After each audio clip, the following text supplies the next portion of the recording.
It all begins with a young man reflecting on his life in front of his computer. He mentions that he simply fell asleep after work while having a beer and gaming, but when he wakes up, he's shocked to find he's ended up inside the world of that game. At that moment, a girl named Cyril shouts, warning Kadam to be careful of the demons. The warrior wields his giant axe and declares he will take care of all of them. With that, he leaps from the cliff, enveloped in a powerful red aura. He charges toward his adversaries and strikes a giant monster with a devastating blow. The other demons around become enraged and launch an attack, but Kadam splits one of the beasts in two with extreme ease. He continues to violently carve a path through the crowd of monsters. Pieces of his opponents start to rain down, staining the ground red. The warrior's brutal strength leaves only destruction in his wake. A crater forms on the spot as the dust settles around the protagonist. He stands up, showing off the full might of his muscular body. Kadam remarks that the demon realm lives up to its reputation for high-level monsters.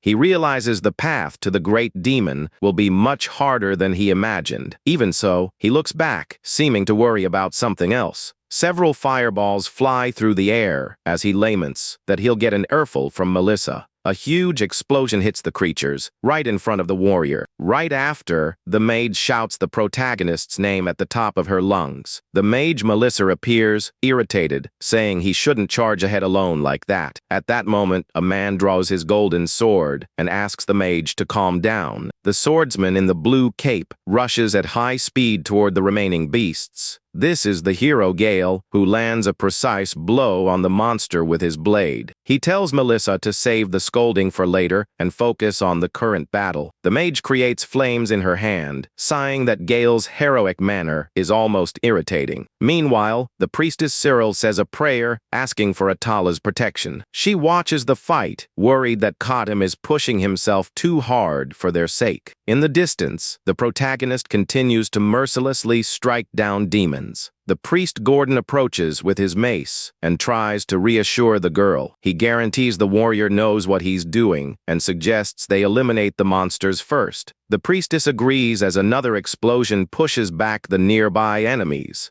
The protagonist narrates that his name in this world is now Kadam. He watches his teammates fighting and using their magical abilities. Kadam explains he is the vanguard of the hero's party, formed to defeat the great demon. He also carries the title of Great Warrior of the God of Combat and the Wild. But deep down, he reveals he is just a modern, day worker who was reborn into the game. He says that the main story of this world was extremely simple and straightforward. A hero receives a divine revelation to gather companions and defeat the demon king. Living through that could be fun, but not for an ordinary human dealing with this horde. Tired of it all, Kadam pulls out a flask and starts to drink a mysterious liquid. He faces the grim creatures, feeling that this world is too cruel for him. The system announces that drinking demon blood has activated the blood rage trait. Consumed by fury, he charges forward, saying he just needs to take down a few more enemies. His arms glow red as he strikes the face of a burly monster. Taken by a wild instinct, the warrior tears into the beast with his own teeth. Completely covered in red, he lets out an insane and terrifying laugh. In his thoughts, he pleads to get out of this cursed world as fast as possible. Kadam finishes by consuming the remains atop a mountain of bodies he just created. His expression is now that of a true demon, as he endlessly chews on the remains. A red-haired demoness with horns runs swiftly toward the protagonist. She curses the humans as Kadam violently grabs her by the face. The completely enraged warrior mercilessly lifts the creature into the air by its neck. With a terrifying expression, he yells that he will devour every single monster. Kadam crushes the enemy's face, declaring he will drink every last drop of her essence. Suddenly, a bright divine light shines from the heavens, and someone yells for him to stop. The protagonist, partially transformed, halts his attack and hears his name being called. A purifying magic hits his back as Melissa holds him, crying. Kadam is frozen under the beam of light, with the mage hugging him from behind. The warrior regains some of his consciousness and murmurs Melissa's name in confusion. He looks in disbelief at his own monstrous hand, still crushing the beast's head. The system warns about his loss of sanity as he realizes he almost attacked his allies. Amidst the fallen creatures, Kadam laments that the game's simple description was completely true. He covers his face, disturbed, feeling that reality has turned into a madness that consumes him. The young man confesses that the once disgusting substance now has a sweet taste that drives him mad. Kadam wonders if he can keep his mind sane until they defeat the great demon. Reflecting on this, he concludes that he needs to defeat the boss before it's too late. The warrior comes to his senses with Melissa clinging to his back, calling his name. The mage smiles in relief, saying she's fine and asking him not to blame himself for anything. Kadam apologizes, and she replies that now it's the party's turn to protect him. The priestess Cyril also approaches, calling the knight in a gentle voice. Gordon assures him they will do everything to help him not get lost in his own madness. The priest smiles, joking that he'll knock his companion back to his senses if he has to. At that moment, the hero Gale appears, stepping on the remains, and asks if everyone is rested. The swordsman suggests they get moving again if the group has recovered from the fight. Gale extends his hand, saying they need to defeat the villain and save the world together. Kadam looks at the hero's hand with an exhausted expression, but accepts the help. They shake hands as the protagonist narrates that the group continued their journey. A long time passes until finally, Gale shouts Kadam's name in despair. The warrior soars through the air with his axe, aiming for the huge demon king's back. The villain turns his face in fright, noticing the devastating attack approaching him. Kadam strikes the creature's back with a brutal and devastating flaming blow. The hero Gale watches the scene relieved, saying the battle is finally over. The great demon suffers the fatal wound, and its body begins to violently break apart. The creature's energy explodes, staining the scenery and marking the end of the terrible combat. Melissa staggers, exhausted, observing the smoke on the destroyed battlefield. The mage clutches her spellbook and asks in disbelief if it's all really over.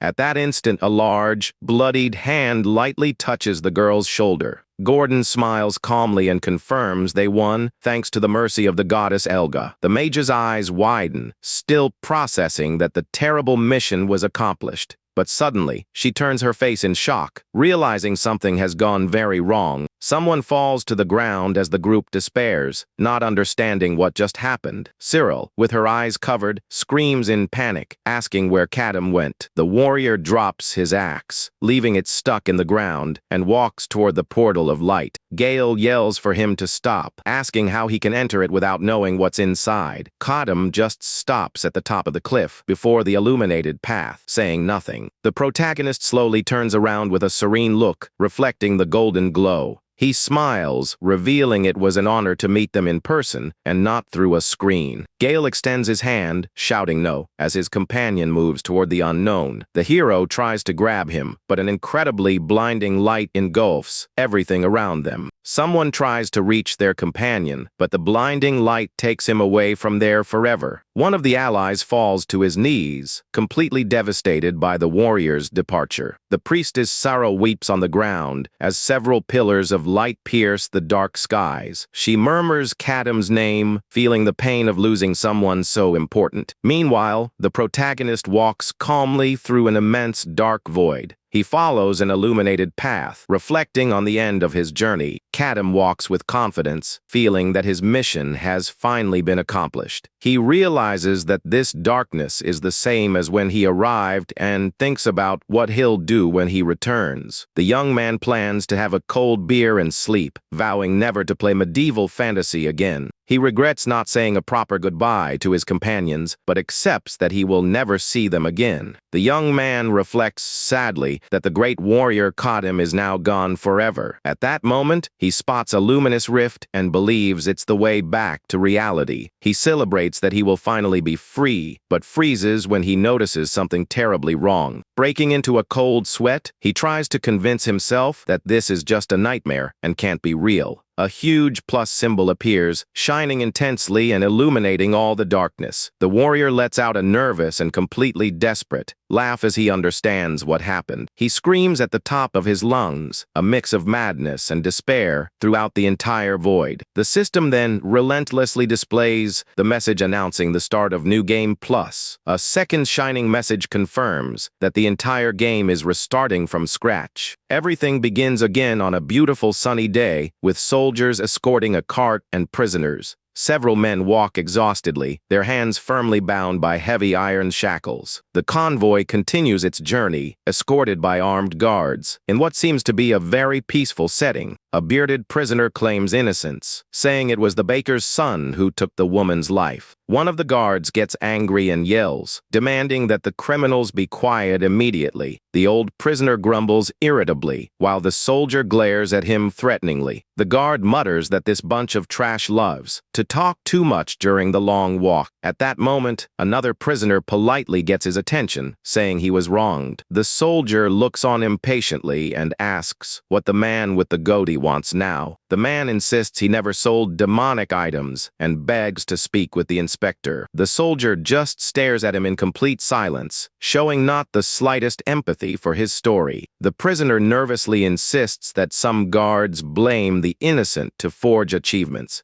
The guard thinks it's a shame a young holy knight is involved in this kind of scheme. Even so, he bellows furiously, saying his own head would roll if he questioned it. He intimidates the merchant, asking if he has the courage to doubt a holy knight. The soldier says he will be released if he's innocent and tells him to get back in his place. The man hangs his head in defeat and returns to the line as the guard watches his back. The soldier laments mentally, knowing the man will never survive after angering a knight. Leaving the merchant aside, the guard looks away, sighing at the whole situation. The defeated prisoner stops right in front of an incredibly tall and muscular man. This shackled giant is the protagonist, trapped again in his barbarian warrior body. He walks in the middle of the group, drawing a lot of attention for being incredibly larger than the others. The young man stares at the horizon, trying to understand what on earth is happening to his life. He notes that the body is familiar, but all the power he had accumulated before has vanished. At least, he realizes with relief that the madness and guilt that consumed his mind are gone. Kadam puts the pieces together and concludes that the cursed system restarted the entire game. Even so, he closes his eyes, confused, not understanding why he is in this situation. He remembers that in real life, the game never started like this, when an old man calls out to him friendly. The elderly prisoner offers him something to chew on during the walk to ward off boredom. The warrior looks at the man in silence, still processing everything he has just discovered. The old man smiles, saying that some barbarians helped him in the past, and this was his way of repaying them. The old man asks how he was captured, and the warrior calmly replies that he doesn't know. The prisoner understands the situation as Kadam continues to walk, bound by shackles.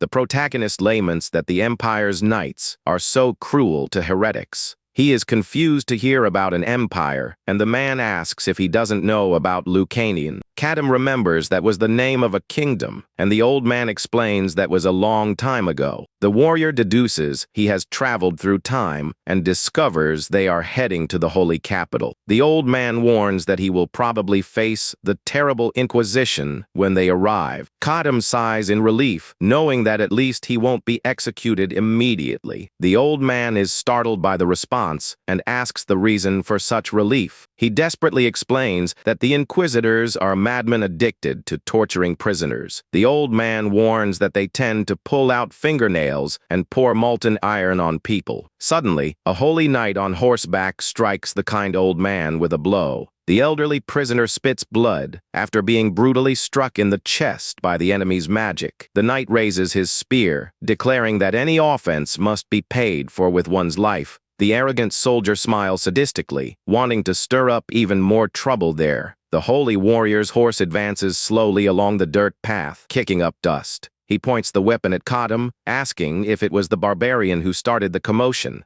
The knight orders the protagonist to beg for forgiveness if he doesn't want to end up like the old man. The blonde soldier smiles mockingly, stating that perhaps he'll let him live if he begs. But Kadam just gives a threatening smile, showing not a shred of fear of the enemy. The knight becomes furious, asking how a mere heretic has the nerve to mock him. Consumed by rage, the soldier charges with his shining spear, calling it blasphemy. Kadam's gaze sharpens, and he smirks, ready for the imminent attack. The holy knight's eyes widen, completely shocked by what just happened. The protagonist simply grabs the tip of the magical spear with his own shackled hands. The blonde man trembles from the effort, trying to push the useless weapon against the barbarian. Desperate from his lack of strength, the knight yells, ordering the prisoner to let go of the weapon. Kadam says he will do as he asks and simply releases the tip of the enemy's spear. With the unexpected jolt, the knight loses his balance and falls backward off his horse. The soldier turns purple with rage, vowing to judge this cursed heretic with his own hands. However, the arrogant warrior's eyes widen in panic as he looks up. Kadam uses his incredible physical strength and leaps high into the air to crush the holy knight.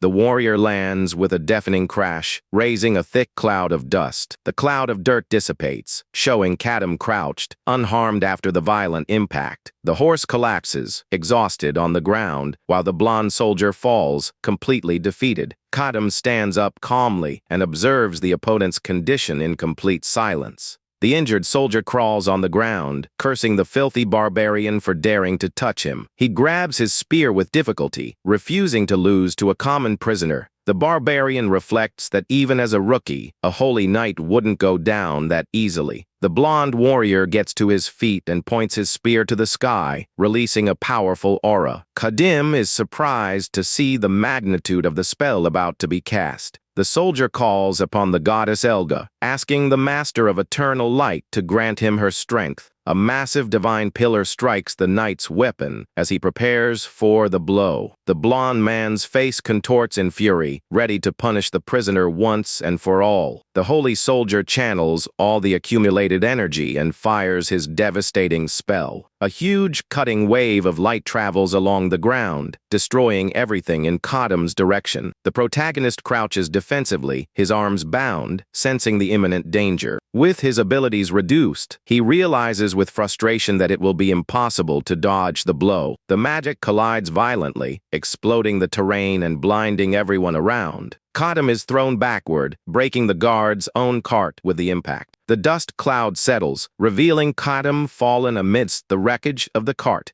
The warrior clutches his chest and realizes he survived the devastating impact. The knight walks up to him and comments, surprised that the prisoner withstood the attack. The blonde man approaches, saying his durability is as brutal as his appearance. Kadam thinks that with his abilities reset, all that's left is the blood rage. He stares at his own hands, frustrated for struggling so much against a guy like that. The warrior wonders how he'll get out of this situation when he smells a peculiar scent. He looks at a broken crate and is filled with hope upon recognizing that smell. The arrogant soldier's footsteps get closer and closer to the destroyed cart. The knight acknowledges the barbarian's strength, but warns that this is the end of the line for him. He raises his weapon, ordering the heretic to receive divine pardon through his demise. Suddenly, the soldier's eyes widen, and he backs away, completely surprised. The blonde man covers his nose in disgust, asking what that horrible smell is all of a sudden. Kadam is already on his feet and lets out a dark laugh in front of the confused opponent. The warrior bursts into laughter, and the soldier asks if he's gone mad before his end. Showing off the glowing scar, Kadam says the goddess seems to have chosen him. In a swift motion, the prisoner completely smashes the rest of the wooden crate. He pulls a demon's head out of it, which was still dripping fresh blood. Kadam throws the beast's head near the knight, who recoils in disgust. The mark on the protagonist's chest continues to glow brightly under the sunlight. With a macabre smile on his face, he prepares to turn the tables in his favor. The warrior raises the creature's severed head high above his own face. Without hesitation, he uses his brutal strength to squeeze the monster's skull with his hands. The dark fluid begins to trickle down the thirsty prisoner's muscular neck. Kadam swallows all of that disgusting liquid as his body emanates a red aura. Everyone on site watches the bizarre scene in complete silence and absolute shock. The knight feels extreme disgust at that act and refuses to get near him.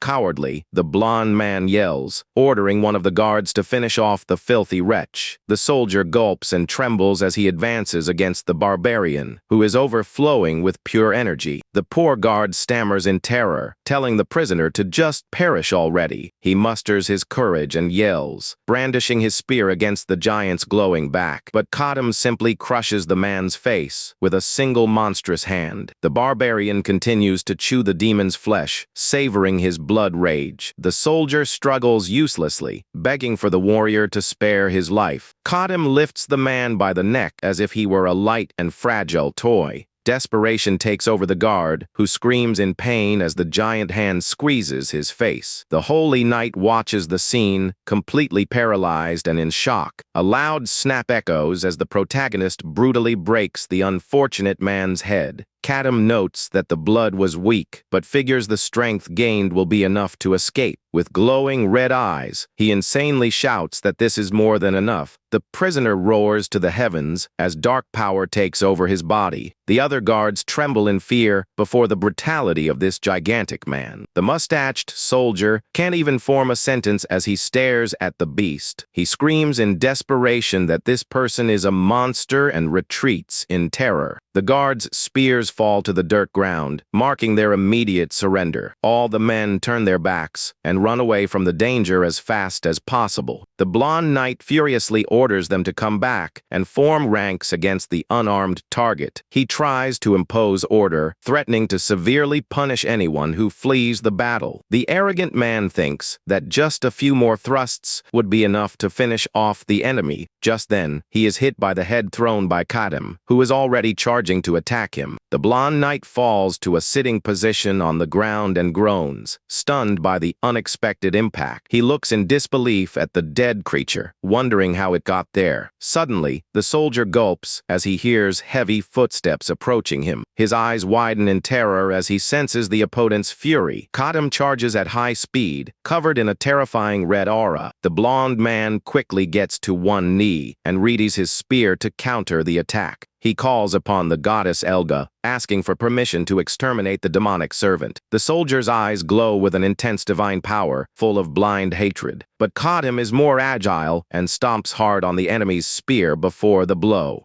Desperate, the knight shouts his goddess's name and tries to pull the weapon back. The barbarian ignores the magic and lands a direct and brutal punch on the holy warrior. The arrogant knight warns that this is the end for the barbarian, but is suddenly interrupted. Kadam grabs the enemy forcefully and asks, in a terrifying voice, if that was all he had. The soldier finally understands the difference in strength and starts to break into a cold, terrified sweat. The barbarian clenches his injured fist and prepares an attack charged with pure violence. Without wasting time, the warrior unleashes a brutal punch directly to the blonde man's face. The impact is so absurd that the knight's face is completely crushed by the force. Kadam knocks the enemy to the ground and starts beating him without any mercy. The prisoner raises his bloodied fist, while the other begs him to stop. With a disfigured face, the soldier cries in regret, asking for forgiveness just this once. Kadam takes a deep breath, covered in the red aura, and finally backs off, stopping the attack. The knight thanks him, crying, thinking the barbarian spared his miserable life. But mentally, the blonde man curses the warrior, vowing to get revenge for this humiliation. He is left lying on the grass, panting, as he tries to catch his breath after the beating. The soldier vows revenge in Elga's name when he hears a strange noise approaching. Kadam slowly walks, dragging the soldier's own holy spear across the ground. The warrior's enormous shadow covers the blonde man's face, whose eyes widen in shock. The knight trembles in terror, and a tear runs down his swollen and bruised eye. Kadam scoffs at the enemy's faith as he holds the shining spear, pointing it downward. The barbarian raises the divine weapon with both hands, ready to execute the fallen soldier. The arrogant warrior babbles desperately, spitting blood and begging for his life. Kadam ignores the plea and pierces the enemy without mercy, sending blood spraying far. The holy knight's chest is run through by his own spear, and he perishes right there. The protagonist stares coldly at the lifeless body before turning his face to the side. He watches in the distance as the other escort guards run desperately over the hill. The men trip over each other, completely terrified of the monster they saw. The prisoner slowly crouches, remembering an important lesson from his past life. The guards flee, panting, thinking they could escape that terrible massacre. One of the soldiers looks back, scared, to check if they were being followed. The relieved guard says they are safe seconds before his head is taken off. Quickly, several spears fly through the air, piercing the chests of all the fugitives. The guards fall, taken down on the ground, as the protagonist states he leaves no loose ends. Hiding in a nearby bush, the old man who had helped Kadam trembles with pure terror. The warrior turns his blood-stained face with an intimidating and completely cold gaze. Kadam kicks a fallen spear on the ground, launching the weapon like a deadly projectile.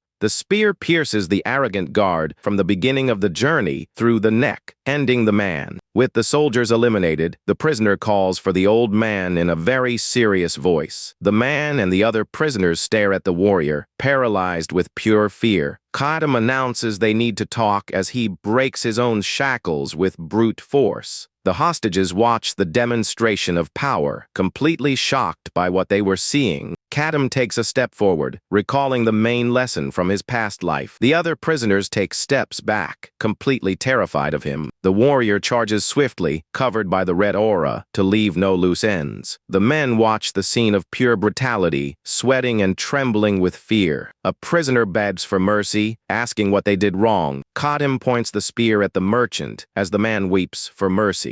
But the protagonist stops the deadly attack just inches from the hostage's face. The barbarian steps back, turning his back as he stares at the horizon in silence. He stands imposing in the middle of the battlefield, filled with enemy bodies. The warrior thinks that if he leaves them alive, they will spread the news about the incident. Kadam holds the weapon firmly, reflecting that he cannot take such a huge risk. The merchant gulps, realizing his life is still hanging by a thread. The man cowers in the grass, holding his head in shock and trembling with terror. The protagonist sticks the spear into the ground, right next to the prisoner, who screams in fright. The giant stares at the cowering man and declares that spear is the last one. He holds the blood-soaked shaft of the weapon while analyzing the current situation. The merchant grabs the spear tightly, crying that all of this was so unfair. The kneeling man trembles uncontrollably at the feet of the gigantic barbarian. The prisoner weeps profusely, begging for his life, swearing he is innocent. Kadam stares at him with total coldness, asking why he should spare him. The man stammers, saying he was framed, and that his family is waiting for him at home. The protagonist prepares the blow, warning that innocence is no reason to let him live. Facing imminent doom, the merchant lets out a raw scream of pure despair. But at the last second, the prisoner asks if the barbarian didn't need a guide. Kadam halts the attack with a surprised look at the unusual proposal. The merchant says he knows the entire continent, and the warrior agrees to an interrogation. The protagonist questions, since when the kingdom of Lucanian became a great empire. The man is completely confused by the question, as if it were utter madness. The merchant deduces in shock that the barbarian must be from a region isolated for centuries. Annoyed by the silence, Kadam narrows his eyes, demanding an immediate answer from him. The man stammers, explaining that the empire was founded over 200 years ago. The warrior tries to place himself in time and asks for the year according to the old calendar. The merchant racks his memory and replies that it would probably be the year 1130. Kadam is shocked to realize that his game's calendar is now a thing of the past. Without wasting time, he asks about the current religion and the state of the demon realm. The guide explains that after unifying the continent, the empire split into 3 great powers. He also mentions that the Church of Elgar expanded, and the demon realm became a great mystery. The protagonist is astonished to hear that no one has ever returned alive from the monster's territory.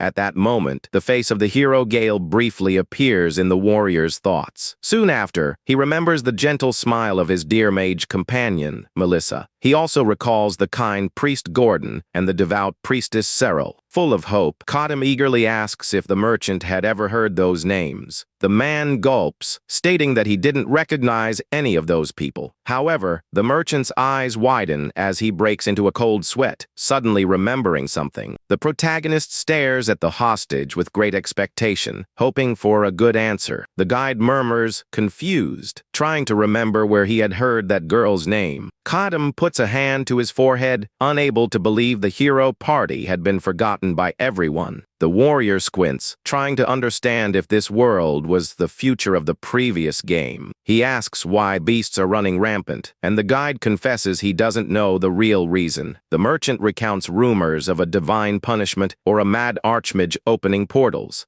The guide says some claim the demons are a sign that a terrible evil will befall the world. He looks to the sky, stating that the true answer belongs only to the goddess above the clouds. Kadam listens to the stories about the continent's situation, maintaining a serious and thoughtful expression. Without a word, he decides to forcefully stick the holy knight's bloodied spear into the ground. The merchant watches, confused, as the warrior walks past him, slowly through the field. The protagonist looks out at the vast green landscape, reflecting on everything he has discovered. He deduces that this world is the same continent, 300 years in the future from his original game. The young man laments that all his knowledge from the previous journey had become completely useless. The worst part was knowing that his heroic companions from the past no longer existed in this new era. With a sad expression, he accepts that his old friends have turned to dust and been left behind. Kadam reflects with frustration on having to repeat countless massacres and bloody battles again. He no longer saw the point in living just by drinking monster blood and fighting his own madness. The warrior doubts he could return home, even if he reached the end of the story one more time. He fears the cursed god would trap him in an infinite cycle of new games with each victory. With a defeated expression, the young man closes his eyes and loses all will to continue fighting. The big man uses his brute force and breaks one of the wooden spears in half without any difficulty. The merchant is startled, confused, not understanding what the gigantic prisoner planned to do there. Kadam throws the long shaft away and holds only the part with the sharp metal blade. He points the broken weapon threateningly at his own neck in a determined manner. The merchant panics, desperately asking what the huge barbarian was trying to do. The warrior concludes that taking his own life was the best way out to avoid attachment to a new, false journey. Determined to end his own suffering, he grips the piece of the spear with both hands.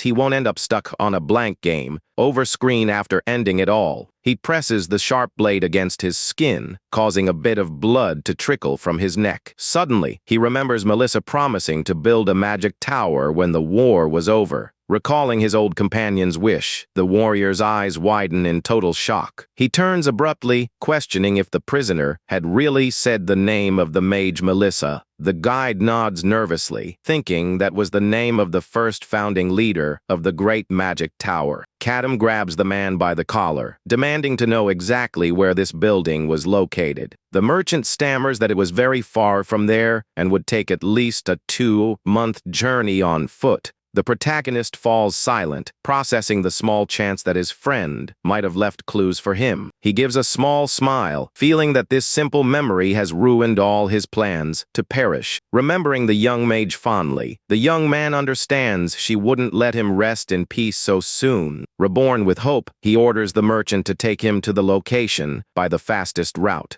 The man refuses, crying for his family, but Kadam glares at him with a deadly and intimidating look. The warrior grabs the merchant's hand, warning that he would pay for the service with the most precious thing in the world. With a threatening voice, he says the generous payment would be letting the poor merchant live. The barbarian turns his back, telling the man to take off the shackles so they can begin their journey immediately. Kadam picks up an iron sword, believing he could improve it later with the blood rage. He would love to take the fallen divine weapon, but explains that it would burn any impure user. The young man just laments not being able to summon his gigantic axe from the first journey. The merchant puts on his backpack, relieved not to have been taken down by the fury of that huge monster. But the man soon panics panics upon seeing Kadam storing the demon's essence in a flask. The warrior ties the small leather pouch to his waist, next to the new iron sword. Fully prepared and with a focused look, the protagonist finally announces they can leave. The two begin their long and dangerous walk across the open field toward the distant magic tower. Much later, a flock of crows flies over the site of the massacre on the abandoned dirt road. Several black birds take advantage of the solitary environment to devour the rotting flesh remains. A blonde warrior arrives and laments finding the holy night fallen and left in the middle of the field. The heavily armored guard reports there were no survivors and awaits orders from his leader. The knight named Lady Helia arrives at the dangerous site of the bloody incident. She orders the guard Eden to search for any kind of clue about what happened. The soldier promptly agrees, and the woman insults the fallen man, calling him an idiot.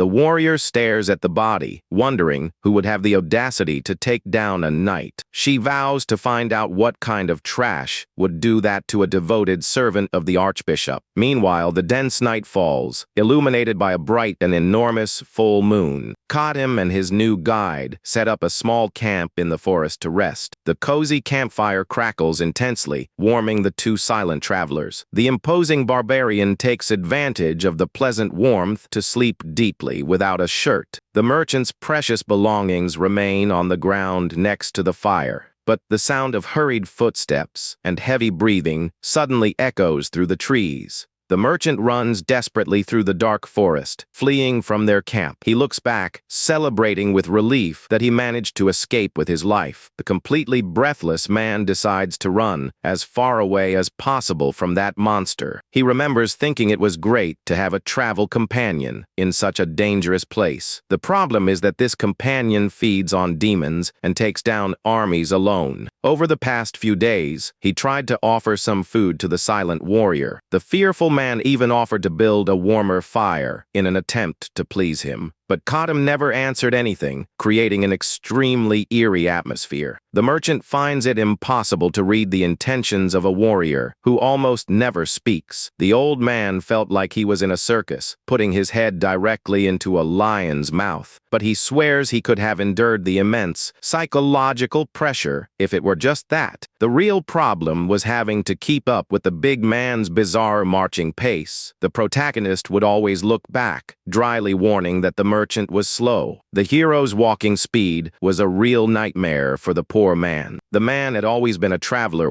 known for being fast and never tiring. But whenever he pointed the way, the big man would advance at an absurd speed. Kadam would just stare at him from a distance in complete silence, waiting for him to arrive. That oppressive gaze seemed like a death threat if the guide was any more delayed. The frustrated guide thinks that madman's legs must be made of pure steel. The merchant felt like his body would explode if he kept pushing the pace so hard. That's exactly why he made the risky decision to flee in the middle of the night. Back in the present, the lonely guide continues to run under the light of the beautiful, shining moon. He crosses the grass, completely exhausted and sweating from straining his muscles. The hostage celebrates that the opportunity to escape finally came much sooner than he expected. A few tears run down his tired face as he tries to catch his scarce breath. He cries with regret for abandoning his bag full of extremely valuable items. But the coward knew that trying to retrieve the bag would end up waking the fearsome beast.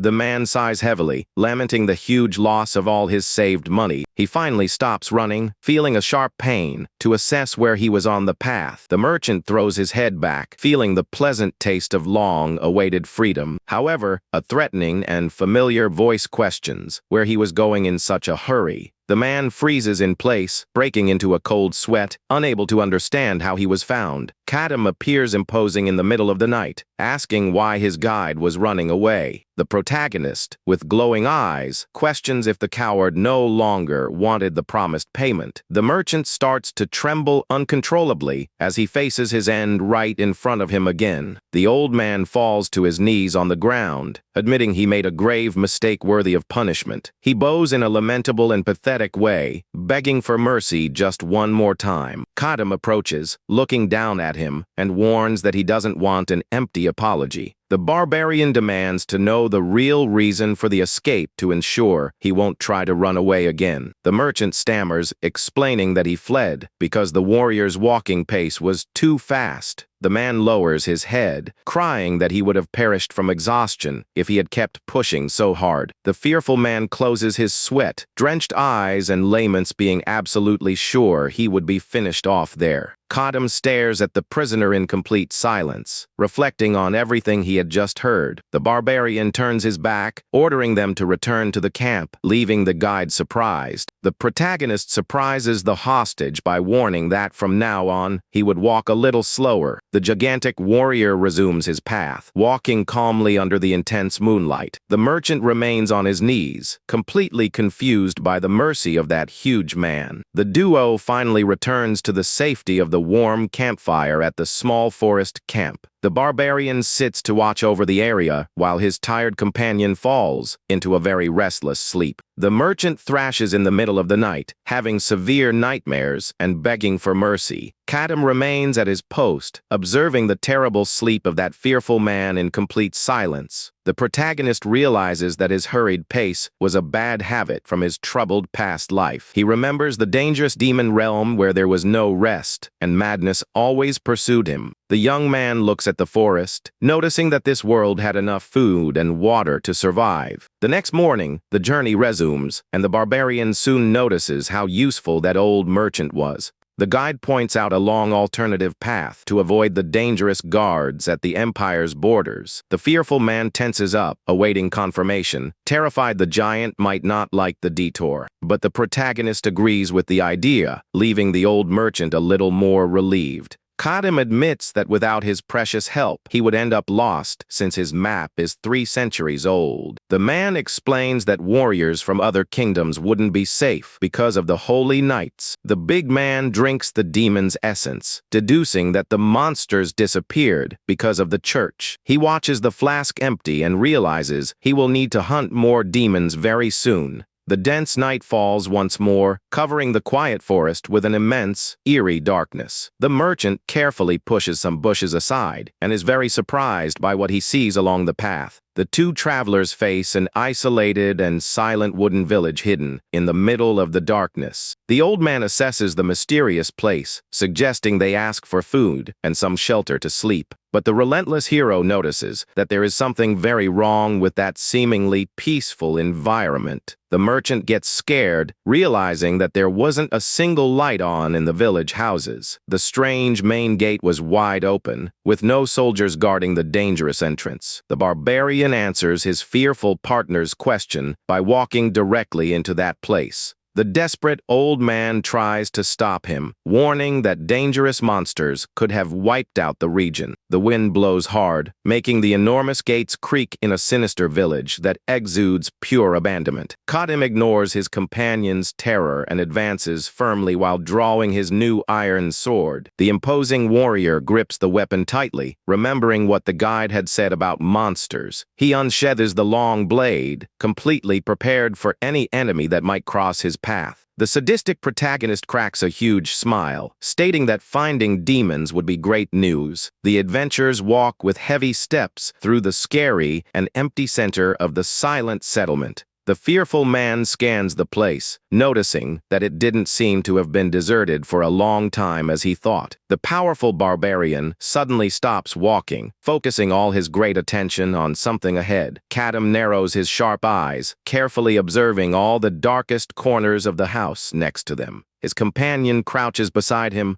gulping and asking the real reason for the sudden stop. The armed warrior coldly points out that there was only one invitingly wide, open door in the village. Before the big man could say anything else, the swift sound of aggressive footsteps echoes from inside the cabin. A bizarre greenish demon wielding a blade leaps out, flying insanely towards the two. But the malevolent beast's small reddish eye widens in total shock as it realizes its immense foolishness. Kadam wastes no time and violently cuts the disgusting monster in half, sending a spray of red high into the air. The ugly, bizarre creature is completely destroyed by the relentless and overwhelming attack of that warrior. The enemy's remains fall to the ground, making the terrified old man let out a loud scream of pure terror A disgusting green foot full of claws steps firmly on the dark ground of the village. 3 hideous, armed goblins emerge from the shadows with very threatening glares. The merchant deduces, shocked, that something has corrupted these normally timid creatures.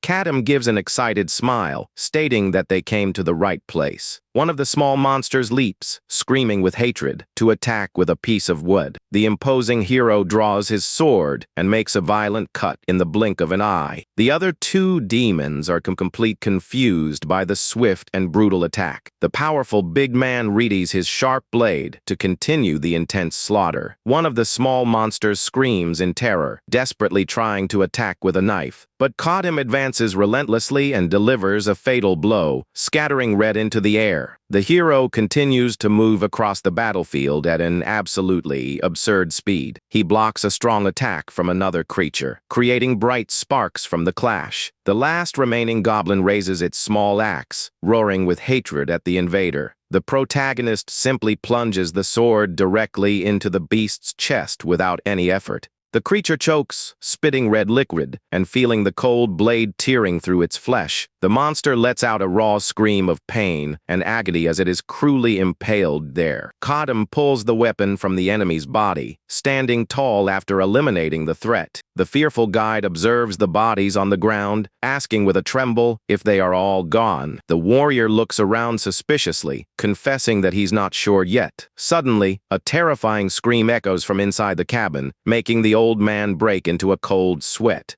A huge, muscular green hand grips the side of the wooden door with great force. A frightening giant goblin comes out of the house, carrying a small hostage on its shoulders. The merchant is shocked to realize that the captured prisoner is a little girl. The immense malevolent creature opens its mouth wide and lets out a loud roar at the travelers. Without hesitation, Kadam hurls his heavy sword through the air with overwhelming force. The swift, flying blade pierces the giant monster's head, spraying a lot of red liquid. The demon is taken down instantly, with the weapon stuck right in the middle of its face. The gigantic beast falls lifelessly on its back, releasing the small, tied-up child. The disbelieving guide asks what the big man would have done if he had hit the innocent girl there. Kadam ignores him and breaks the girl's thick ropes, using only his bare hands. The cold protagonist calls to her and approaches to ask some important questions. The little blonde girl looks up, trembling and crying, terrified of this stranger. The guide tries to calm her down, showing her a toy and assuring her they meant no harm. The kind man offers a licorice root, saying the flavor is very sweet and good. He states that the monsters are gone, and Kadam compliments the old man's ease with children. The merchant smiles, explaining that his beloved son left at home is the same age. The barbarian warrior listens to his companion's beautiful words in complete silence. The child bites the small candy and murmurs, calling for her mother in a very weak voice. The excited guide agrees to look for her parents, but is surprised by the response. The girl cries sadly, confessing that she was actually abandoned by her family. The relentless Kadam's eyes widen, astonished by the poor girl's cruel revelation. The merchant is shocked to realize that the villagers themselves handed her over to the monsters. The silent warrior lowers his head, understanding what really happened in that place. However, a woman's desperate scream searching for her daughter echoes, surprising everyone there. The girl's mother breaks free from the villagers, running frantically, ignoring any kind of danger. The tearful woman kneels and hugs little Leanie tightly with great desperation and relief. She cries with relief, thanking the heavens for the miracle of her beloved daughter being alive and safe. Some villagers arrive with torches and panic completely upon seeing the hideous dead goblins. One of the frightened villagers looks at the huge man and asks if he was the one who did that. Kadam pulls his sword from the dead monster's head and coldly denies being the hero of that act. The big man replies that it was his sword that caused all that huge, violent incident. Kadam demands to know the true story of why they sacrificed their own children. The villagers lower their heads, feeling great shame for making sacrifices to a demon. A man explains that the forest was filled with goblins, and they had to flee there. The group gathers in a cabin, and the peasant tells how how the creatures started acting strange. The monsters became very fierce and began attacking the poor village, causing many casualties. The strongest men gathered to eliminate the threat, but ended up being surprised. A terrible, gigantic red demon emerged directly from the shadows, terrifying everyone. The villager cries, explaining they didn't have enough strength and ended up surrendering. The fearsome monster spared the village, but warned it would return the following week to collect something. The malevolent creature demanded that each family offer their most useless child as a sacrifice.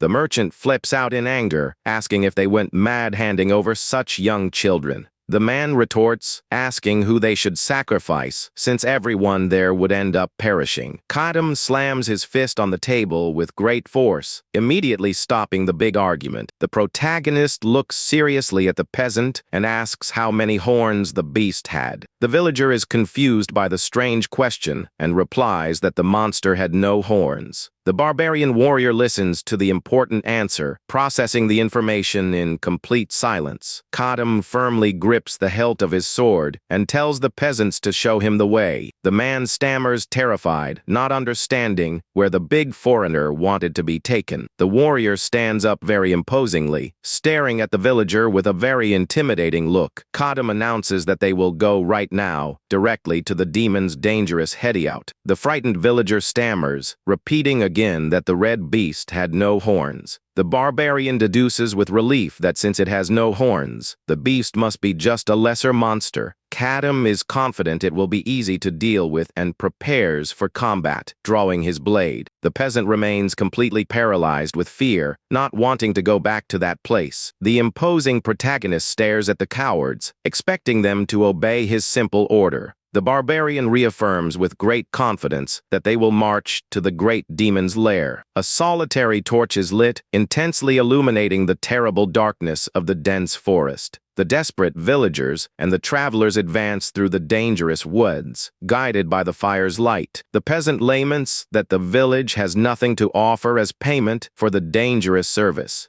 Kadam warns that he is going to hunt the beast of his own freel, and needs no reward. The man sighs in awe, thanking the hero from the bottom of his heart for his immense kindness. But the barbarian surprises him by taking his heavy axe, claiming he will keep the weapon. After a long walk, the group finally stops, and the leader announces they have reached their destination. The villagers with torches surround the bizarre entrance of a gigantic cave hidden in the woods. Kadam wields his new axe, facing the deep darkness of that dangerous lair. The villagers take steps back, warning that they will run back to protect the small village. The merchant's eyes widen, surprised that the men went there just as simple guides. Kadam ignores their flight and orders the fearful merchant to accompany him as his torchbearer. The old man panics, his eyes widening, unable to believe he will have to enter the dark lair. The two adventurers enter the scary cave as the fire illuminates the old rocks. The merchant asks, outraged, why the warrior didn't punish the village for sacrificing the children. Kadam gives him a very intense look and asks if he has ever been in the presence of a live demon. The guide stammers in terror that he has only seen monster bodies at black market fairs. The barbarian explains that a common person is never the same after facing a beast.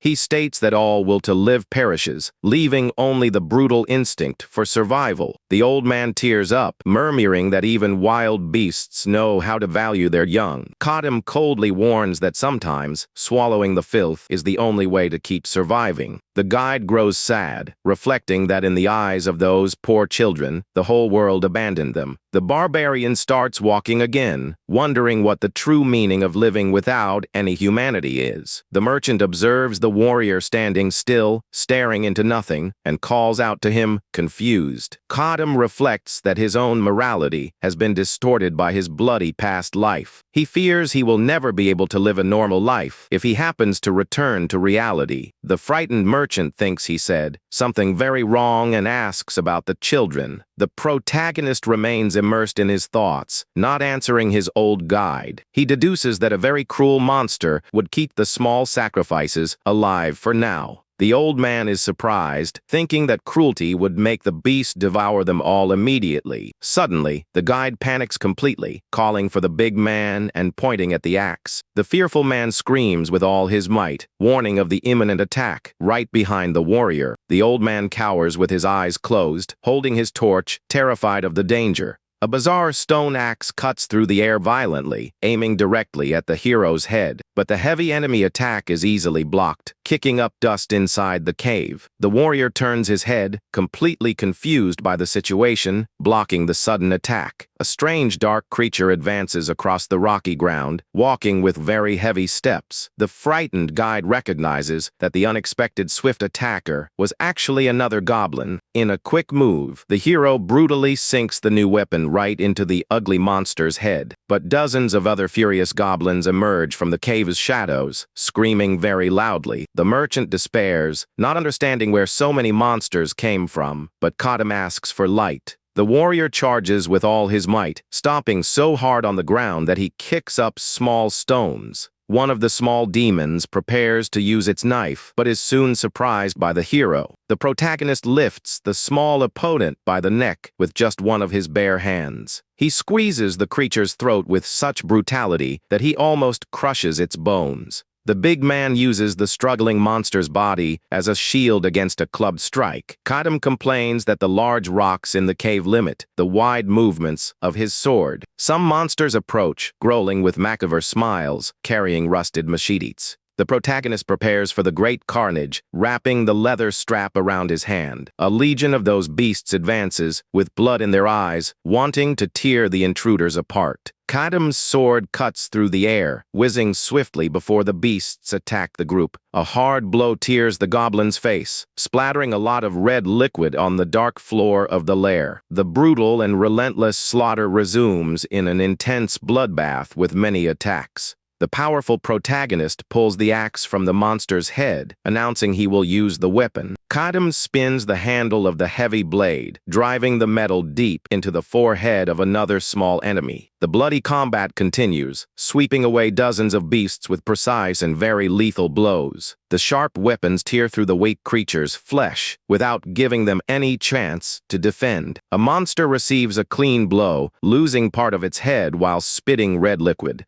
The severed part flies through the air and lands near the heavy boots of that army destroyer. The old merchant watches it all, panting and completely terrified by the violence. He observes Kadam standing on a large mountain of bodies, impressed by his strength. Some remaining goblins are frightened by the brutality and turn their backs to flee. The guide announces with relief the monsters escape as the new axe drips red. The barbarian says he will go after them, betting the cowards would run to the demon. The old man continues holding the torch, illuminating the strange rocky walls of that place. They reach a wide, open space, leaving the merchant much calmer and more relieved. The man notices that the walls have been excavated, believing they are in the enemy's base. The protagonist gives a scary and confident smile, stained with the blood of those creatures. Kadam warns that there is a large demon nearby, telling the guide not to run and to keep his distance. He warns that monsters lurk in the darkness and tells him to use the torch if they get close. Suddenly, the hero's eyes widen as he senses a sinister movement in the environment. A swift and powerful blade cuts through the air, emitting a bright, deadly trail. The barbarian retreats with a powerful leap, defending against the lethal surprise attack with his new axe. The hero blocks the attack and comes face to face with a bizarre red demon jumping on him. The beast glares down at him, stating in a scary voice that he didn't look like a villager. The terrible monster cracks a demonic smile, finding the whole situation very amusing. Kadam squints, irritated. Realizing the beast was different from what they had said, he is surprised to notice a small horn starting to grow on the creature's forehead.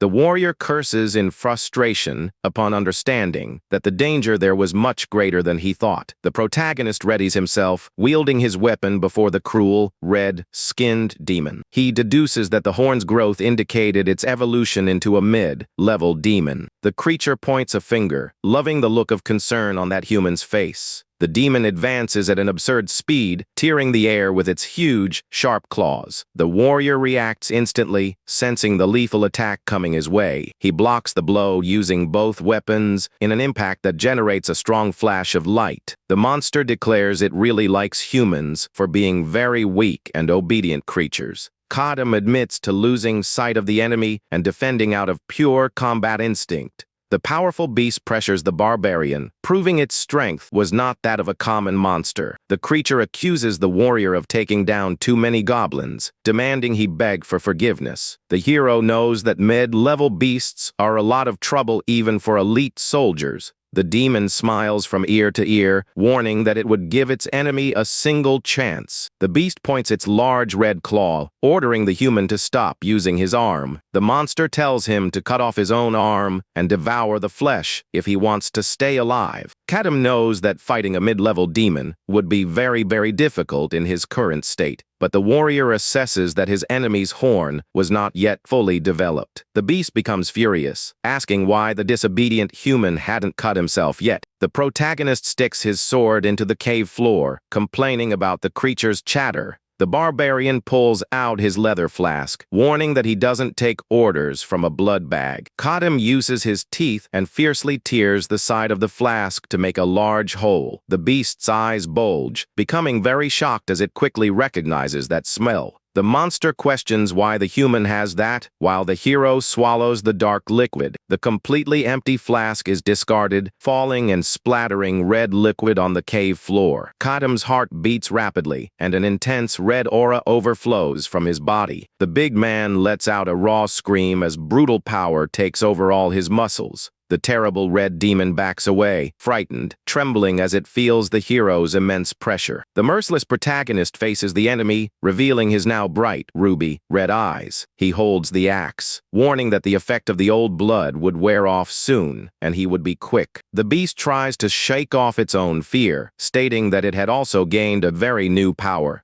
The demon grinds its sharp teeth, threatening to take down the bold, blood-soaked warrior. The red monster leaps to attack, screaming furiously for the human to perish there. Kadam finds it strange that the monster didn't flee and thinks the horn clouded the beast's judgment. The creature attacks by swinging its arms, leaving a huge trail of red light in the air. The barbarian dodges with great ease, warning that he could now see all the attacks. He blocks another strong thrust from the beast's claws, using only the handle of his axe. The monster retreats, screaming in frustration for not being able to injure the warrior in any way. But the protagonist quickly notices that the wooden handle of his weapon has started to crack. He notes that the fragile weapon wouldn't last much longer if he kept fighting like this. However, he doesn't care and promises to use his own fists if all his weapons break. The red beast roars with hatred and advances with its nails ready to tear the human's flesh. The dangerous monster screams, calling the warrior's actions completely unforgivable. But the warrior retaliates, attacking with all his immense strength, wielding the iron axe. The weapon swings and generates an incredible shockwave that advances, cutting through the cave's air. The creature lets out a final desperate scream as it is hit head-on by the devastating blow. The large red beast is pushed back and slides its claws across the cave floor. The monster trembles, blocking the attack. Shocked by that absurd power, Kadam advances, covered in an immense red aura, swinging his heavy axe. The hero attacks brutally, creating a gigantic shockwave from the powerful impact. The beast is terrified, questioning how a mere human possessed so much destructive force. The demon lets out a sharp scream and advances furiously to cut the hero with its claws. But the warrior dodges the lethal blow with great ease, just by moving his body. Kadam takes advantage of the opening and lands an incredibly strong punch on the enemy's chest. The monster retreats, screaming in pain, while dragging its claws on the ground to try to stop. Without giving any time to rest, the protagonist prepares a new attack by spinning his large weapon. The blade cuts through the air and hits the creature head-on, causing a huge luminous impact. Kadam turns into a swift blur, hitting the beast with several overwhelming blows. The warrior with glowing eyes prepares another violent attack, holding his axe. The demon finally senses the immense danger and decides to leap to escape from that place.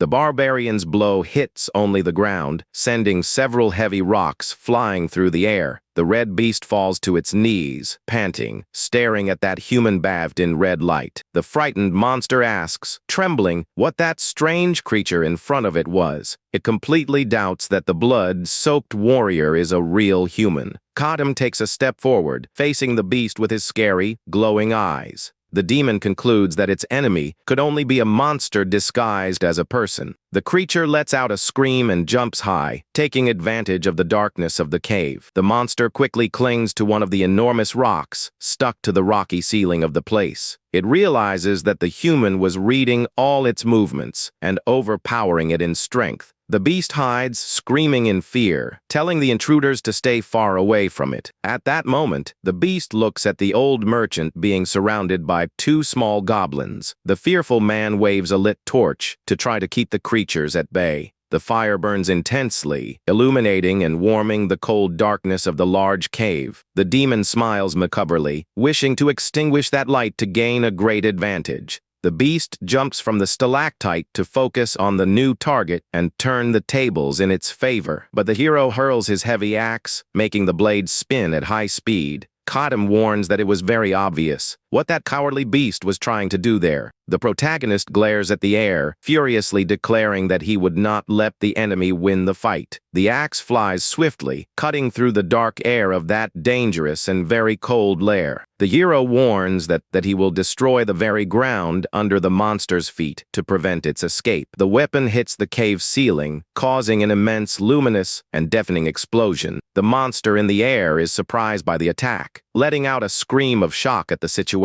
The axe swings, completely destroying the old and large stalactites of the place. The immense rocks break apart, flying in all directions in a grand show of destruction. The guide and the goblins look on, frightened, at the enormous stones collapsing on them. The flying beast loses its balance, falling violently along with all the debris. The intense destruction crushes the stone floor, raising an immense curtain of smoke. The axe blade falls point down, sticking firmly into the rocky soil of the dark cave. The demon falls to the ground, holding its face, while complaining about the enormous dust in its eyes. Suddenly, the warrior emerges from the mist, wielding his sharp iron sword. Kadam advances swiftly and makes a clean cut, right down the middle of the ugly creature's face. The monster writhes in agony, retreating while putting its hand on the wound that is gushing a lot of red liquid. The barbarian gives a sarcastic smile, complimenting that the beast's face looked much better now. The beast screams furiously, but the warrior plunges the sword directly into the enemy's head. Kadam is impressed that this creature didn't perish, even with its head pierced. The protagonist grips his stained sword with even more force, ready for the final blow. Kadam pulls out his embedded sword, complaining that this whole thing was very boring. The red demon screams desperately in pain, begging him to stop, but the merciless hero ignores the pleas, advancing swiftly, covered in the red aura. The monstrous beast falls to its knees on the ground after being hit by another brutal attack. The terrible demon's head splits in half, gushing a lot of red liquid into the air. The enemy's large body collapses violently, hitting the rocky floor of the cave. Kadam remains imposing as the bright red aura disappears from his body. The barbarian sighs in relief for not having to fight without the power of the monster's essence. Suddenly, he hears a strange noise coming from the darkness and turns his head in surprise. The small goblins tremble in terror, dropping their rustic weapons on the ground. The warrior realizes that the creature's fury is gone now that the great demon has perished. Even so, the protagonist grips the hilt of his sword very firmly and with deadly intent. He hurls the blade swiftly, taking the head off one of the monsters that was trying to flee. The hero coldly warns that he will take them all down, as they have already become dangerous monsters. A small goblin falls into complete despair upon seeing the severed head of its companion. Kadam advances relentlessly, cutting down the frightened creature before it could react. Another greenish monster screams in agony as it is cruelly torn in half. The bloodthirsty warrior continues his slaughter, noticing that one of the beasts was fleeing in fear. The barbarian observes a last, terrified target holding the torch in front of the old merchant. He wields his sharp weapon, focusing his cold, deadly gaze directly on the prey. The warrior advances and prepares a devastating final blow, shouting that none would be left. But the desperate merchant steps in front and yells for the hero, risking his life. The relentless protagonist's eyes widen, completely confused and very surprised. He halts the deadly attack just inches from the target, who was trembling with great fear there. The experienced guide sweats, opening one eye to see if he had been cruelly taken down. The panting old man protects an innocent, terrified child, proving the hero's strong delusion. Kadam stares at the child, silently processing the cruelty he was about to commit. The big man apologizes for his mistake while the guide asks if he was feeling unwell. The barbarian lies, blaming the darkness, and warns that the children must be at the back of the cave. The old guide agrees, a bit calmer, and decides to accompany the hero further into the darkness. The unlikely duo advances to the back of the dark lair, passing by the body of the fallen beast. The next morning, the villagers scream with joy as they see their little ones returning. The very emotional parents run to hug their beloved children, crying with great relief. The happy peasants thank the mercenary, who walks carrying the dead demon on his shoulder. A grateful old woman holds the hero's hands, inviting him to eat a good meal. The big man kindly refuses, asking that the tasty food be given to the children. The hero tells the guide to eat with the villagers, as he needed to rest a bit first. The protagonist turns his back, walking away from the village, while the guide watches him, very worried. A mother hugs her son, but the boy has a completely empty and very traumatized look. The kind merchant observes the disturbing and silent reaction of that rescued youth. His eyes widen, very shocked and scared, upon seeing the severe emotional state of the victims. The old man remembers the cave where the terrified children screamed crazy things about worms and demices. In the memory, the warrior explains that the small sacrifices suffered severe brainwashing. The barbarian details that the demon tortured their minds, telling them their parents had abandoned them there. The poor children were forced to hear that they were the most useless beings in the whole world.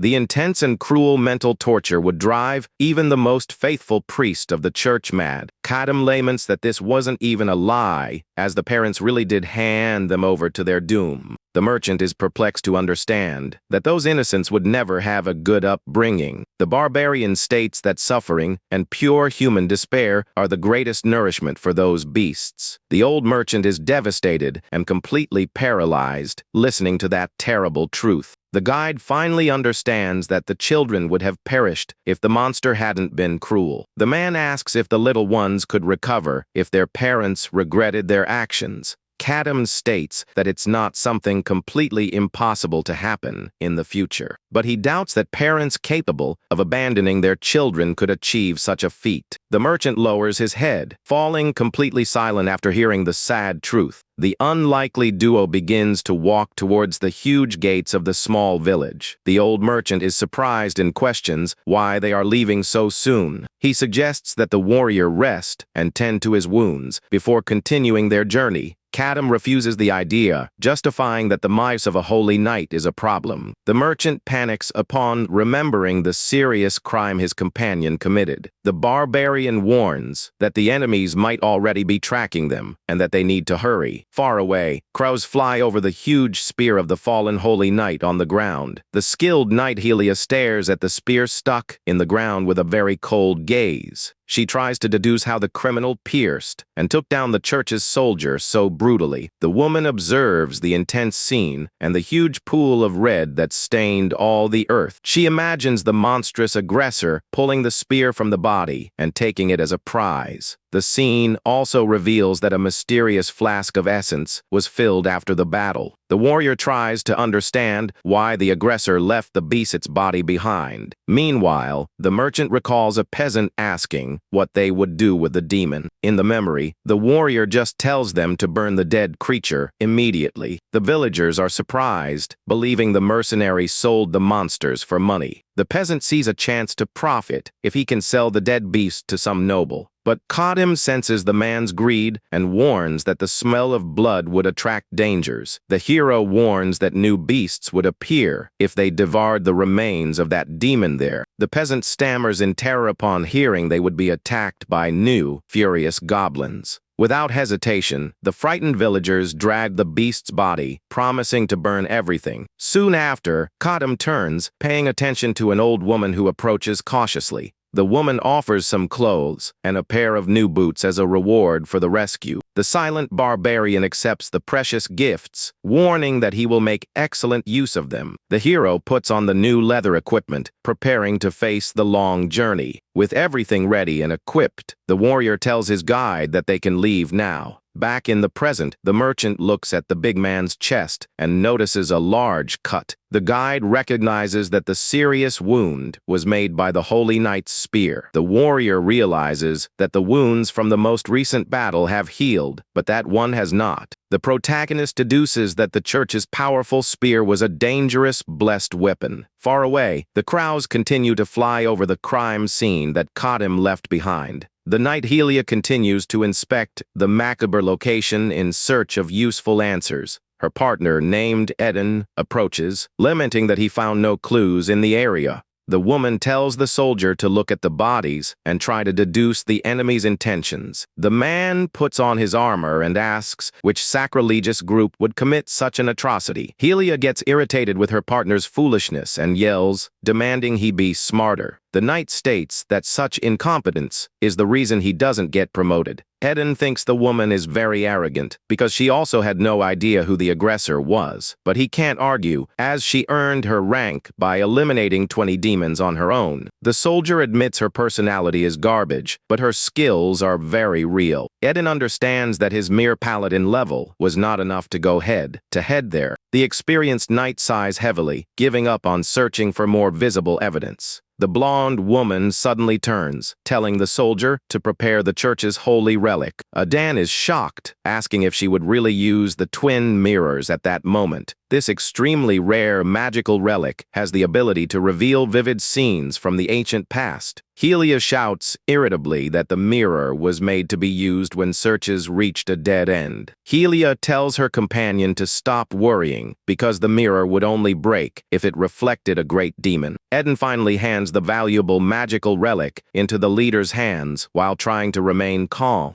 Helia kneels on the grass, holding the small golden mirror as she prepares to activate the artifact. The holy mirror begins to shine intensely, releasing a strong white light from the knight's hands. The strong magical energy projects a mysterious image from the past, revealing the terrible aggressor's identity. Helia is shocked to see the projection of a barbarian drinking a demon's essence in an extremely profane way. The image from the past shows Linton begging for his life before being defeated by the relentless barbarian. The knight and the soldier let out a gasp of pure terror as they witness the brutality of that violent scene. The enraged barbarian's face appears in the projection, displaying bright red eyes full of pure malice. Suddenly, the holy mirror begins to crack and explodes into dozens of shining pieces on the ground. Eden falls into complete despair upon seeing the legendary and valuable church relic has just broken. Helia realizes with terror that the broken mirror means the barbarian has power equivalent to that of a great demon. The frightened soldier suggests they return immediately to the holy capital to report the terrible danger. Helia retorts coldly, questioning the point of returning if the culprit's identity has already been fully revealed. The determined knight turns, warning that they will continue the search to capture the aggressor no matter what. The blonde woman grips the hilt of her sword with extreme firmness, showing she is ready to begin a hunt. She unsheathes her magical weapon, channeling immense power to prepare for the inevitable confrontation. With a dark smile, Helia promises she will eliminate that monstrous barbarian with her own hands. Meanwhile, night falls in the forest, and the merchant kneels at the edge of a river to collect some fresh water. The man reflects on his lonely life and confesses that he can't stop worrying about his young son. He shakes his head forcefully, trying to push away those melancholic thoughts, to stay focused on the mission. The merchant fills the water jar, knowing he needs to pull himself together to please the barbarian and get back alive. The guide walks back to the camp and spots the warrior, already lying down next to a lit campfire. The old man approaches, offering food, but finds it strange that the big man is already lying down so early in the forest. The man suddenly realizes something very strange is happening with the warrior and becomes quite confused. The barbarian is trembling violently and sweating, leaving the poor merchant completely scared and worried. The old man doesn't understand how such a powerful warrior who tears apart demons can be suffering like that. The man lets out a scream upon noticing that the terrible cut on the barbarian's chest has started to bleed and worsen suddenly.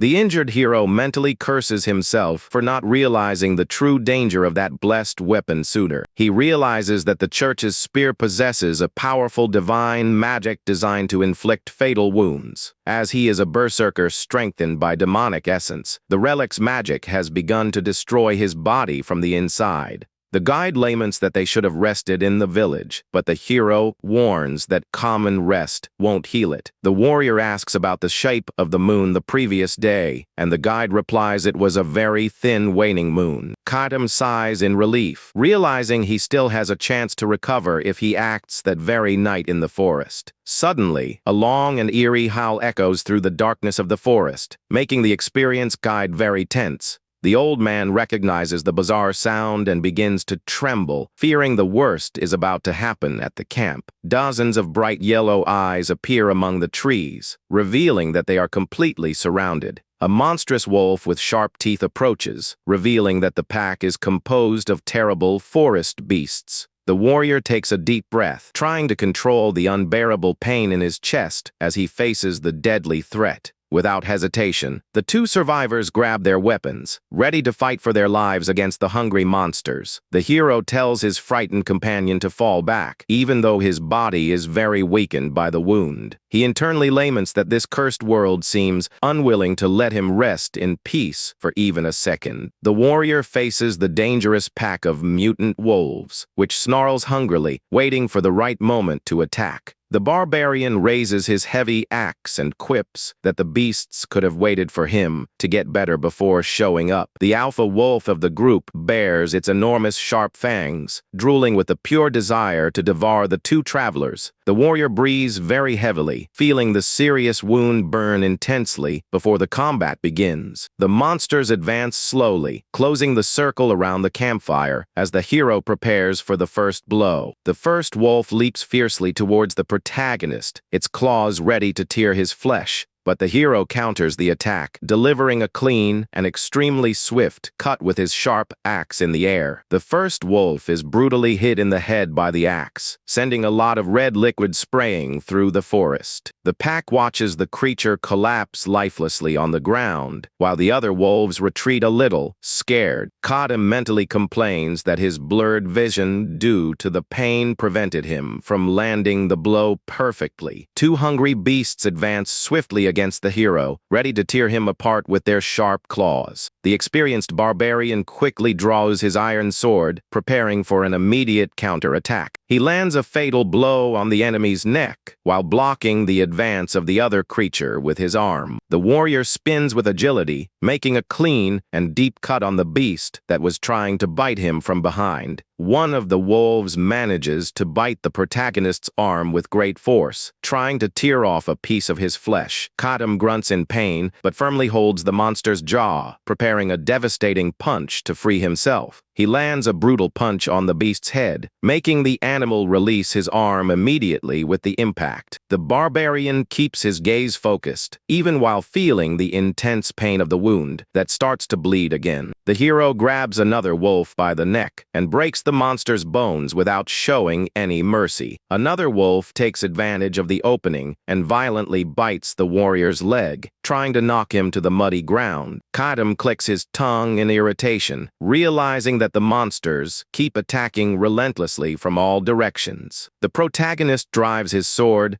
deep into the intruder's skull, eliminating the threat in a second. The barbarian breathes very heavily, leaning on his sword, surrounded by the bodies of the wolves he has already taken down. The surviving wolves snarl furiously and begin to approach slowly and very cautiously through the darkness. The hero realizes that the animals hunt in a pack and are reorganizing to attack him together once more. Suddenly, a cry for help echoes through the camp, catching the tired barbarian's attention in the middle of the battle. The frightened merchant waves flaming branches to try to ward off the beasts that were beginning to corner him nearby. Kadam pulls the cork from his vial of demon essence, knowing that drinking it in his current state is very dangerous. The wolves sense a dark energy and turn their heads in surprise, noticing a drastic change in the surrounding environment. With no other alternative for survival, the protagonist tips the vial and drinks the thick monster essence. The empty leather vial falls to the damp forest floor as the barbarian begins to feel the immediate effect. An immense, dark red ore envelopes the hero's body, emanating a powerful, destructive energy throughout the area. The wolves tremble with fear and begin to step back, intimidated by the terrible power emerging from the warrior. The protagonist's eyes glow a brilliant crimson as the berserker's fury consumes his mind. In the blink of an eye, Kadam moves and strikes the first wolf with an extremely swift and devastating blow. The merchant holds his flaming branches and notices that the monsters around him are starting to run in desperation. The hero executes several simultaneous cuts, shredding all the creatures before they can escape. The old merchant's eyes widen, completely paralyzed and perplexed by the barbarian's supernatural speed. The protagonist strikes relentlessly with his axe, cutting down another of the beasts that was trying to flee in fear. The hero advances like a true whirlwind of blood, eliminating the rest of the pack in a few seconds of fury. The warrior realizes that his power changes according to the type of essence ingested and focuses his attention on his surroundings. Two more beasts emerge from the forest shadows, but the barbarian remains calm, enveloped in his strong mystical aura. With an extremely intimidating gaze, the protagonist prepares to face any creature that appears. The barbarian moves at a terrifying speed, utilizing the agility bonus he received from the monster's essence. He remembers the swift demon he faced before, understanding that he inherited that same impressive agility.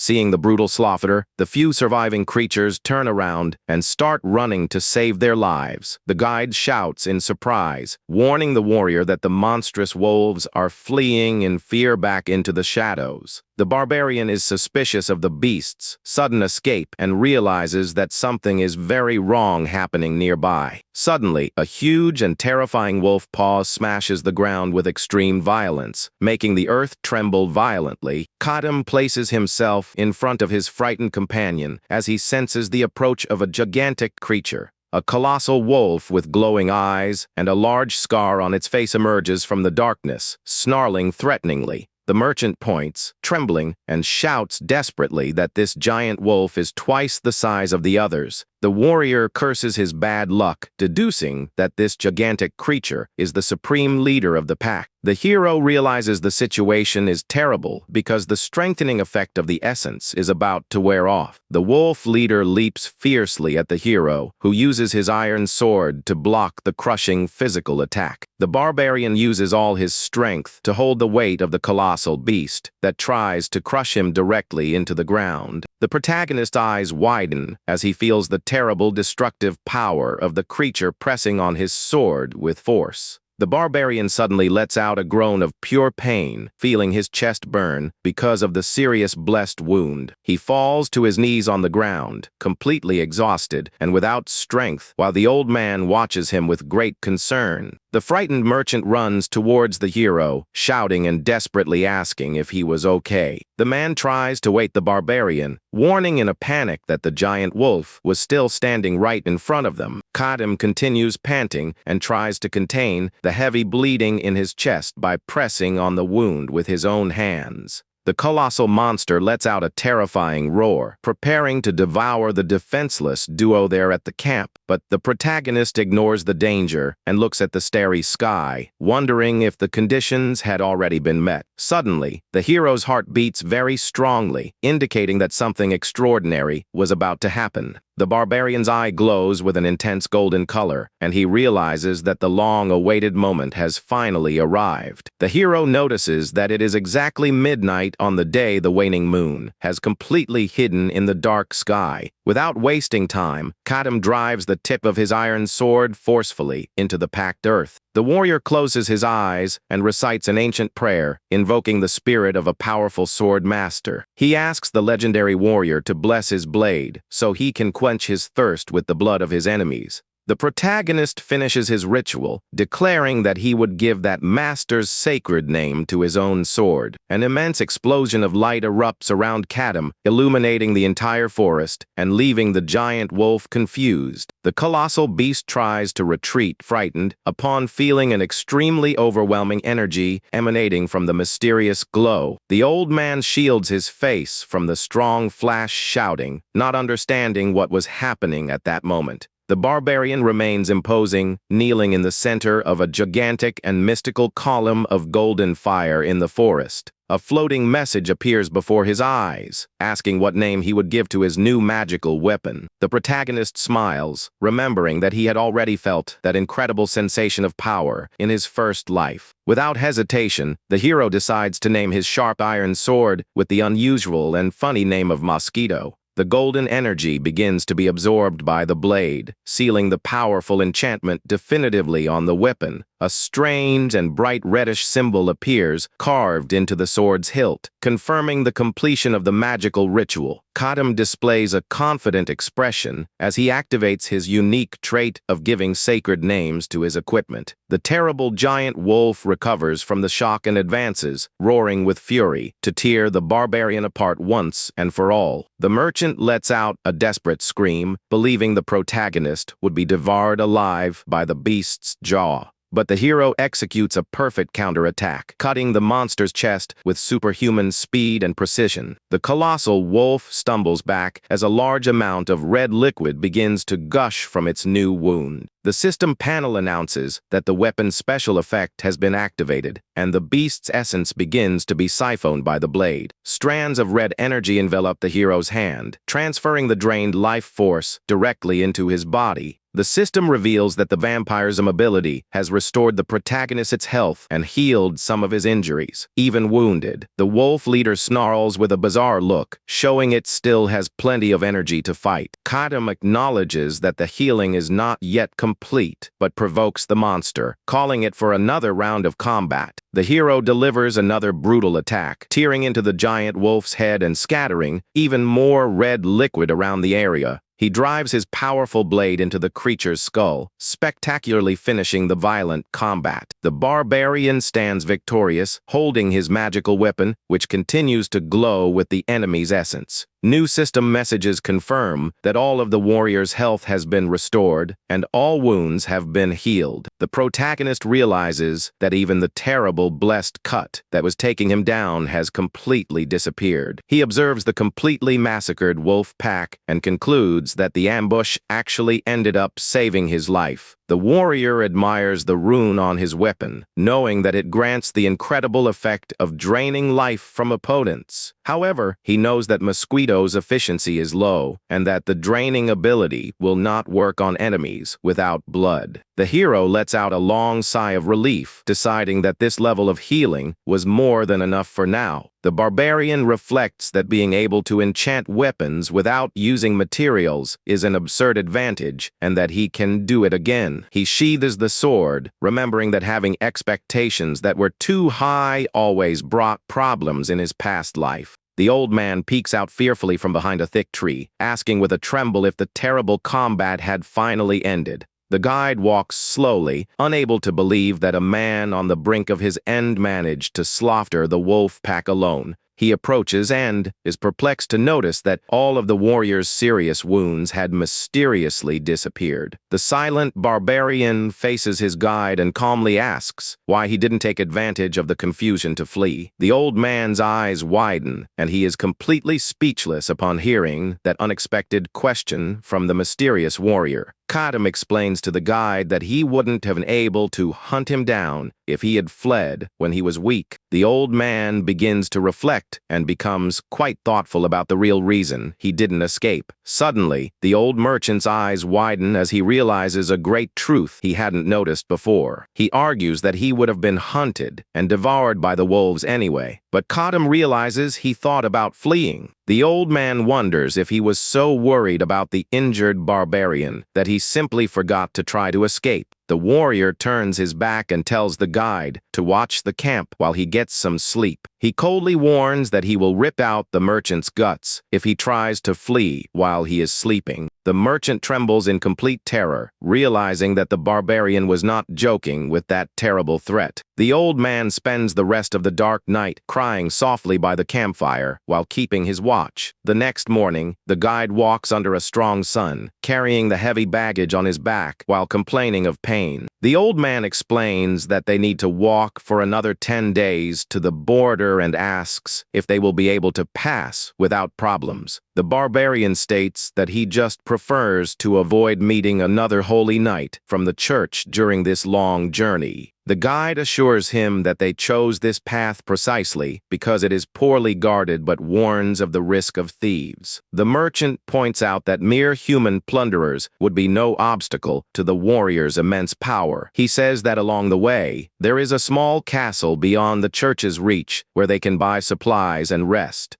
The detailed map reveals a shortcut that will lead them directly to a very famous and safe trade route in the region. Kadam reflects that the journey to the East Coast will be long but much better than the difficulties he faced in the past. Hundreds of years ago, that region was a field of bloody battles, making the local inhabitants hate foreigners. People became even more hostile and vigilant in the presence of an immense barbarian who seemed to be a constant threat. He remembers Melissa, a young academic mage who treated him with extreme contempt when they first met. In the memory, the girl noted in her diary that the Atalan giant seemed like a dangerous, criminal monster she should run from. The hero gives a slight smile, recalling this silly old memory from the beginning of his first journey in that world. The old man tries to reassure him, saying that the current free cities are very receptive and friendly to barbarian peoples. The old man insists that this was the absolute truth, while the barbarian just watches him with a confused expression.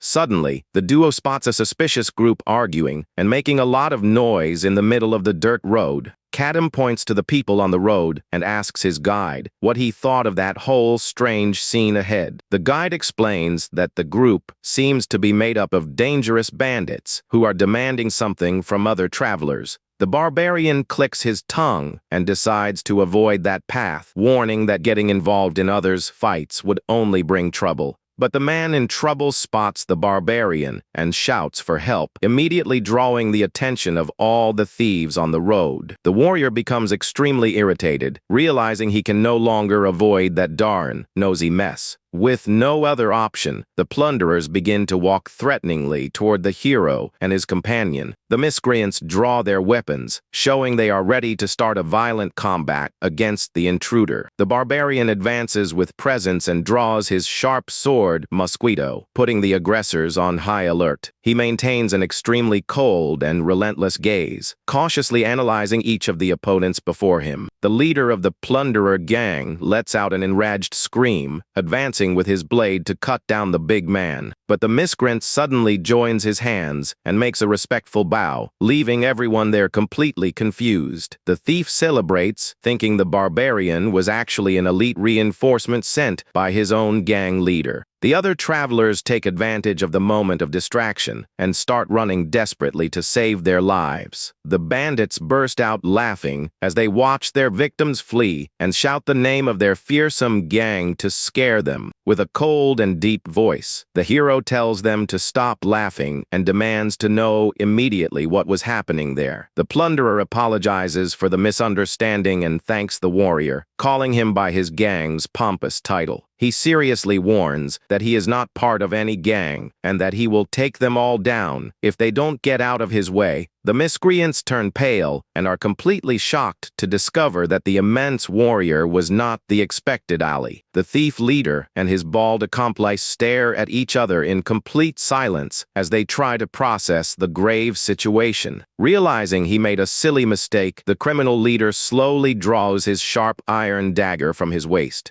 The man turns red with anger and yells furiously at the barbarian for ruining his heist with that confusion. The barbarian remains motionless and silent, maintaining his threatening gaze that terrifies his own guide behind him. The leader points his weapon, demanding that the intruder pay in some way for disrupting the robbery of his victims. Kadam realizes that the criminal changed his attitude quickly just because he thought he had a numerical advantage in the fight. The bald thief suddenly notices the merchant's huge baggage and asks greedily what valuable things were inside. The bald bandit approaches, stretching out his arm to search the scared guide's huge baggage. He insists he wouldn't harm the old man, but the imposing barbarian suddenly gets in his way. Kadam blocks the criminal's path with his muscular body, leaving the gang quite confused. The bald assailant points his finger, complaining about the hostile behavior, and demands money as compensation. The silent warrior continues to stare down at the miscreant without showing any reaction or fear. The bald man scoffs and suggests a new and unusual proposal to resolve the situation amicably. The bandit proposes that the barbarian join the gang, pretending to be the legendary warrior to help them in fights.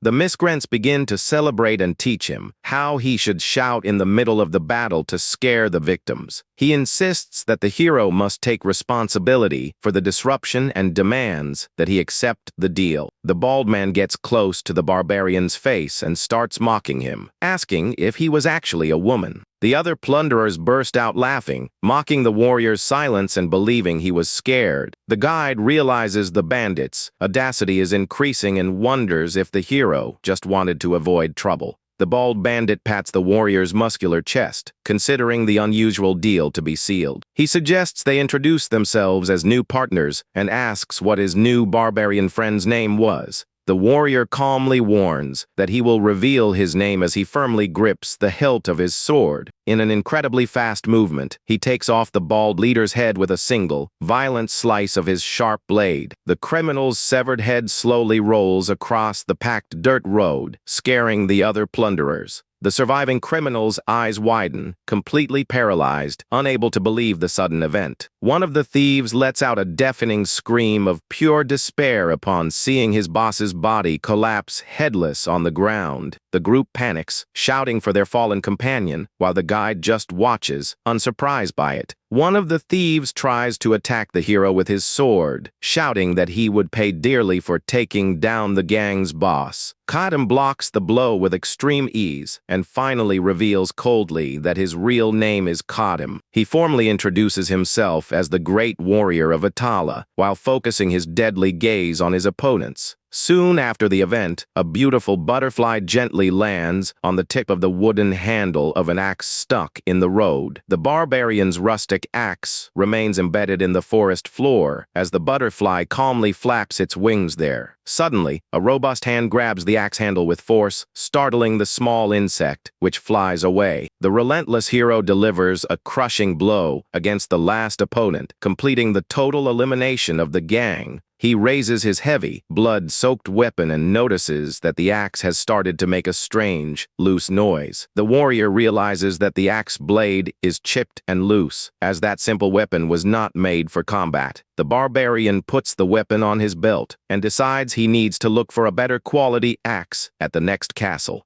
The only remaining assailant trembles with pure terror and starts to let out gasps of agony upon seeing the barbarian behind him. He cries desperately upon noticing that all his gang companions were brutally eliminated in seconds. The desperate man turns and tries to run in a panic, but ends up falling backward on the packed dirt road. He slips violently and collapses awkwardly, hitting his face on the dry earth with a groan of pain. The barbarian calmly approaches and warns that the criminal no longer needs to worry about escaping his attacks there. The hero steps on the assailant's back and threatens to break his spine if he doesn't answer all his questions. The warrior demands to know who they are and the true identity of the legendary warrior they mentioned. The prisoner lets out a muffled groan against the ground, trying to contain the terrible pain from the weight of the hero's foot on his back. The old guide approaches and begins to explain that Aegon is an important commercial city located in the Free Alliance. The old man says that the city hosts the largest gladiator arena on the continent, where the legendary barbarian won several tournaments. The hero finally understands that the gang of thieves mistook him for this famous and powerful warrior from the great arena. The guide finds it very suspicious that such a famous and rich fighter would agree to come to an isolated place like that dirt road. The assailant reveals through his tears that his guild's boss claimed to be the legendary fighter's best childhood friend. The man angrily insists that they should wait for the champion warrior to arrive to avenge that whole incident. He shouts with hatred that they would be done for, but Kadam presses his foot even harder against the miscreant. The prisoner cries, revealing that a rival gang took over their territory, forcing the gang to ask the champion for help. The old man lets out a sigh of pity and warns the fallen miscreant that he was completely deceived by the guild's boss. He argues that a rich friend would never let another live, as a mere highwayman in absolute misery. The assailant is paralyzed and completely silent as he finally realizes the huge lie his boss had told. The man begins to cry desperately as he accepts that he was used by his own gang leader the whole time. Kadam decides it's better to attack the rival gang immediately before they start tracking him down the road. He thinks about looting the hideout without a guilty conscience and trying to find a decent combat axe there. The barbarian coldly warns the hostage that he needs to eliminate the rest of the gang and orders him to guide him to the hideout. The scared prisoner tries to refuse the order, whining that he couldn't take him to the gang's base. But the hero begins to drag him mercilessly, forcing the criminal to accept guiding the way with screams of despair. A short time later, they arrive at the entrance of a dark cave that serves as the official hideout for the gang. Deep inside the lair, the fearsome gang leader remains relaxed and imposing, seated on a red, decorated throne. The red-haired man rests his face on his hand, showing a look of extreme impatience as he waits for news. This is Graum, the gang leader who often lies, saying he is a soul brother to the famous legendary fighter. He prides himself on his supposed past glories, claiming he was once one of the bravest and most feared gladiators in the arena. But the truth is, the champion warrior doesn't even know of his existence, and his fight record is extremely pathetic. Graham regrets having invented that lie to his henchmen just to try to maintain his leadership in the gang. The boss wonders where things went wrong as he deals with the consequences of his first absurd lies. He confesses that he just wanted a simple and easy life, robbing travelers with his idiot subordinates. Graham becomes furious as he remembers that a rival guild expelled them from their lands, forcing them to flee to that area. Suddenly, one of his henchmen runs into the cave, screaming, announcing the arrival of the legendary champion warrior. The gang leader's eyes widen, completely shocked and not understanding how that silly lie could have become real. The desperate henchman tries to beg for help, but is suddenly struck from behind with extreme violence. Graham is confused, not understanding why his man was screaming so desperately at the entrance of the lair. The warrior emerges imposing from the cave's shadows, dragging the defeated watchman's body with his blood-stained sword. Graham turns pale with complete horror at the sight of that unknown warrior's silhouette suddenly appearing in his secret base. He notices the typical battle attire and the flawless musculature of the barbarian who walks imposingly towards the throne. Graham notices the terrible, blood-soaked axe and wonders if the real champion of the arena had actually appeared. The warrior points his sharp sword, Mosquito, directly at the guild leader and asks if he was the leader there. The boss remains completely mute and sweating, trying to figure out the true identity of this mysterious intruder. The hero takes another step forward, repeating his question in an extremely calm and intimidating manner in the darkness. Kadam displays a completely cold and serious expression, showing that he would not hesitate to take down the gang leader right there. The red-haired man remembers having seen the real arena champion before and realizes that this intruder was another dangerous barbarian. He looks around and deduces that all his guards in the cave and on the road must have already been brutally taken out. Graham recognizes with terror that even though he wasn't the legendary gladiator, this mysterious man was a merciless aggressor. The guild leader clenches his fist with great anger and channels his last strength to try to defend himself from the attack. Graham leaps from his throne in a desperate move, delivering a powerful punch to try to catch the hero by surprise in the dark. The barbarian dodges the attack with extreme ease and finds it very amusing that the enemy is trying to fight with bare hands. The guild leader's eyes glow orange with pure rage as he delivers another furious blow against the invader.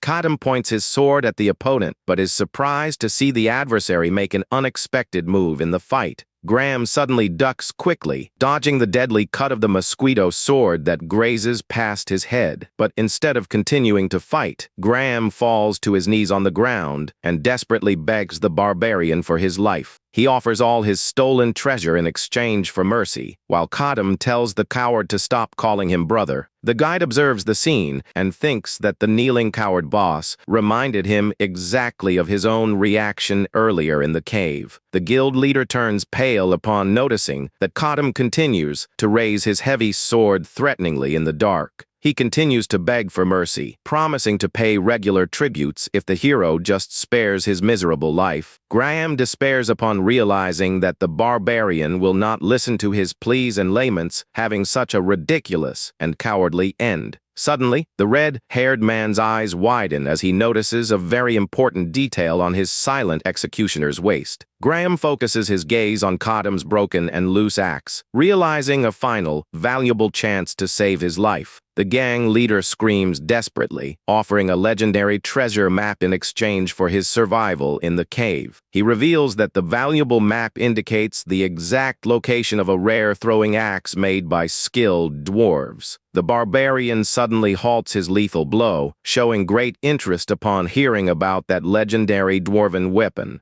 Graham hastily confirms the information, explaining that the dwarven axe has an absurd quality of craftsmanship. The warrior lowers his mosquito sword a bit and coldly orders the man to continue explaining the treasure's details. Graham lets out a sigh of relief and internally celebrates for having managed to attract the aggressor's interest with his proposal. Graham describes the incredible weapon, saying the flying axe never loses its edge and pursues the target on its own in the air. Kadam reflects that items created by dwarves have attributes and magical effects far superior to human weapons. In that fantasy world, classic races like dwarves and elves exist, but they are a minority and live in isolation. In the actual game, getting the item would be easy, but in the real world, dwarves hate humans and would never sell their weapons. The hero decides this is a unique chance to get a weapon strong enough not to depend on demon essence. With an extremely serious look, the barbarian demands to know the exact location of the treasure map at that instant.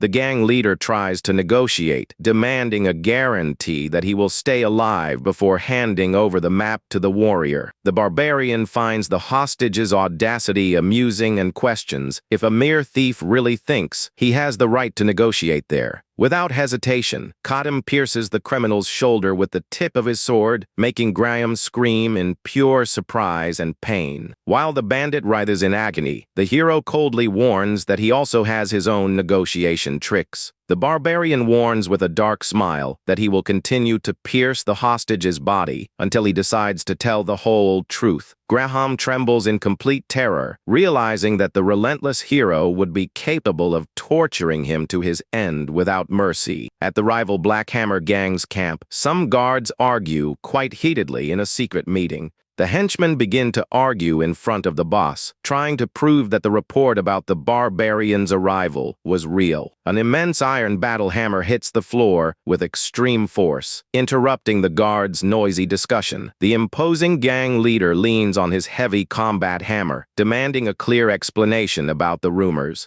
This is the fearsome Creven, the leader of the Black Hammer gang, who is suspicious of the rumor about the legendary gladiator's arrival. The scared guards sweat and quickly confirm that they saw the colossal warrior accompanying the rival gang. The leader focuses his threatening gaze on the henchman and questions if that whole bizarre story makes any logical sense. The men beg for credit, swearing on their knees that they witnessed an immense barbarian the size of a bear with their rivals. Creven reflects that his idiot henchman wouldn't make that up and remembers the old rumor about Graham's friendship. But the leader deduces that a rich champion would never help an insignificant thief and that it's all just a farce to scare them. Even so, Creven prefers to act with great caution, aware that a combat against the real champion would be deadly. Suddenly, a sentinel runs into the hall, screaming desperately that their base was being invaded by the rivals. Creven asks irritably how many enemies are attacking, and the guard reports with terror that it's only 2 people leading the invasion. The messenger trembles with fear and reveals that the second invader is precisely the giant barbarian suspected of being the arena champion. The Black Hammer henchmen begin to tremble with terror, believing the lie about the presence of the legendary gladiator there. The gang leader grinds his teeth with great anger, thinking about the worst-case scenario if the rumor is actually true. He realistically acknowledges that his gang wouldn't stand a chance of winning against the champion in a direct and open confrontation. Creven firmly grips his iron hammer and orders his crossbowmen to prepare an ambush at the fort's entrance. He tells everyone to fire their bolts as soon as they receive his signal, preparing a cowardly trap to take down the intruder. The muscular leader walks with his heavy hammer on his shoulders, determined to go personally verify the invader's identity. He prepares for the worst-case scenario, ready to crush the head of whoever is trying to invade his territory. Meanwhile, Kadam walks imposingly through the darkness of the forest, leading the fearful Graham directly to the enemy base. The prisoner, sweating, tries to make him change his mind, asking if he really intended to enter the enemy's fort. The barbarian glares at the hostage with an extremely threatening look and asks if the story about the treasure map was a lie. Graham despairs and explains that they hid the item there before being expelled from their lands by the rival guild. The red-haired man stammers in panic, saying that invading such a large and well-defended camp directly was pure madness. The hero asks for the number of enemies, and the hostage lies, saying there are over 100 men, to try to make him give up. Kadam finds the number high for a common guild, and Graham tries to convince him to retreat and seek reinforcements elsewhere. But the barbarian just ignores the warning and quickens his pace, saying he wants to finish the incident quickly to get back before nightfall. The prisoner is completely shocked and speechless, realizing the hero's total lack of concern in the face of 100 enemies.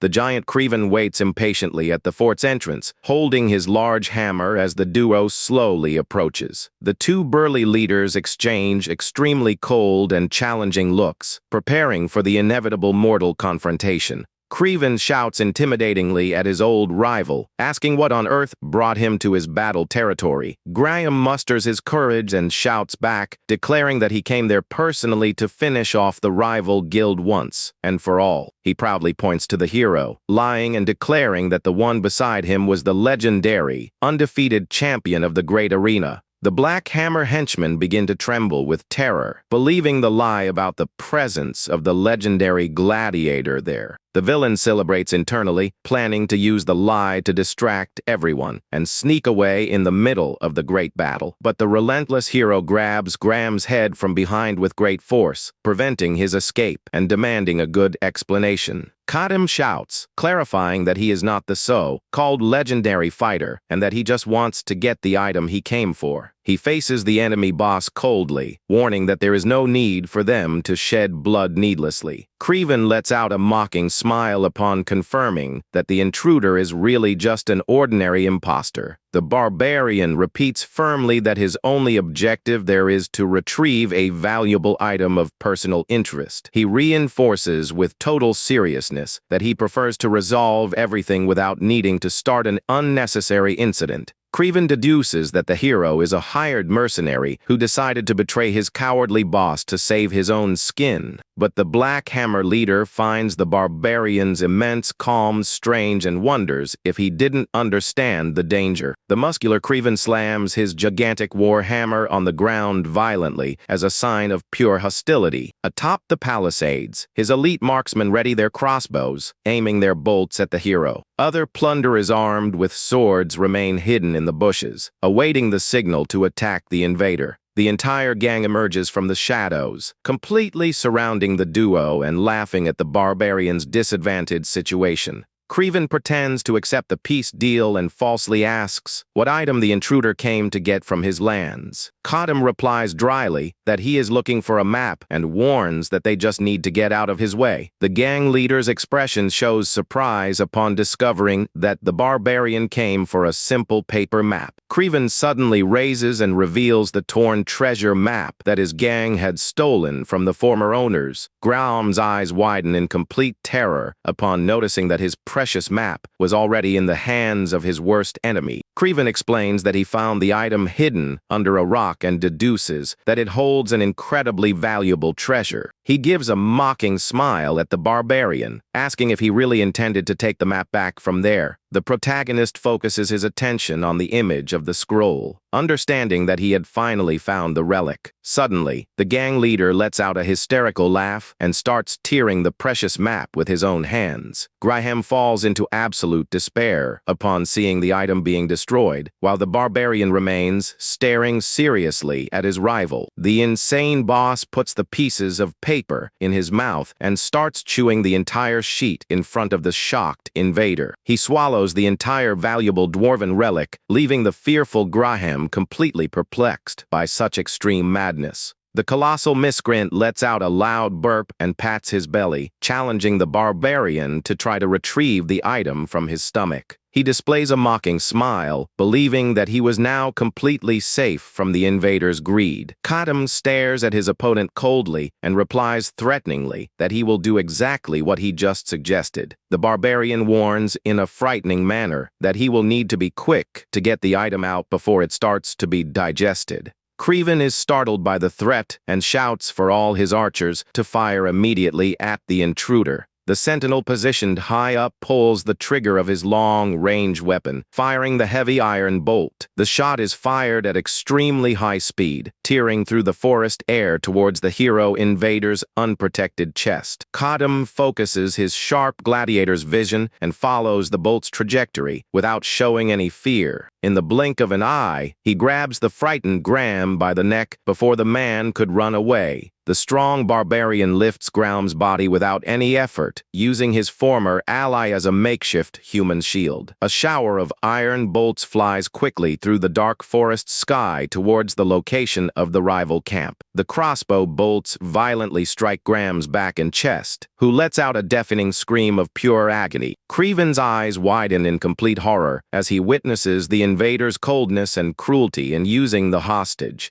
The cowardly boss spits blood and pain in his last moments of life, while the barbarian holds him without showing remorse. The enemy boss realizes with terror that the intruder is a relentless psychopath who does not hesitate to sacrifice lives to win. He screams desperately, ordering his marksman to aim for the barbarian's unprotected parts as soon as they reload. The guards struggle against time, trying to reload their crossbows with hands trembling in complete despair on top. But the hero takes advantage of the opening and throws his wooden axe with extreme force towards the enemy palisades. The enemy sentinel's eyes widen, and he lets out a scream of terror upon seeing the spinning blade fly quickly in his direction. The rustic axe hits the guard squarely in the face, sending his blood spraying in all directions with the lethal impact. The defeated archer's body collapses lifelessly from the watch platform, falling hard onto the packed earth of the camp. Without showing fatigue, Kadam draws his sharp mosquito sword with one hand while keeping the body pinned with the other. The other guards scream in panic, warning about the lethal throwing attack that just took out their companion. Graum's body continues to receive dozens of iron bolts in the chest, working perfectly as a barrier. A crossbow bolt pierces the former gang leader's hand and chest with a dry and violent sound in the darkness. The red-haired man cries in pain in his terrible agony, begging the barbarian to end his suffering quickly. Creven shouts furiously, ordering the archers to stop firing individually, and tells them to cease the useless attack. Creven shouts furiously, ordering the rest of his gang to advance with full force against the invader. A horde of armed plunderers runs towards the hero, shouting aggressively in the middle of the combat. Without any hesitation, the relentless barbarian throws the body he was using as a shield against his opponents. The heavy body hits the attackers in the front squarely, knocking several of them to the ground with extreme force. The hero grabs his flask of demon essence, aware that the wounds from the fight would be too severe without help. The warrior, with glowing red eyes, decides to finish the slaughter of that gang in the quickest way possible. Creven watches from a distance as the barbarian drinks, wondering if he was consuming water or just some kind of beverage. An immense red aura envelopes the barbarian's body, releasing a power far superior to what he had felt before in the fight. The gladiator's crimson gaze shines intensely, indicating that demonic fury had taken complete control. The henchmen continue to advance, shouting threats, without realizing they were running towards their own doom. But the men turn pale upon noticing that the giant barbarian simply vanished from in front of them in the blink of an eye. A terrible spray of red gushes into the air as Kadam reappears, delivering invisible and lethal cuts on the road. The miscreants begin to scream in complete despair, not understanding where the invisible attacks of that creature were coming from. The supernatural agility effect of the demon essence allows him to move with an impossible speed to follow. He becomes a true phantom of destruction, treading several plunderers with precise and violent cuts in the dark. The guards scream in panic in the face of the incredible speed bonus that prevents any kind of defense or counter-attack. 3 more heads fly through the air, gushing a lot of red liquid, as the relentless mosquito sword continues the lethal slaughter. The gang leader watches from afar as his guild is torn apart by the barbarian, unable to even see his movements. The leader trembles with terror, wondering where that monster came from and how it possesses such overwhelming power in combat. The warrior stands imposing in the center of the bloodbath, with eyes glowing with fury and his body tense in the forest. The Black Hammer leader swallows hard, feeling the true fear of his end for the first time in his entire criminal life. Creven desperately orders his archers to bring a loaded heavy crossbow directly to him at the fort. The scared lackey hands the weapon that fires iron bolts into the trembling hands of the leader, who plans a long-range attack. He focuses his aim, knowing that even the fastest warrior in the world needs to stop for a brief moment after attacking someone. Creven carefully watches the barbarian's movements, who continues to tear apart the last surviving plunderers there. The warrior turns his back to find a new target in the forest, exposing a perfect opening for the rival boss's aim. The criminal leader grits his teeth and pulls the trigger of the heavy crossbow, shouting that this was the perfect moment for the shot. The heavy iron bolt is fired with immense force through the dark forest sky towards the gladiator's back. The accurate shot travels at extremely high speed, promising to pierce the hero's head brutally and with no chance of defense. but the barbarian suddenly turns his face, displaying his bright red eyes as he notices the fast approach of the projectile. The Black Hammer leader lets out a mocking smile, firmly believing that his accurate shot had finished off the intruder. The heavy metal bolt cuts through the night wind, making a sharp noise moments before what should have been the fatal impact. The hero watches the projectile approach his face, maintaining a completely calm and very focused expression in the combat. The enemy leader begins to laugh victoriously, confident that the barbarian's head would be blown apart by the lethal shot. But a dry sound of impact interrupts the rival boss's celebration as the barbarian makes an extraordinary move. Creven's smile vanishes instantly, and he widens his eyes, unable to believe what he was seeing. The gladiator's robust hand catches the iron bolt in the air, just inches from his face, drawing a little blood there. He breaks the wooden shaft of the projectile with his own hands, keeping his threatening gaze fixed directly on the boss. Creven trembles with terror, stammering, not understanding how a human could catch a heavy crossbow shot in the air with his hand. The hero takes a firm step forward, treading on the defeated bodies as he advances towards the terrified Creven. The barbarian walks in an extremely intimidating manner with his mosquito sword, leaving a trail of red behind him. The guards panic completely, shouting that he was approaching, and Creven orders them to prepare more loaded weapons.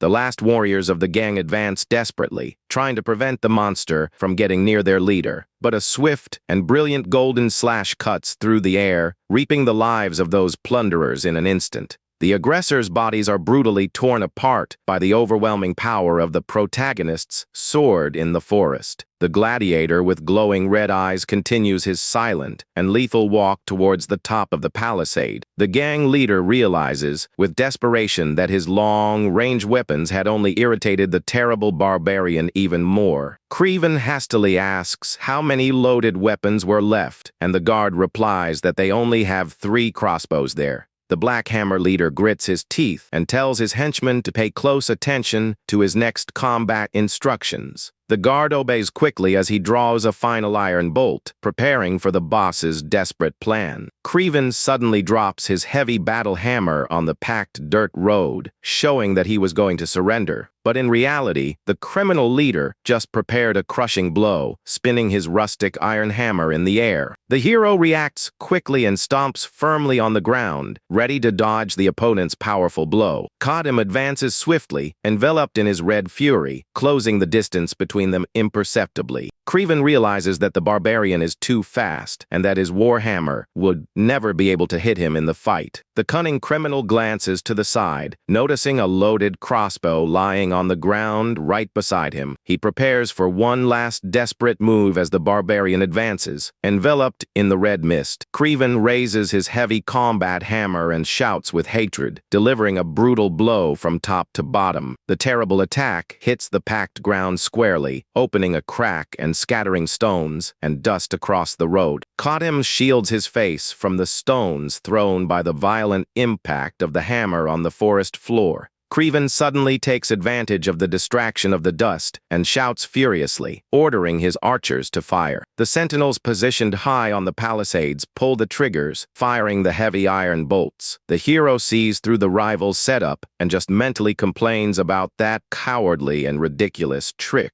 The gang leader quickly ducks and picks up a loaded heavy crossbow from the ground to ensure the hero's demise. He positions himself firmly, preparing to deliver a fatal shot to the protagonist's back. Kadim easily parries the bolts, while the enemy challenges him to try to stop his own crossbow shot. The Black Hammer leader points the sharp tip of the iron projectile right in front of the silent barbarian's face. He pulls the trigger, firing the bolt at point-blank range with incredible force that should have blown his head off. Creven gives a confident smile and shouts that the barbarian could never dodge that frontal shot. The projectile travels fast, but the experienced hero makes a perfect move to surprise his opponent in the fight. Kadam bites the wooden tip of the projectile with extreme force, holding the lethal bolt with his own teeth. The enemy boss's eyes widen in complete terror as he witnesses that legendary display of absurd power. Without giving time for a reaction, Kadam delivers a deep cut to Creven's chest, who begins to gush a lot of red liquid. The big man collapses to his knees on the ground, his hands on the serious wound, letting out a muffled groan of pure pain. The defeated leader writhes in pain in the dust, while the relentless barbarian watches him with total coldness. Creven stammers in panic, trying to understand how the invader managed to hold a crossbow bolt with his teeth. The hero breaks the projectile in his mouth and spits the broken pieces of wood onto the dry earth without showing any effort. The criminal trembles, realizing that this dark-haired man possessed supernatural combat skills. Kadam calmly tells the wounded boss that he will take out his last henchman and tells him to wait there in silence. He hears from a distance the desperate screams of his henchmen being mercilessly slaughtered by the hero in the forest. Soon after, the barbarian returns triumphant and sticks his blood-covered mosquito sword into the cave floor. The warrior approaches the wounded opponent and says calmly that he has a business proposal to make. The once fearsome Creven joins his trembling hands and desperately begs the hero to spare his life. Kadam reassures his opponent, saying he won't take him down and that he will just open his belly to retrieve the swallowed map. The boss panics completely and shouts that it won't be necessary because he has memorized the entire content of the map. He hastily reveals that the legendary treasure is locked in a black chest located under the ruins of Molden Castle. The hero is suspicious and asks why the gang of assailants never went to get the valuable dwarven relic themselves. The boss explains that the castle ruins are surrounded by hundreds of heavily armed church soldiers. The barbarian ignores the excuses and demands to know which army of soldiers is laying siege to the castle ruins. The man reveals that the troops belong to Viscount Adlin, with the supposed mission of punishing a lord allied with demons. The hero silently laments, realizing that his simple search for the map has become a very complex political problem. Kadam draws his sword, stating that he needs to cut open his opponent's belly to get the scroll and check the truth. With total coldness, he warns that he would never trust the word of a mere lying criminal from that dirt road.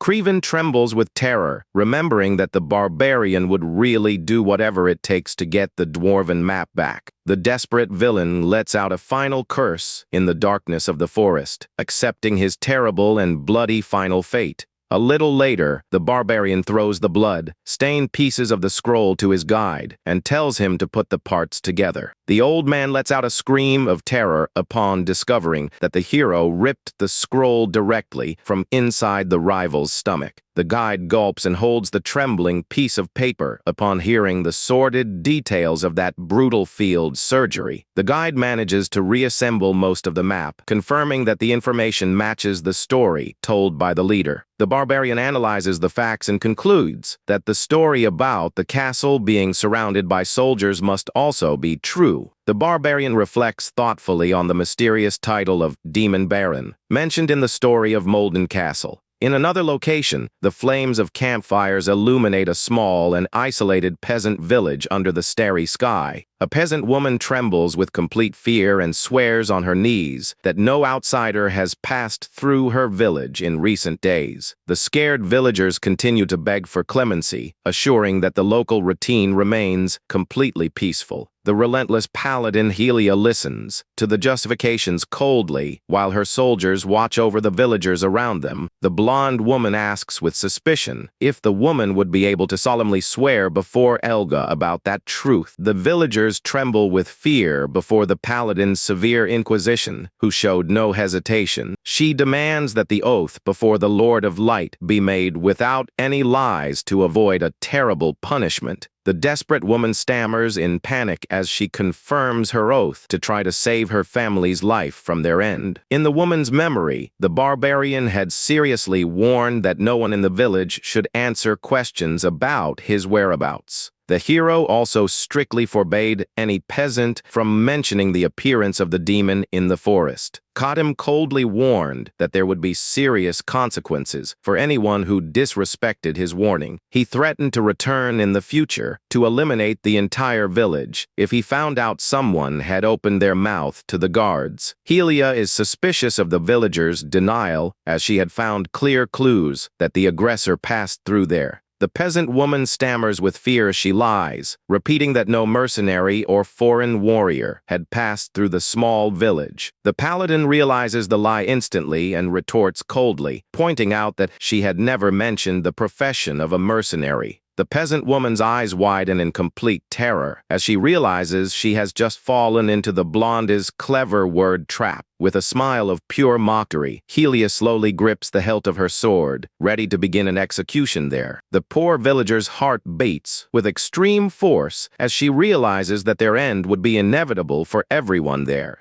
The merciless church warrior delivers a brutal blow, executing the peasant woman without showing a hint of hesitation. Suddenly, a bizarre scream of pain echoes through the village, catching the paladin's attention, who turns to investigate the sound. The scared peasants break into a cold sweat and beg her to ignore the noise, desperate to cover up the farce. But the blonde woman ignores the villagers' pleas and walks decisively towards the strange noise in the village. Her eyes widen in complete horror upon finding a bizarre scene inside one of the small houses. The young boy of the village is lying on the floor, trembling violently and foaming at the mouth due to a demonic possession. The paladin diagnoses the severe possession, but the desperate mother tries to lie, claiming it is just a childhood illness. Helia ignores the mother's pleas and continues to walk calmly with her metal boots towards the fallen boy. The desperate mother hugs her son, begging and crying for the holy night to spare her little one's life. The paladin begins to recite a powerful exorcism prayer, channeling a brilliant magical light in her hands. She vows to consecrate the boy's soul to the divine light, unleashing an extremely potent, magical explosion upon him. Her brilliant armored hand touches the child's head, releasing a torrent of purifying energy in the cave. An immense explosion of white light purifies the entire environment, leaving the desperate mother completely blinded by the glow. The peasants outside feel that warm and divine magical energy and realize that a purification has occurred there. Little Moroni lies lifeless on the ground, with a finally peaceful expression after the powerful divine magic. The mother weeps profusely, hugging her son's body, while Helia coldly explains that his soul was saved from the demon. She solemnly guarantees that the child's soul is now totally free and at peace under the Lord's protection. The grieving mother thanks the paladin amidst her tears of pain, not realizing the real danger she was in.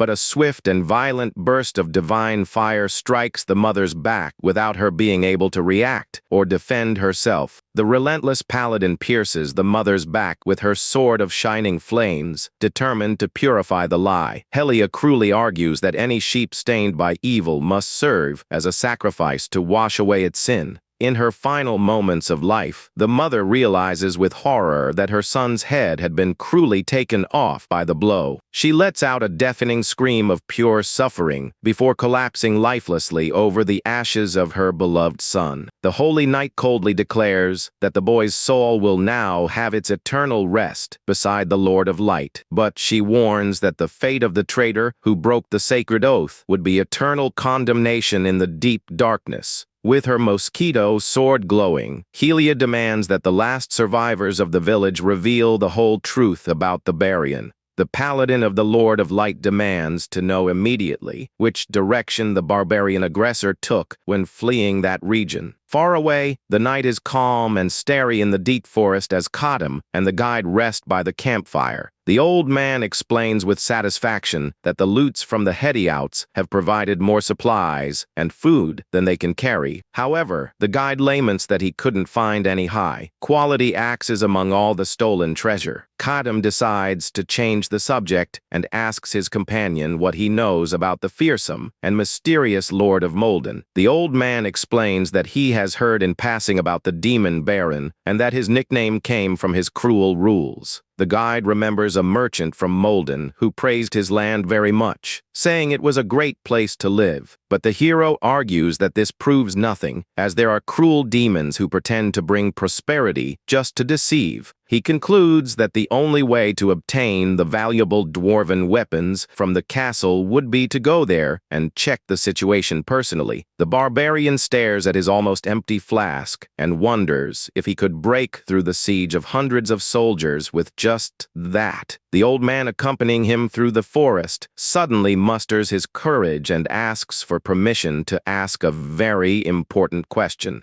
The silent warrior turns only his head to the side, waiting for his fearful companion to say what he is thinking. The guide questions if the title of Great Warrior of Atala that he used before is something exclusive to elite soldiers. The hero asks the reason for the doubt, and the old man reveals that he heard that the legendary champion also used that same name. The protagonist's eyes widen with fury upon hearing that this impostor from the great arena was defaming his sacred title. Kadam gets up from the wooden bench extremely abruptly and quickly, leaving the poor merchant scared. The old man throws himself to his knees on the ground, desperately begging for forgiveness for asking such an inconvenient question. The hero reflects that this sacred title of Atala was not a mere combat nickname, and that it belongs to only one barbarian. It is a sacred honor given by the god of the wild himself only to the warrior destined to annihilate the great demons. He deduces that there are only two possibilities. Either the champion is using the sacred title out of pure ignorance, or the god of Atala himself had forgotten him to choose a new and more powerful champion to succeed him in the role. The barbarian calms his fearful guide, telling him to get up, and warns that they will leave for Molden as soon as day breaks. The warrior takes a firm step towards the dark forest while processing his feelings of fury and anxiety. He walks decisively, wondering if he was being imitated or if he had really been discarded by his creator god. The barbarian grits his teeth in anger and mentally vows to tear that impostor apart as soon as they meet. A short time later, the scene changes, revealing the enormous and fortified stone gates of the imposing Molden castle. Atop the palisades, two sentinels armed with long spears guard the entrance very attentively and silently. From the top of the walls, the guards observe the camp of hundreds of enemy soldiers who are surrounding the entire fortress. The archers positioned in the watchtowers remain on high alert, awaiting the start of the violent combat. Hidden among the bushes, Kadam and his companion observe all the heavy security at the main entrance of the castle. The old man whispers in terror, saying he can't see any safe opening to invade that military fortress. The barbarian coldly orders the merchant to hide in a safe place in the forest, as he will carry out the infiltration alone.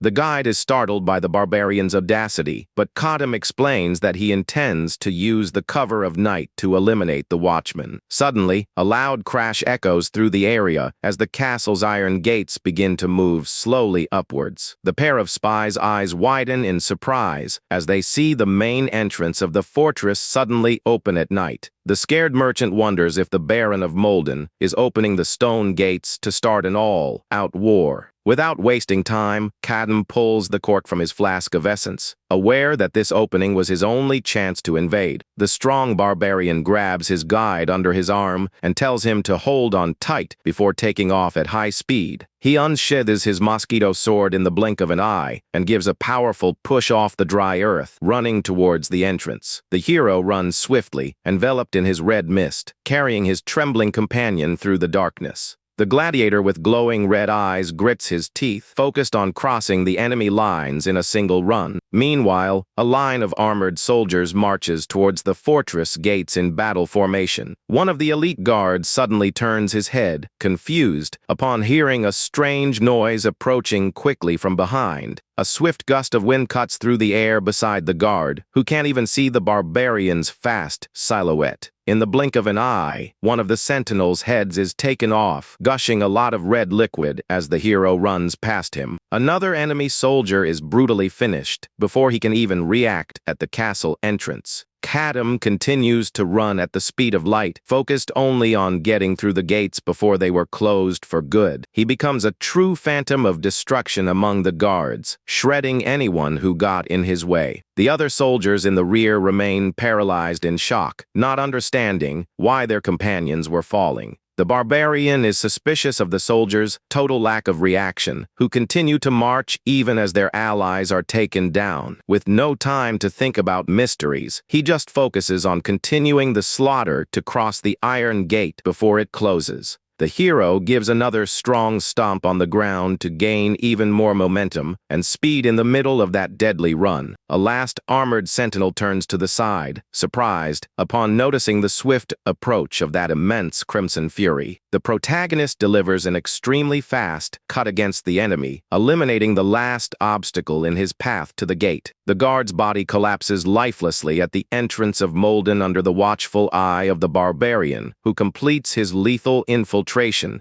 The barbarian lets out a long sigh of relief upon realizing he managed to cross the main entrance without any problems. He tells his guide that he defeated the first group and observes an important man at the front of that formation. Kadam focuses his crimson gaze on the man in golden armor who was leading the enemy troops right in front of him. The Baron of Molden is surprised and asks who he is as Kadam approaches imposingly. The scared Baron asks for the true identity of the intruder who carried out that slaughter alone. The barbarian asks if he is the famous demon Baron and questions why he is outside the castle alone. The Baron denies the terrible rumors, stating that he has no connection with demons and that there are other reasons. The hero warns that he will check the truth for himself and tells the man to follow him to answer his questions. The desperate Baron shouts that he needs to go back, as he intended to sacrifice himself to save the people of the castle. With a look of pure coldness, Kadam tells him to shut up and warns that he can perish at another time later. In the memory, things started to go wrong when the castle guards began to starve in the darkness. The Baron himself carried heavy sacks of water to personally help his tired soldiers on the wall. The watchman finds his lord's humble attitude strange, but the Baron praises him, saying his parents would be proud of him. He explains that carrying water is nothing compared to the suffering of guarding the border under siege for months on end. The kind lord takes all the blame for not being virtuous and deeply regrets the suffering of his men. The soldier emotionally retorts, swearing that Viscount Adlin is the real culprit and that everyone is proud to follow him. The Baron of Molden closes his eyes in absolute silence, touched by the sincere and loyal words of his young soldier. He thanks them for their kindness, but mentally decides that he will not allow his young men to continue suffering. The guards look at each other, confused, not understanding the true and tragic meaning behind those words of farewell. Graham remembers that the weather started to warm up, bringing temporary relief to the severe lack of firewood in the winter. The Lord returns to his chamber in the castle and faces his wife with an extremely melancholic and sad expression. The wife senses her husband's anguish and gently asks what has actually brought him there at that moment. The Baron changes the subject and fondly recalls the colorful tulips his beloved wife had ordered in the past.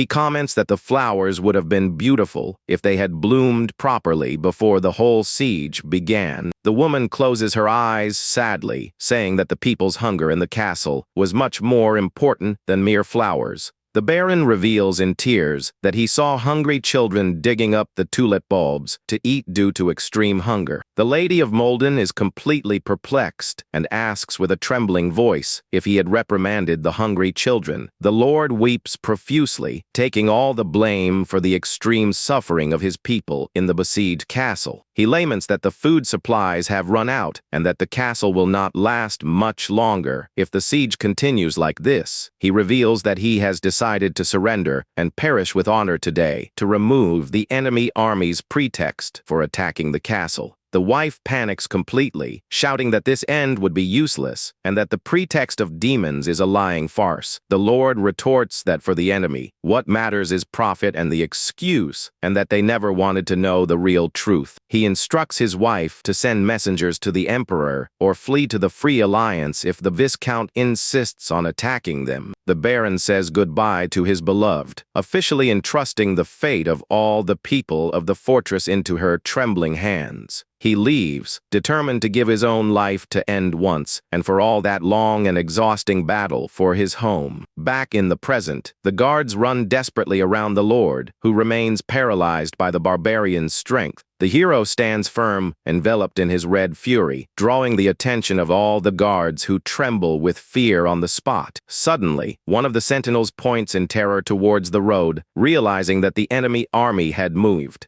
He screams desperately, revealing that Viscount Adlin's soldiers had already initiated a massive attack formation. The hundreds of soldiers armed with spears begin to march threateningly and heavily towards the castle entrance. The enemy army captain lets out a roar of fury, ordering all men to advance with full force in the combat. The barbarian coldly observes the march of the enemy army, which is rapidly approaching with murderous intentions of war. The Baron despairs and shouts with all his might, ordering the guards to close the iron gates immediately. The castle's metal gate begins to descend heavily and quickly, making a violent crash throughout the entrance. Kadim and the Baron end up locked outside, facing the fury of the hundreds of armed soldiers alone. Viscount Adlin's army advances, running with their spears ready to tear apart the cornered duo outside the fortress. Suddenly, the enormous iron gate begins to descend rapidly to close the passage, but the gate gets stuck halfway, leaving the guards and Kadim completely confused by the failure. One of the soldiers screams desperately, warning that the crank is jammed and won't turn at all.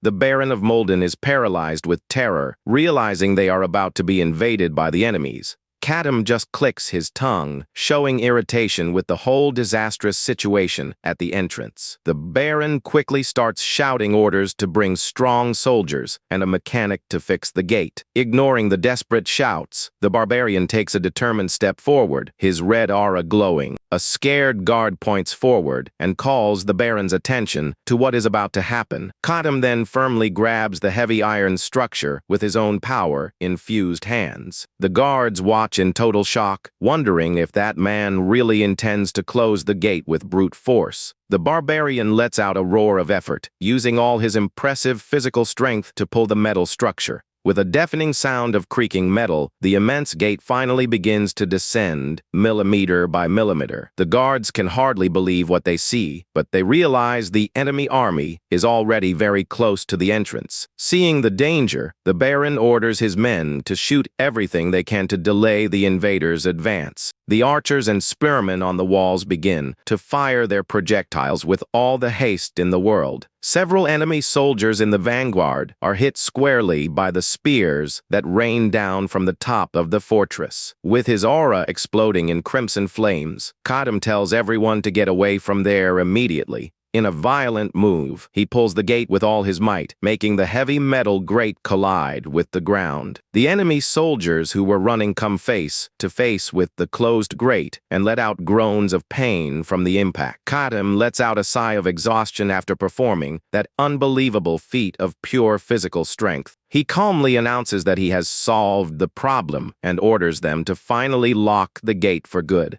The Baron of Molden and his guards stare at the hero, completely in disbelief, wondering if he is human. The warrior turns to the Lord and calmly suggests that the two of them have a civilized conversation from now on. A short while later, a lavish table with hot soup and meat is prepared inside the castle's chambers. The Baron serves the visitors with all hospitality, while Kadim's guide devours the food, famished. The young man asks for another bowl of soup with his mouth full, and the host kindly replies for him to eat without rushing. Observing the scene, Kadim comments that it's strange they have so much food if the castle has been under siege for a long time. The Lord explains that he would rather starve with his family than commit the dishonor of leaving his guests hungry. The barbarian asks if it was because of this sense of honor that the man went outside to meet a foolish end. He demands to know the whole truth behind the conflict and why the Lord wanted to throw his own life away. The Baron agrees to tell everything and says that for that, he will need to go back in time a bit to explain the origins.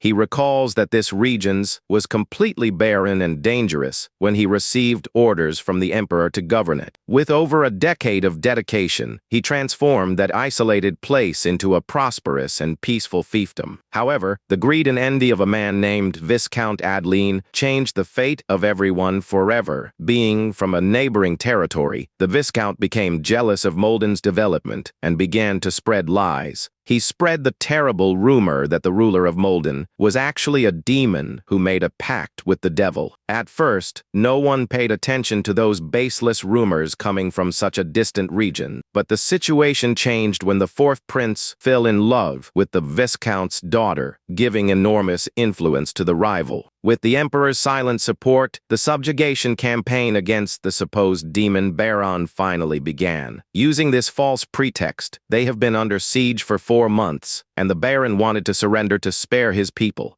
Kadam finds it strange that the enemy has kept 400 soldiers fed for months without attempting a direct attack. The Lord agrees and suspects that the imperial family itself is secretly helping the rival behind the scenes. The warrior remains in absolute silence, absorbing the information and analyzing the political situation. The Baron then asks Kadam to reveal who he is and what his true objective was in invading the enemy camp. The hero replies that he came in search of a fist-shaped rock that is located exactly in the center of the castle. Completely shocked, the Lord asks how he knows about the existence of this rock, which is hidden in the castle's basement. Kadam says he just wants to be taken there and promises to leave quietly as soon as he finishes his work. The Baron refuses immediately, saying that entry to the basement is strictly forbidden to anyone. With an extremely serious look, the barbarian demands to know the real reason for this whole prohibition. The ruler laments and apologizes, stating that he cannot reveal this secret to an outsider. Kadam remains in absolute silence with a cold and serious expression in the face of the host's stubbornness. The young merchant begins to sweat nervously as he feels the atmosphere become tense all of a sudden. The two men stare at each other fixedly in a tense silence where neither of them seems willing to back down. The barbarian repeats that the basement is forbidden and that the Lord cannot even reveal the real reason for it. The warrior lets out a long sigh, commenting that things had been too easy until now. In an extremely swift move, he draws a small dagger and throws it towards the dining table. The Baron gets a huge fright from the hero's sudden reaction and widens his eyes, not understanding. The blade squarely hits a small crawling insect that was passing over the wooden table.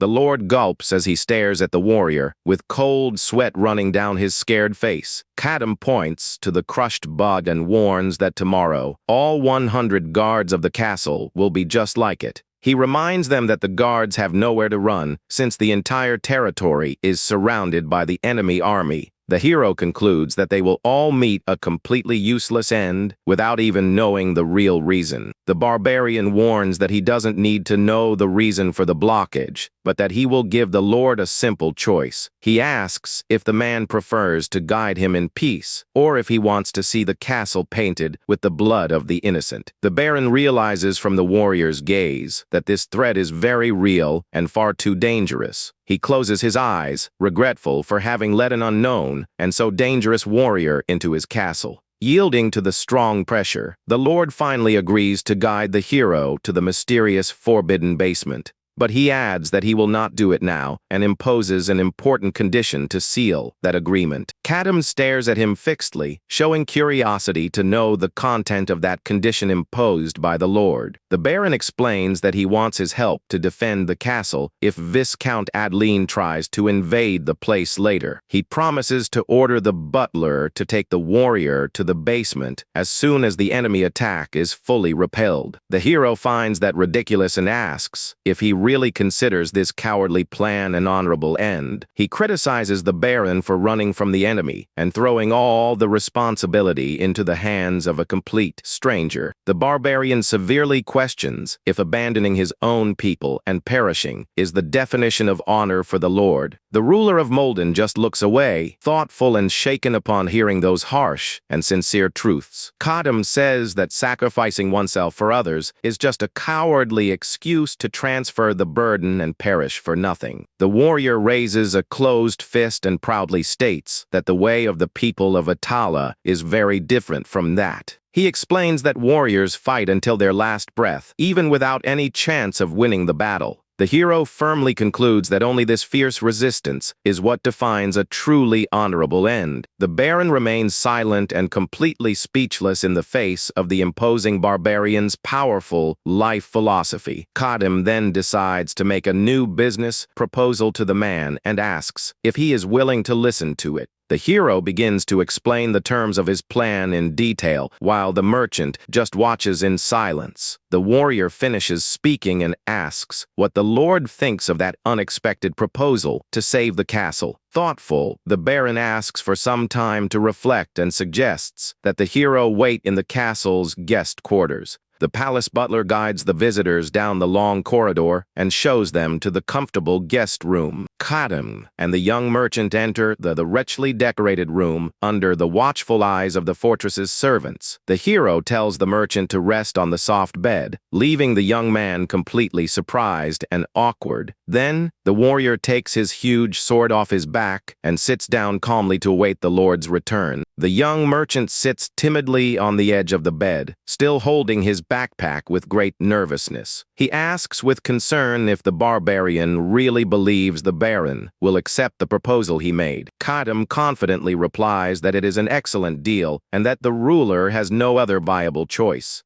The young man comments that he was scared when the Baron was so firm in his refusal of the basement earlier. He wonders what could be the important reason for blocking the basement, as the Lord seemed like a kind person. Kadim states with total conviction and seriousness that the answer to the Lord's stubbornness is all too obvious. The merchant is confused by the hero's quick response and asks what he means by that. Suddenly, the wooden door of the room begins to open slowly, drawing the attention of the two young men. The warrior remains seated in the armchair, coldly staring at the silhouette that has just entered the room. The Baron of Molden appears at the door with a determined expression, showing that he has finally made his decision. The barbarian comments that he returned much earlier than expected and asks if he has finally made a final decision. The Lord just nods solemnly, confirming that he is ready to accept the proposed agreement. Kadim agrees with a nod and tells the Baron to start the preparations for their plan right away. Night falls quickly, covering the entire immense fortress of Molden with a dark and mysterious silence. On the outer walls of the castle, two soldiers stand guard, silently patrolling the entrance under the moonlight. Suddenly, a suspicious noise from the shadows catches the attention of one of the sentinels, who goes on full alert. The guard points his spear towards the darkness and orders the intruders to identify themselves immediately. The Baron emerges from the shadows, wearing a common soldier's armor, and tells Sergeant Delton to lower his voice at once. The sergeant recognizes his lord, but is shocked to see him awake at that hour and wearing such simple clothes. The lord tells Delton to remain calm and reminds him that he is the officer responsible for that important guard duty. Still confused, the sergeant asks the meaning of this, but the Baron tells him to save his questions and help with the rope. He instructs the guards to tie the rope to the pillars of the wall and orders that no one leave the castle under any circumstances. The sentinels obey promptly and begin to tie the thick climbing rope under Kadim's watchful eye. With everything ready, the barbarian firmly grips the rope with one hand and takes a brave leap off the wall. He slides down with extreme speed and agility along the immense stone wall of the castle in the middle of the darkness. The guards watch the scene, scared, unable to believe that a man with that immense physique could be so agile. Then, the Baron grabs the rope and begins to descend right behind the hero, while his men wish him good luck. During the descent, the Lord begins to murmur the names of his most loyal soldiers with a melancholic expression. The guards at the top of the wall feel the weight of that silent farewell, but internally swear to fulfill their duties. The Lord asks with invisible tears for them to protect the fortress of Molden, which is his most precious treasure. Sergeant Delton stares into the void, feeling a huge tightness in his chest at the deep words of his beloved Lord. Meanwhile, one of the guards begins to pull the rope back after the Baron and Kadim safely touch the ground below. Once on the ground, the barbarian stares coldly at the man, asking if he has finally finished saying his goodbyes. The Baron closes his eyes with determination and confirms that he is fully ready to begin that mission. Kadam draws his blade, warning that it is time for them to go and take down that Viscount Adeline once and for all that night. The Baron of Molden stares at Kadam, completely stunned, upon hearing the details of that plan for a seemingly one-way invasion. The barbarian explains that they will ambush the enemy camp right after sunset, using only simple weapons. Frightened, the Lord asks if invading the rival troops with just 2 people wouldn't be signing their own demise. With a cold gaze, the warrior questions if that plan wasn't exactly what the Lord intended to do alone. He remembers that the ruler of Molden's passing would remove the rival army's pretext for war anyway. The ruler retorts with concern, wondering if Viscount Adeline wouldn't attack the castle anyway if he resisted. Kadam tells the man not to worry, as he intends to finish off the rival commander during the night's ambush. The Lord is left completely speechless upon seeing the frightening determination in the eyes of that relentless warrior. The barbarian promises that if he fails in the ambush, he will keep his word and help defend Molden Castle afterward. The Baron thinks he would have found that answer very arrogant if he hadn't already seen the hero's absurd skills today. Kadam states that this is excellent opportunity to eliminate the root of all their problems by facing the enemies. In the present darkness, the two silently approach the spot where the enemy guards are watching the camp entrance. In the blink of an eye, a sharp dagger flies silently, cutting through the cold wind toward the first rival sentinel. The blade hits the guard squarely in the neck, and a red liquid flows freely as he's unable to call for any help. The soldier falls to the ground, lifeless, while his watch partner turns, startled by the sudden noise beside him. The other watchman stares at the body sprawled on the ground, still trying to understand the origin of that treacherous and fatal attack. Without wasting time, Kadam moves at the speed of light to silence the second witness before she can sound the general alarm. The barbarian violently strikes the second guard with a direct hit that sends a spray of red into the darkness. The enemy collapses, finished, after being struck by the hero's relentless and silent attack at the camp's entrance. The Baron of Molden watches everything closely from behind, surprised by the unknown warrior's immense coldness and precision. Kadam notices that the rival soldiers showed no common reaction of fear or surprise, even when facing their end. Suddenly, the hero's eyes widen as he notices a very disturbing detail on the lifeless body of the soldier on the ground. The fallen guard's face is completely pale and thin, revealing a skeletal and severely underfed body. The warrior realizes that such extreme hunger with no desertions can only mean something very strange is happening. He looks around, trying to decipher the mystery surrounding the strange behavior of the rival army under siege. The Lord stares at him, confused, not understanding why the hero stopped to examine the body of the fallen enemy soldier. The hero tells the man to follow him, so they can enter the camp and settle this matter once and for all. They advance through the shadows and find several enemy soldiers lined up in the middle of the night, standing bizarrely still. The Baron finds it very strange to see the soldiers awake and fully equipped. Wandering aimlessly through the dark camp, a close-up on one of the soldiers' eyes reveals them to be empty, without any spark of life, as if he were just a shell. Suddenly, the men begin to snarl, making frightening sounds as they wield their swords toward the duo. Kadam orders the Lord to stay there and take down as many soldiers as he can while he advances deeper into the tents. The Baron of Molden asked with suspicion what the barbarian intends to look for in the middle of that dark camp. The hero replies that the obvious goal is to find Viscount Adeline, who commands this whole invasion against the castle. He explains that the demon's malevolent must be much stronger within the commander of that army himself. Kadam encourages the Lord to fight with all his strength and unleash his fury against the soldiers who cross his path. The barbarian reminds him that those men are the ones responsible for destroying everything the Baron held most valuable in life. The warrior wields his weapons, prepared to start a real onslaught against the hordes that begin to surround him.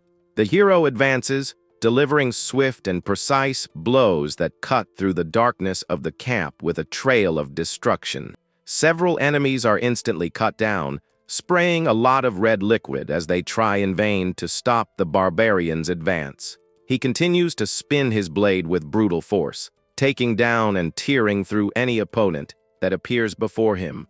Kadim destroys entire rows of soldiers with extreme ease, looking like a true demon in the middle of the battle. The warrior realizes the enemies are nothing more than puppets controlled by an external force, without any will of their own. Meanwhile, the Lord of Molden watches the hero's relentless fury with a mix of admiration and pure respect in his eyes. The puppet soldiers continue to advance, but are brutally sliced by the powerful warrior's swift charges. One of the enemies cries out in pain upon being struck squarely by the fatal attack that pierces his heavy iron armor. Kadim crushes another soldier with a violent stomp that cracks the dirt ground and scatters the opponent's essence around. The hero lets out a cold sigh, staring at the bodies on the ground with total contempt as he cleans the red from his large sword. He notices that the enemy resistance becomes even more fierce and violent as he advances toward the center of the location. With his axe in hand, the barbarian deduces that the commander is concentrating his malevolent power to try to stop him at all costs. Kadim walks with determination towards the enormous main tent, knowing he has finally reached the right place. With a cold gaze, the hero pushes aside the entrance curtain to confront whoever was inside the shelter. Inside, he finds Viscount Adeline sitting imposingly on his throne, guarded by two sentinels. An extremely malevolent and dark purple aura begins to emanate from the bodies of the two guards standing beside the throne. The Viscount is enveloped by this gigantic smoke of malevolent energy that fills the entire space with dread. In the blink of an eye, the two guards collapse, completely lifeless as the rival leader absorbs their strength. Adeline reveals his frightening, glowing red eyes, indicating he is under the control of a demonic force. The villain mocks the hero, saying he did well to get this far, but calls him a mere filthy stray from the desolate lands. The warrior finds that cheap provocation amusing and remembers having dealt with this type of opponent before on his journey. He realizes he has found a rare variant of someone possessed by a demon and smiles at his new challenge. The Viscount becomes furious upon seeing the barbarian smile in the middle of the battle and questions the reason for such audacity. The villain warns that the hero's strength is just a cheap trick and tells him to leave without touching Molden Castle. He claims to have cultivated that region for years and asks if the intruder really thinks he can steal his harvest. Kadim wields his weapons intimidatingly and replies with disdain that the villain talks too much for his liking. The villain realizes the hero won't back down and concludes that he has made the decision to throw his own life away today. An immense and frightening black smoke of spiritual energy appears right behind the enraged Viscount's body, but the barbarian goes on full alert upon noticing that frightening manifestation of demonic power right before his eyes. The malevolent fury roars, telling the warrior to say goodbye to his consciousness, for from now on, it will control his body. The monster throws all its purple power toward the protagonist, shouting that it will be the new master of his flesh. Kadim stands firm in the same spot as that dense and frightening cloud of energy completely envelopes him. The villain says he is pouring out his entire soul and that any mental opening will be enough to dominate him. Suddenly, the creature feels an enormous spiritual resistance and lets out a murmur of astonishment as its attack fails. From deep within the barbarian's mind, the original soul of his past life on Earth emerges, acting as an impenetrable shield. The villain strains to the utmost, trying to force the possession, but the malevolent energy is completely repelled by the hero. Adeline holds his head with both hands, letting out a cry of agony upon realizing his plan has failed miserably. He falls into total despair, not understanding why his spiritual possession is repelled so brutally and humiliatingly. Kadam lets out a mocking laugh and apologizes for disappointing the great expectations of that profane creature. He quips that his mind is already too crowded with his original soul to make room for any other guests. The barbarian prepares for physical combat, holding his axe firmly as the enemy glares at him with hatred. The villain remembers that the only things he couldn't possess in the past were much stronger, high-ranking demons. For a moment, he feared the opponent was a disguised demon, but sees that he is just a muscular human. The monster becomes even more indignant upon realizing he is being completely humiliated by a simple mortal warrior. He roars with hatred, calling Kadam a stray, and warns that he will destroy the warrior's body if he can't control it. The Viscount's body begins a bizarre mutation, with his muscles growing and glowing in shades of pink. The hero calmly observes as the enemy creature's bones crack, transforming into a true monster. Now transformed into a giant beast, the enemy shouts that he will crush the barbarian until he turns him into a red paste. Without showing any sign of fear, Kadam just adjusts his grip on his weapon, prepared to receive the attack. The giant beast swings a metal club of spikes with brutal force toward the protagonist. The barbarian blocks the violent blow with his blade, generating a deafening crash and sparks throughout the tent. The force of the impact is so overwhelming that it throws the warrior backward as the monster continues to press the attack.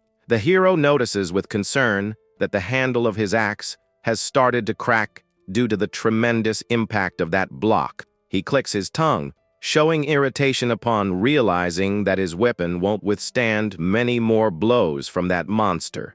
The monster raises its spiked club again, letting out a deafening roar of victory in the middle of the tent. The immense weapon crashes against the ground, raising a curtain of dust and destroying everything in its path. The hero manages to dodge by leaping back in time to recalculate his combat strategy against the beast. The Viscount mocks the protagonist's retreat, calling him a cowardly stray who only knows how to run when the fight gets serious. Kadam ignores the insults and assesses that the size of the enemy's club is too absurd to be wielded by a normal human. He concludes that his normal weapons will surely break if he tries to block another one of those brutal attacks. The barbarian takes a deep breath, facing the giant mutant, and prepares to fight using his agility and battle techniques. Meanwhile, in the dead of night, the tents of the enemy camp remain under the silent watch of the distant fortress. Viscount Adeline laughs and asks if the barbarian is just looking for a good place to hide from him. Kadam ignores the provocation, but realizes he has been surrounded by another large group of soldiers under the rival's control. The villain states that the hero has taken down many men, but he still has more than 300 bodies ready to be used. Without wasting time, one of the soldiers launches an attack, delivering a swift blow with his sword toward the warrior. Another puppet advances quickly against the barbarian, wielding a long spear to try to pierce his defense. Demonstrating incredible reflexes, Kadam manages to skillfully dodge and block the charge using his blade. He prepares his counter-attack agilely, spinning his weapon with all his might to clear a path among the enemies. The barbarian delivers an extremely violent blow that crushes the first opponent, creating a large shower of red. With a swift and continuous motion, he spins his body to deliver another fatal attack against another enemy guard. However, Adeline swings his gigantic spiked club, trying to crush the hero with all his brutal force. Kadam reacts quickly and dodges that immense metal weapon by a hair's breadth as it grazes past his face. The club hits the ground with absurd violence, opening a crater of dust as the barbarian leaps away. The monster roars deafeningly, warning that there is absolutely nowhere for the warrior to escape. The hero lands firmly on the campground, maintaining his full focus and carefully studying the rival's movements. The giant beast attacks again, creating another huge explosion in the terrain as the barbarian dodges with agility. Kadam slides across the soft earth of the camp, strategically repositioning himself to continue the deadly combat. The villain mocks his agility, saying he's very good at dodging and suggests nicknaming him Krat instead of Dog. During the movement, the warrior casts a quick glance toward the large walls of Molden Castle in the distance. Adeline notices the glance and scoffs, asking if the barbarian really thinks that fleeing to the castle will save him from his end. That moment, the young merchant Duncan runs up the stairs of the castle wall, hurried and completely out of breath. The demon states that a simple human body will never be able to withstand the overwhelming power of a creature of darkness.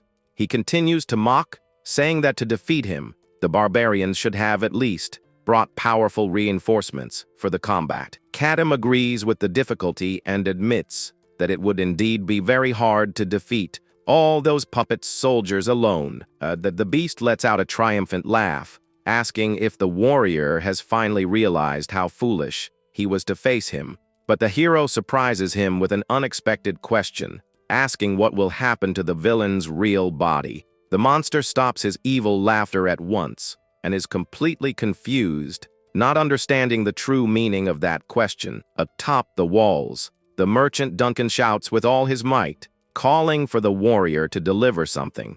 The hero smiles and states that the villain's original body is so weak that even a simple mason could defeat it. Viscount Adeline is completely paralyzed with terror as he realizes the terrible trap the warrior has set for him. The villain panics as he deduces what the Baron of Molden is doing to his real body at that very moment. Back at the castle, the Baron destroys the monster's pulsating heart, driving his sword into the mass of flesh that held its power. The beast roars with hatred and pain upon feeling its real body being struck, and curses the two humans with all its fury. He shouts that he will tear every muscle in the barbarian's body and rip out his insides to make him swallow it all in agony. The guards and Duncan on the walls watch in fear as the creature begins to grow even larger and more monstrous.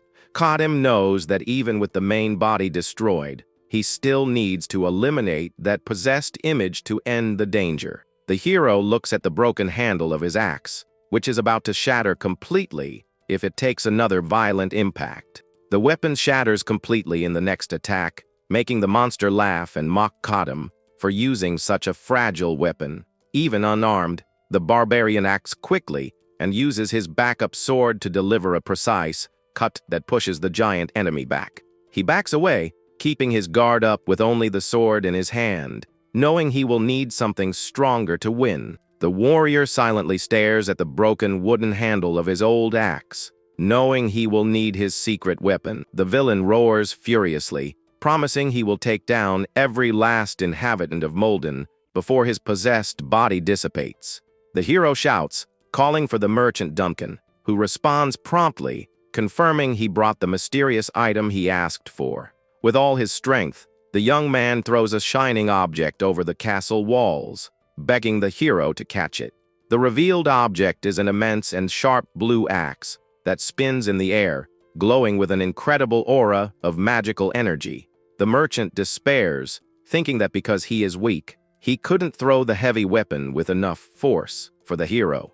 Kadam smiles and thinks that the young man doesn't need to worry if that weapon was truly forged by a great dwarven master. He knows that a legendary axe like that is capable of proving its true worth by flying to its master on its own. The blue weapon gains even more speed, cutting through the air and magically changing its trajectory toward the warrior. With impressive precision, Kadam extends his arm and firmly catches the handle of that powerful magical weapon in the air. The barbarian smiles confidently, holding the shining dwarven battle axe, ready to end that terrible combat once and for all. Duncan's jaw drops as he sees the axe accelerate on its own in the air and cross an immense distance in the blink of an eye.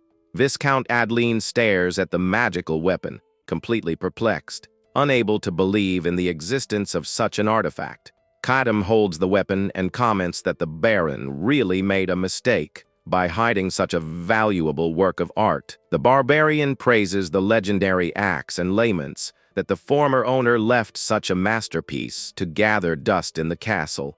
The monster recognizes the forging style of the northern dwarves and desperately questions if the hero came to Molden just for this weapon. Ignoring the rival's questions, the hero just adjusts his fingers on the weapon's handle, feeling the flow of magical power in it. With a bored look, the warrior comments that the villain talks too much for someone who is just a mere possessed puppet. Kadam raises the legendary axe above his head and announces that he is more than ready to begin the real combat. The barbarian advances with relentless speed, promising to shut that chattering, sharp-toothed mouth of his rival for good. The Viscount roars enraged, raising his giant club and vowing to reduce the dwarven weapon to pieces, using his brute force. The two colossal weapons clash in the center of the tent, generating an immense wave of spiritual shock that cracks the ground around them. The villain's powerful steel club is completely shattered by the edge of the magical axe, leaving the mutant in total shock. Adeline cannot accept that his indestructible club was turned into pieces by the overwhelming force of that divine weapon. Taking advantage of the opening, Kadam delivers a lethal cut that tears through the monster, causing its dark energy to leak from the wound. The warrior gazes at the blue axe, satisfied to have finally gotten his hands on a combat weapon worthy of his strength. Atop the stone walls, the young merchant Duncan watches that epic scene, completely impressed and dumbfounded. The Viscount's gigantic possessed body falls heavily to the ground, raising a curtain of dust after being defeated. All the purple and malevolent energy that controlled the invading leader begins to evaporate and dissipate completely in the cold air. Kadam concludes that without the main body, the demon's fury has no way to remain active for long in those puppets. The hero turns his back, knowing that the only thing left to do now is to return to the interior of Molden Castle. Suddenly, the Baron of Molden appears stealthily from behind, wielding his sword in an extremely threatening manner in the shadows. From above, Duncan notices the Lord's dangerous approach and shouts desperately to try to warn the barbarian of the danger. The Lord delivers an extremely swift sword blow, trying to take Kadam's head off from behind by surprise. Kadam manages to dodge the treacherous attack by a hair's breadth, leaping back with agility to escape the sharp blade. The hero faces the man and realizes with shock that the Baron now has black eyes and is completely possessed by the entity. The barbarian retreats and soon assumes a defensive posture on the soft earth as Duncan shouts in fear for his lord from above. The Baron is completely overtaken by a dense mist of demonic power, revealing that the spiritual threat is still alive. The demon speaks through the Lord's mouth, mocking the warrior and asking if he really thought the combat was won. Kadam remains unshaken in the face of this new threat, maintaining his calm demeanor and analyzing the dangerous situation. As the deadly confrontation unfolds, the secrets of this world, filled with magic and monsters, begin to come to light. The possessed one asks if the hero really thought the battle had come to an end and faces him with a macabre smile. He orders the hero to pay close attention to his words and begins to reveal the sordid details of his evil plan. Kadam realizes that the profane creature had already planted its dark thoughts in the Baron's mind a long time ago. The monster reveals that intended to make the foolish Lord watch the destruction of Molden and the suffering of his people in pure agony.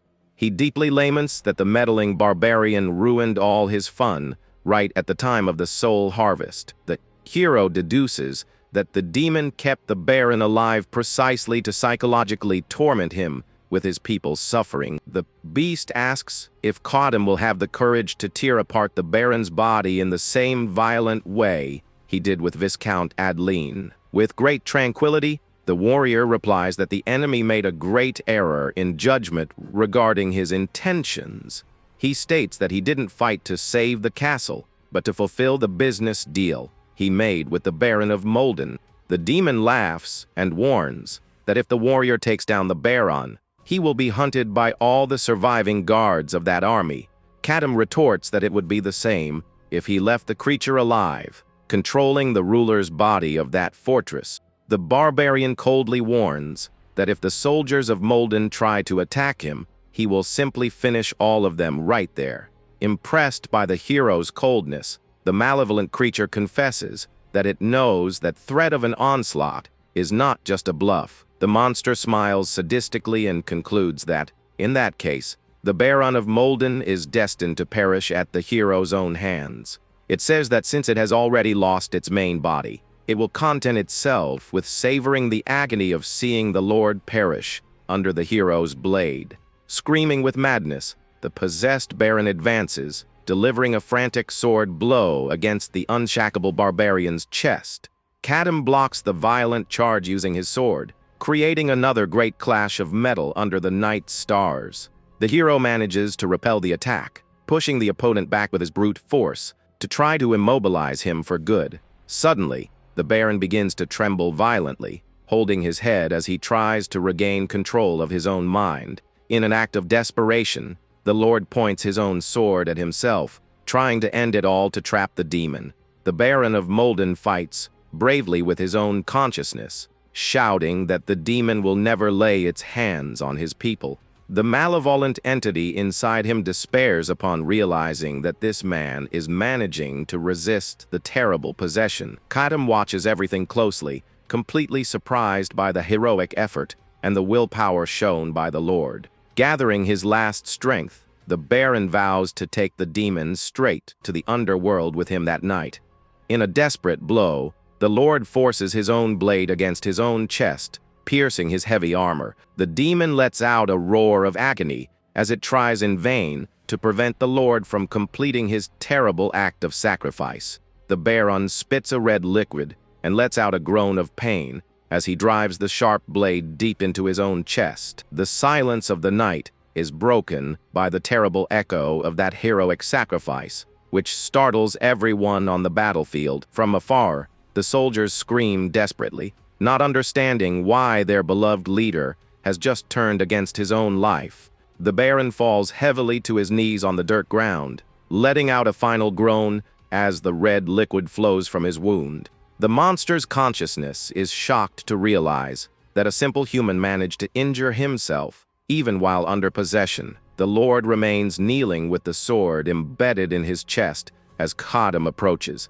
holding his new magical axe. The young Duncan runs over, frightened, in the warrior's direction and asks with a trembling voice if the Baron had perished there. The barbarian coldly replies that the man is still alive and kneels beside the gravely wounded Lord. He praises the impressive strength of the Lord, who was able to pierce his own metal armor to stop the beast. The hero comments that such a feat would be completely impossible if the Lord hadn't used the demon's own power. With great difficulty, the Baron murmurs that he failed to protect his kingdom once again, just as it happened in the past. Kadam then draws his red mystical dagger, called Mosquito, to try to use its magical properties on the wounded man. He applies the small healing artifact to the man's chest to try to prolong the Lord's life for a few more minutes. The Baron is astonished to feel the effect of the magical dagger and comments that suddenly his body feels much lighter. Kadam observes in silence, knowing that the artifact is only capable of temporarily delaying the Lord's inevitable end. The hero praises the man's bravery, saying that even a strong warrior would have given in to fear in the face of that demon. The Lord smiles weakly and says he feels very honored to have such a powerful warrior by his side in his final moments. He confesses that he has many regrets from the past and would like to leave some sincere words before he departs. The dying Lord bitterly regrets not having destroyed the malevolent creature the moment he discovered it in the basement. In a memory, the demon in flesh form in the basement whispered promises of transforming Molden into the most prosperous kingdom. He says that the monster demanded only one condition in return, which was to care for his people with all the love in his heart. Thinking it was a good deal, the young Baron touched the flesh, accepting the offer without knowing he was falling into a deadly trap. The pact brought prosperity and wealth to Molden, making the ruler truly come to love his loyal people. but the guilt of knowing that all of it came from a profane power brought a terrible anguish to the kind lord's heart. He reveals that he lived in constant fear that the creature would decide to take all that happiness away from his hands in a flash. The lord coughs up a red liquid, remembering that the day of reckoning finally came, using the greedy Viscount Adeline. He realizes that the creature's real objective was to make him suffer and feel a deep pain upon seeing the ruin of all he loved. The Baron laments that the salvation of Molden and the destruction of the demon, in the end, were not achieved by his strength. Kadam interrupts him and questions if it wasn't the Baron's own willpower that expelled the demon at the last second. The Lord smiles relieved upon realizing that he indeed managed to end that terrible story using his own strength. The barbarian nods positively and closes his eyes, confirming that the Lord performed a great deed. Feeling his life fading, the Lord asks Kadam to deliver one last and important message to his beloved wife, Delphina. He cries softly, apologizing for not being strong enough to protect them, as he had promised in the past. The Baron of Molden finally closes his eyes and takes his last breath under the sad gaze of Duncan and Kadam. The lifeless body of the brave ruler rests in peace at the camp as the morning winds begin to blow. The next day, the great bells of Molden toll sadly, announcing the passing of their beloved and respected ruler. The wooden casket containing the Baron's body is carried solemnly by the guards towards the kingdom's funeral procession. The knights and sentinels of the wall march with their heads lowered, overcome by a deep sadness for the loss of their leader. The citizens and peasants of the kingdom weep profusely and pray together for the soul of the one who gave his life to save them. Kadam and Duncan watch the ceremony from afar, knowing they successfully fulfilled the secret agreement they made with the Baron. At the enemy camp, the soldiers examine, frightened, the deformed body of Viscount Adeline, which looks like a terrible beast. Sergeant Delton orders them to burn the monster's body and the mass of demonic flesh that was brought by the young merchant. One of the guards is shocked to discover that the terrible monster the barbarian faced was actually the neighboring Viscount. Another soldier comments that the rival warriors already looked like starving bodies even before they fell in battle. The Molden soldier wonders why the Lord took his own life, and if all of this was really caused by a demon. He laments that the only man who knows the whole truth prefers to remain silent without giving further explanations. The troops surround the barbarian and demand that he reveal the truth about the tragic fate of the Lord of Molden. Kadam then breaks the silence and states that the Baron of Molden fought bravely against the enemy until his last breath. The barbarian faces the men and concludes firmly that this is the only truth they really need to know. Carrying the body of the deceased lord in his arms, the hero imposingly orders them to open the gates at once. He adds that the Baron was a man worthy of resting in peace in the embrace of his most beloved kingdom. Sergeant Delton repeats the hero's words, remembering that the deceased lord loved Molden more than anyone else. The sergeant vows before everyone that the soldiers will honor the Baron's will and protect the kingdom until the end. He states, moved, that Molden was the most valuable and precious treasure in the life of the one who sacrificed himself for all. Delton orders them to clean up the entire mess, to give a worthy farewell to the Lord, and to help the new ruler of Molden. A short while later, the Baroness Delphina gratefully watches the silent departure of the warrior at the wall's gate. The Baroness deeply thanks the mercenary for having fought and helped the kingdom of Molden, even without knowing them before. Bowing with great respect, she expresses her thanks on behalf of her deceased husband with great emotion. The hero replies dryly that there is no need to continue with those formal thanks. Kadam pats the handle of the axe and warns that he has already received his ideal payment directly from the Baron's hands. The widow insists on giving some gold coins and additional supplies, begging him to accept the gift. The barbarian refuses the money and says she should save the resources for something much more important from now on. He reveals that there is a bandits heading out full of supplies on the West Hill, and that she should send men there. The hero warns that he has already eliminated all the criminals from the location, and that the food should be distributed to the peasants. Delphina bows again, thanking him for this generous favor that will help save the peasants from starvation. She vows that the hero's friends will be friends of Molden and asks him to visit the kingdom again in the future. The lady promises that he will be received with the highest honors when he decides to return to Molden Castle. The hero says goodbye, saying he can't promise a return but leaves it in the air that the future is always a surprise. Kadam stops for a moment and asks if the Baroness's real name is indeed Delphina, as he imagined.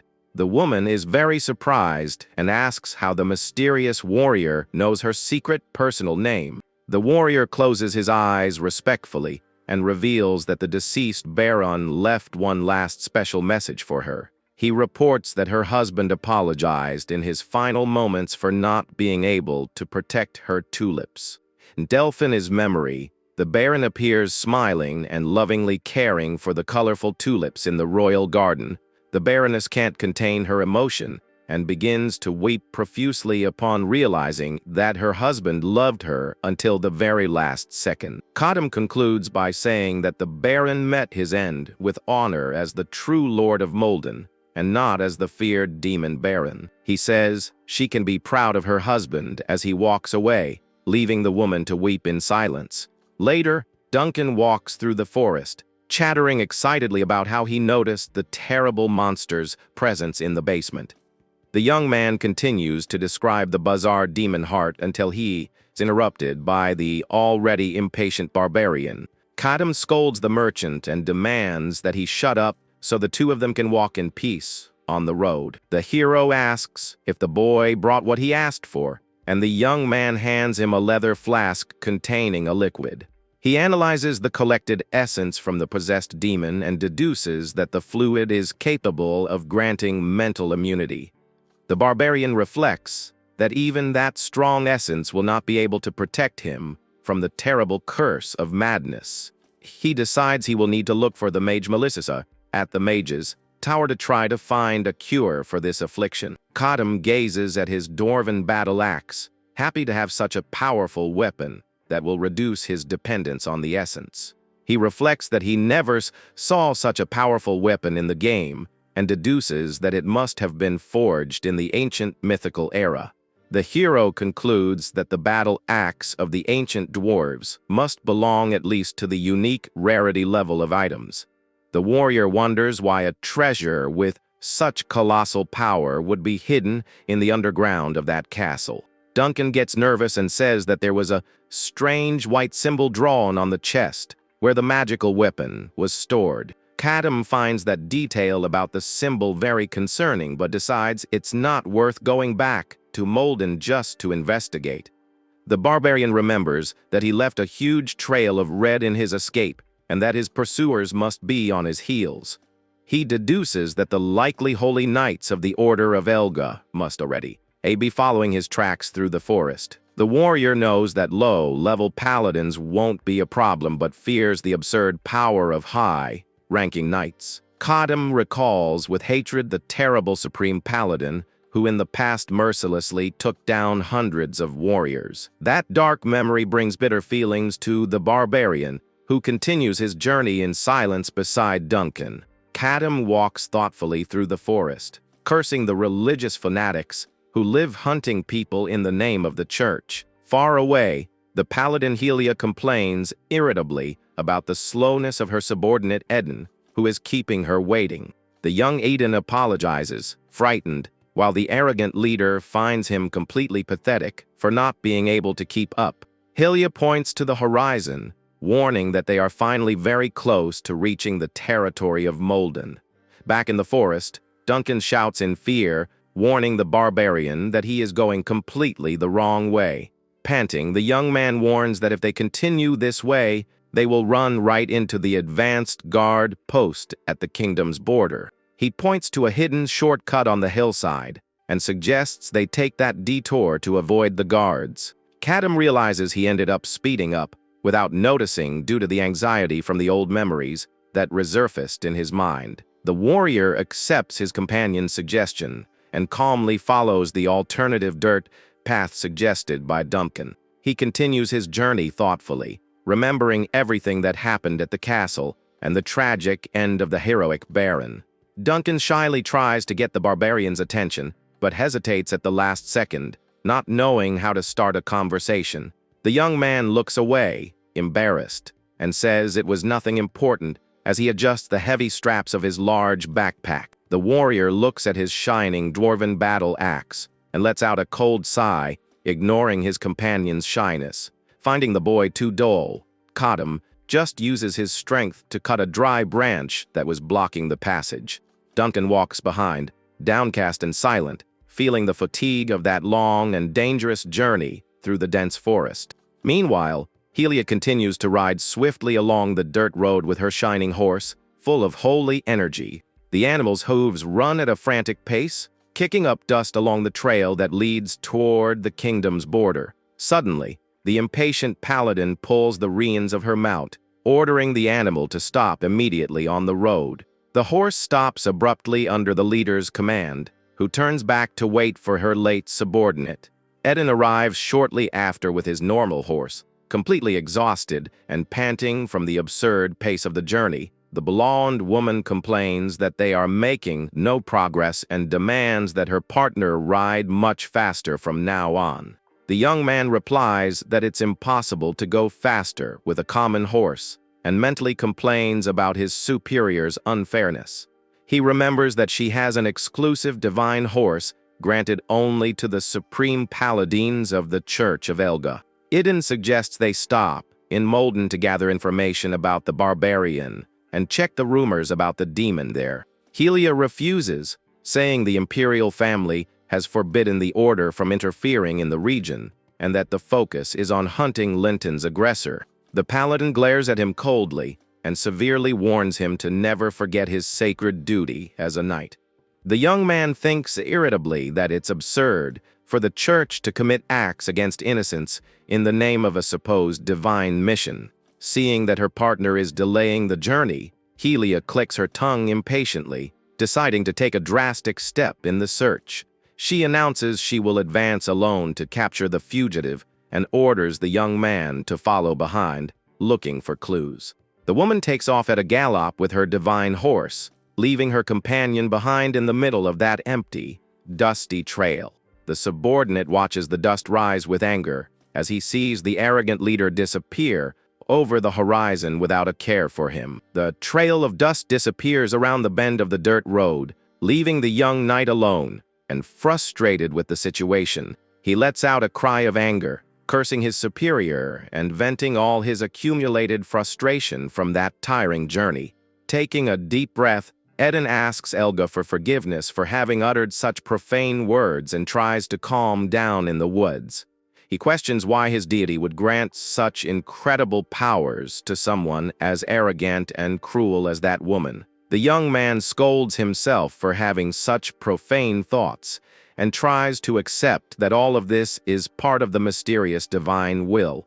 He dismounts from his tired horse, deciding to investigate the surrounding area on foot to see if he can find any useful clues. The warrior murmurs that the divine paths are too mysterious for a simple human to truly try to understand them. Suddenly, he notices something strange etched into the packed dirt ground of the forest, and his eyes widen in great surprise.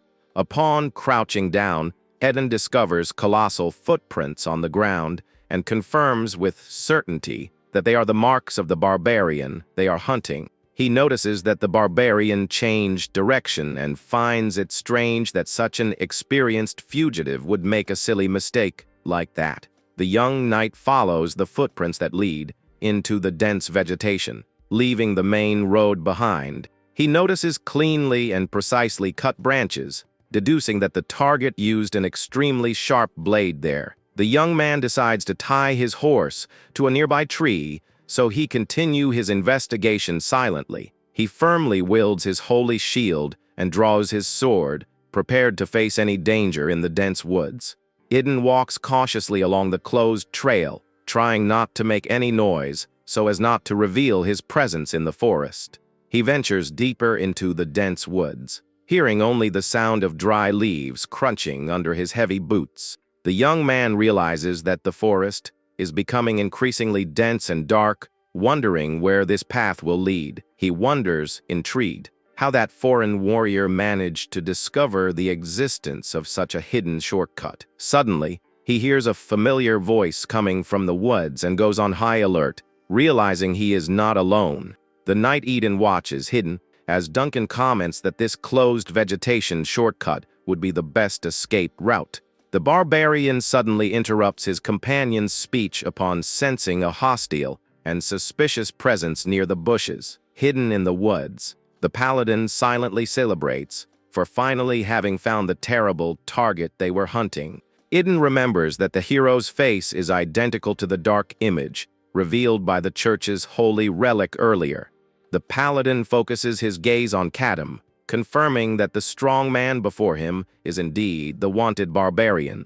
He trembles with fear, remembering that the relic broke when it reflected him, and wonders if he can defeat him without any help. The young man decides he has done his part by locating him and plans to let the arrogant Helia handle the rest of the combat. He plans to retreat silently to report the barbarian's location and end this tiring cat and mouse game for good. But as he tries to retreat, the young knight ends up stepping on a dry branch that breaks with a loud noise. He panics completely, knowing that the slightest noise in the silent forest may have revealed his presence to the target. In the blink of an eye, Kadam spins around with absurd speed and violently attacks the bush using his dwarven axe. The magical weapon comes down, creating a blue trail in the air toward the spot where the frightened paladin was hiding. The young man barely has time to react and manages to raise his blessed iron shield to narrowly block the fatal blow. The crushing impact of Kadam's weapon generates a deafening noise that cracks the young knight's shield in half. Idan's arm trembles violently under the absurd weight of the blow, and he realizes his equipment is breaking. He is shocked to see his blessed holy shield completely damaged by just a single blow from the barbarian. The paladin stares at the broken shield in total panic, realizing that this enemy weapon possesses an extraordinary power. Without giving the opponent time to recover, Kadam leaps toward the young man with a look full of murderous fury. The hero curses the knight, calling him a wretched fanatic, and delivers another violent attack to try to end the combat quickly. The young man manages to dodge by a miracle as the barbarian advances with a frantic sequence of physical blows. Kadam spins his blade with mastery, creating a cutting barrier of wind that forces the paladin to retreat in fear. The barbarian aims with pinpoint precision at the slit of the enemy's helmet visor, trying to deliver a fatal thrust. The paladin lets out a groan of pain as he manages to block the direct attack against his helmet at the very last millisecond. With a quick move, the hero delivers a violent elbow strike and throws the opponent backward to destabilize him. Then, the barbarian lands a powerful kick against the young man's shield, making the paladin completely lose his balance.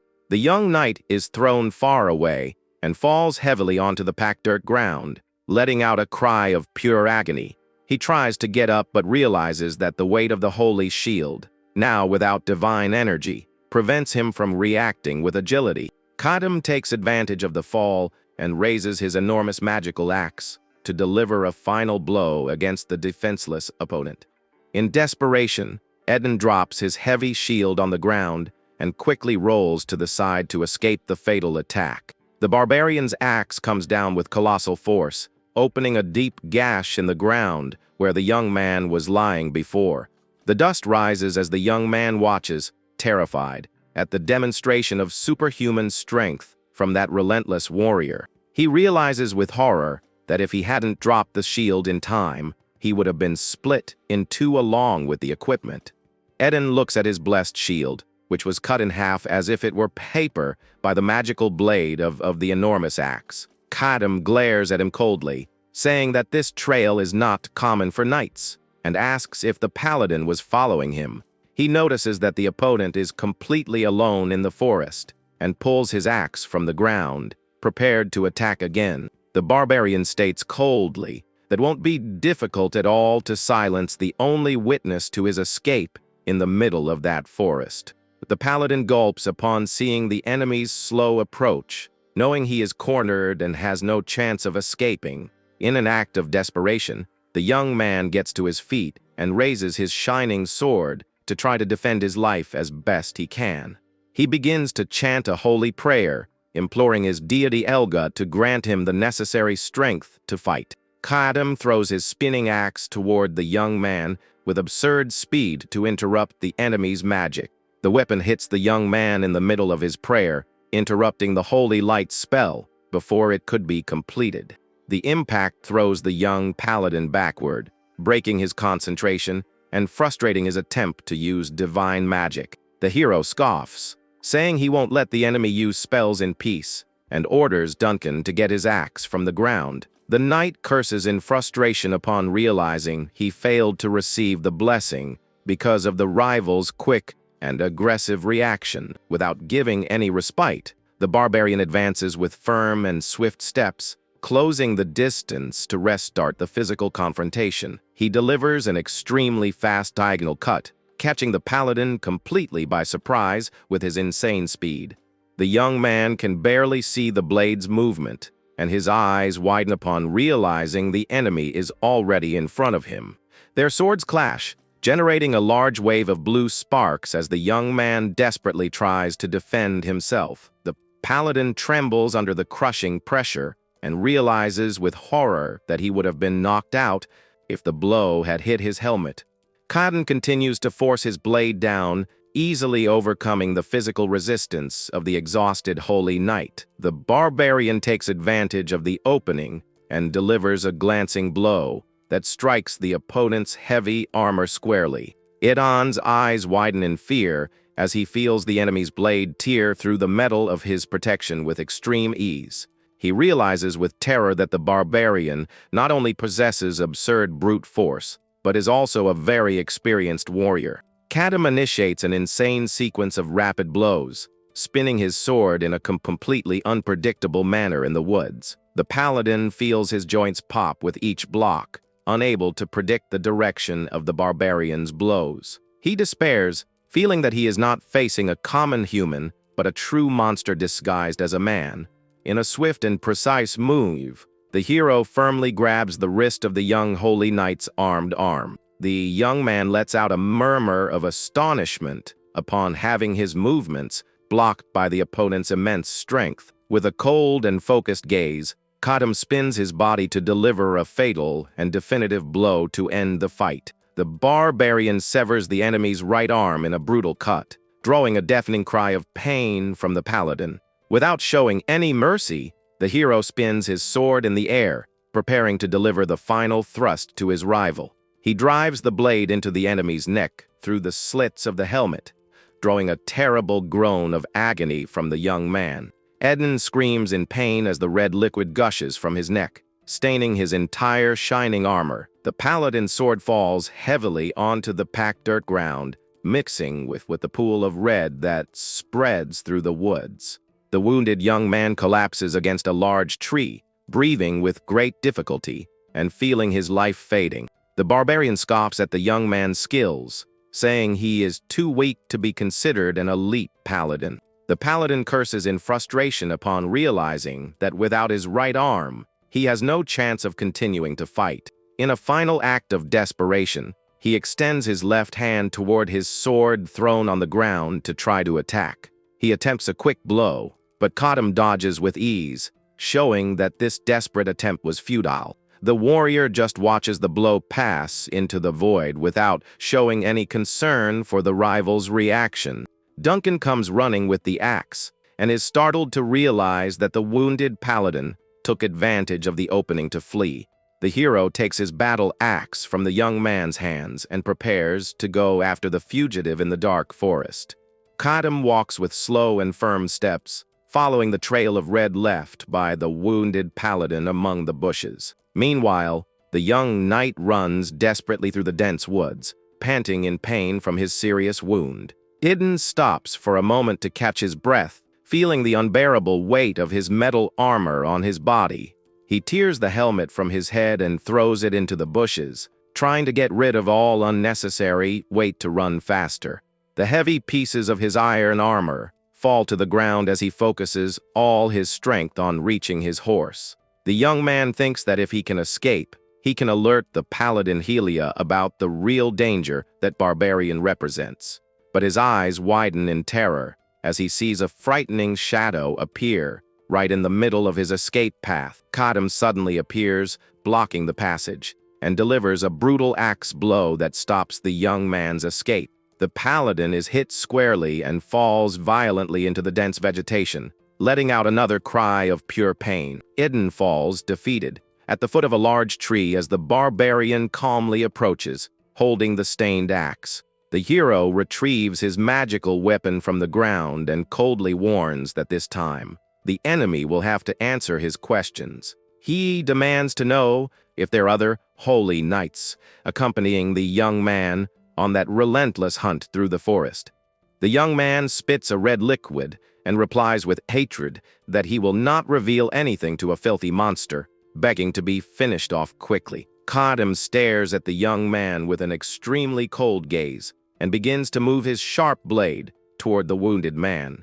He delivers a painful blow to the paladin's shoulder, generating another terrible gush of red onto the dry leaves of the woods. The young man screams in pain as his body contorts on the ground, due to the extreme suffering of that new wound. The hero coldly questions why he should take his life when leaving him alive in pain would be a much worse punishment. He cruelly states that keeping the enemy alive, feeling all that agony, will be a much more painful fate. The barbarian strikes another part of the wounded man's body, drawing a desperate cry of agony from the young knight. Kadam repeats the question threateningly, demanding to know if there are more holy paladins in the forest region. Duncan watches that terrible session of torment, completely horrified by his companion's frightening brutality. The paladin stares at the hero with a sweaty and stained face, showing that he would rather perish than reveal the secrets. In an extreme act of resistance, Eden bites his own tongue with full force to try to end his own life in front of them. Duncan notices the desperate act and screams in horror upon realizing the paladin preferred to take his own life rather than talk. The young holy knight chokes on his own essence, letting out his last murmurs of pain as he collapses, strengthless. Barbarian scoffs at that attempt to end it all and extends his hand to hold the agonizing opponent's face on the ground. Kadam warns that as long as the young man can blink, he can interrogate him, ordering him to blink to answer yes or no.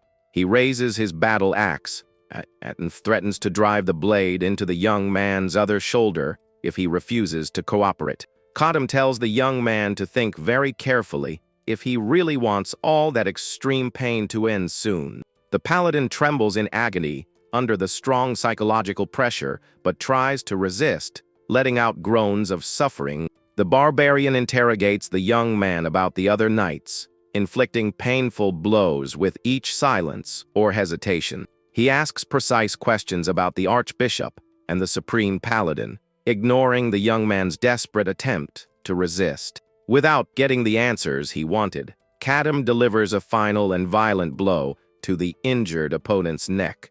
The young knight's lifeless body collapses against the tree trunk, staining the dry leaves with his essence. The barbarian observes the pale face of the deceased warrior, who now seems to finally rest from all that agony. He wonders in silence if the young man's peaceful expression is due to relief from the pain or his divine belief. Either way, the hero cleans his axe, satisfied to have managed to discover crucial information about his rivals. Kadam turns his back on the body and decides that the two of them cannot waste another second with this hunt. Duncan is startled by the barbarian's sudden movement and calls out to him, confused, not understanding the reason for such a hurry. The young man runs after the warrior, asking if the other paladins of the Holy Order are already very close to them. The young man musters his courage and shyly asks if that cruel torment of the paladin wasn't too violent and extreme. Without answering, the barbarian stops his steps in the middle of the closed trail, creating a tense silence between the two. Duncan continues to vent, saying that the paladin was just following orders and didn't seem like a bad person. With his back turned, the warrior coldly asks if the young man has ever had his tongue ripped out by the root in his life. The young merchant stammers, confused by that frightening question, not knowing how to react to the barbarian's tone of voice. Kadam describes brutal torments like having one's skin peeled off and bones broken while slowly waiting for the end. The boy feels a terrible shiver run through his entire body, remaining completely silent out of pure terror. The warrior reveals that his former allies were cruelly tormented by a supreme paladin after a misunderstanding. He concludes that if he hadn't forced the young man to talk, they would have been caught by surprise by the same relentless paladin. Kadam turns to his travel companion and tells the young merchant to pay close attention to what he is about to say. The hero warns that he has no intention of tolerating meddling or letting himself be guided by foolish mercy in this land. He firmly states that he will not hesitate to commit any atrocity to achieve his true journey's objective. With a cold and focused gaze, the barbarian warns that he has always acted in this relentless manner and will continue to do so in the future. Duncan begins to tremble with terror as he deduces the terrible meaning behind the warrior's intimidating words. The young man asks with a trembling voice, that means he too could be discarded or taken down at any moment. He confesses that he is terrified of being abandoned among the forest monsters or suffering at the barbarian's hands. Desperate, Duncan begs to know what he must do not to be treated as a simple piece of disposable meat. The young man shouts, asking what he needs to do to be respected like the Baron of Molden and earn the warrior's trust. The two stare at each other in an absolute and extremely tense silence in the middle of that dark and damp forest trail. Without answering, Kadam just closes his eyes and walks past the boy, advising him to just try not to perish there. The warrior advances, cutting the dry branches of the vegetation with his blade, quickly clearing a path through the woods. Kadam calls for the young merchant, who is still paralyzed with fear, trying to process the warrior's harsh words. The young man flinches, scared, and replies quickly, showing total submission and fear before the imposing barbarian. He asks with concern if they are on the right path, as they have been walking for 2 days without leaving the forest. The barbarian stops walking and murmurs that there is indeed something very strange happening with the geography of that dense region. Duncan gets very nervous and starts to sweat, stalling as he gives his explanation about the route they took. The young man confesses that he realized they took the wrong path yesterday, but was afraid to say anything after seeing the incident in the forest. He recalls with terror the scenes of the paladin's torment and end, internally vowing to do everything to stay alive. Duncan bites his lips, regretting having touched on that sensitive subject, and tries to calm down so as not to irritate the barbarian. The young man apologizes for the mistake and says they should have reached the plains of the Molden Kingdom's border yesterday. Kadam tells the young man to open the map and asks if there is any forest with such gigantic dimensions in that area of the map. Duncan opens the scroll and explains, trembling, that the only forest of that size would be the great forest inhabited by the elves. The hero questions if that map is really reliable, and the boy swears he paid a high price for the document at a famous guild. The young man guarantees that the map was recently updated, and that it would be impossible for a forest of that size to appear out of nowhere. The barbarian analyzes the surrounding trees and realizes they are not walking in circles, as the trails are always new. Kadam deduces that there is something mystical obscuring the path, but decides that first, they need to find shelter before nightfall. The warrior calls for the young merchant, who responds promptly and makes himself fully available to help in any way he can. Duncan trembles as he climbs the tallest tree in the region under the barbarian's orders to try to spot any way out of the forest. Duncan wonders what he could possibly see from up there, and his eyes widen upon noticing something shining in the dense woods. He spots a thin wisp of dark smoke rising from between the canopies of the large forest trees in the middle of the evening. The boy joyfully announces that there is a fire in that direction as a gigantic blue serpent stealthily approaches. The enormous reptile moves quickly and silently through the trees, preparing to strike the warrior. The serpent leaps fiercely with its mouth open toward Kadam's neck, trying to sink its venomous fangs. With absurd reflexes, the barbarian just extends his hand and grabs the reptile by the neck, stopping the attack in midair. The animal writhes desperately in the warrior's crushing grip, who continues to stare coldly at the creature. Kadam uses both hands to firmly hold the reptile's scaly body, preparing to end that threat. The warrior applies his brutal force, tearing and splitting the serpent in two with extreme ease in the middle of the woods. The creature's essence gushes violently, staining the dry leaves as the hero throws the pieces onto the soft ground. The severed body falls to the ground, but continues to writhe bizarrely as if it were still alive. Kadam just clicks his tongue disdainfully and tosses the animal's head aside without giving it much thought. Suddenly, the serpent's headless body begins to roll on the ground, generating a strange noise through the vegetation. The barbarian turns in surprise upon noticing that the creature's wound has started to close and regenerate at the speed of light. The warrior stares silently at the animal, trying to understand the mystery behind that impressive regeneration. The wound at the tip of the reptile's body closes completely, revealing that new tails are growing there. The blue serpent slithers away quickly, revealing that it now has two tails where its head used to be. Kadam notices that the animal's size has decreased, but is astonished to see the duplicated tails appear in place of the wound. Duncan slides desperately from the tree upon, seeing the bizarre reptile pass, and runs to hide behind the warrior. The young merchant screams in terror upon seeing Kadam holding the severed piece of the animal with his stained hands. The hero analyzes the severed piece and notices that this separate part shows no sign of magical regeneration. He throws the remains away and suggests they head toward the smoke, telling his companion to warn him if he sees more snakes. The boy stammers, confused, not understanding how that two-tailed, headless abomination could still be moving. Kadam walks thoughtfully, connecting the regeneration to the nature of the forest, while the young man begs not to be left alone. The warrior focuses his gaze on the dark trail, trying to connect the bizarre facts with the ancient secrets of the continent.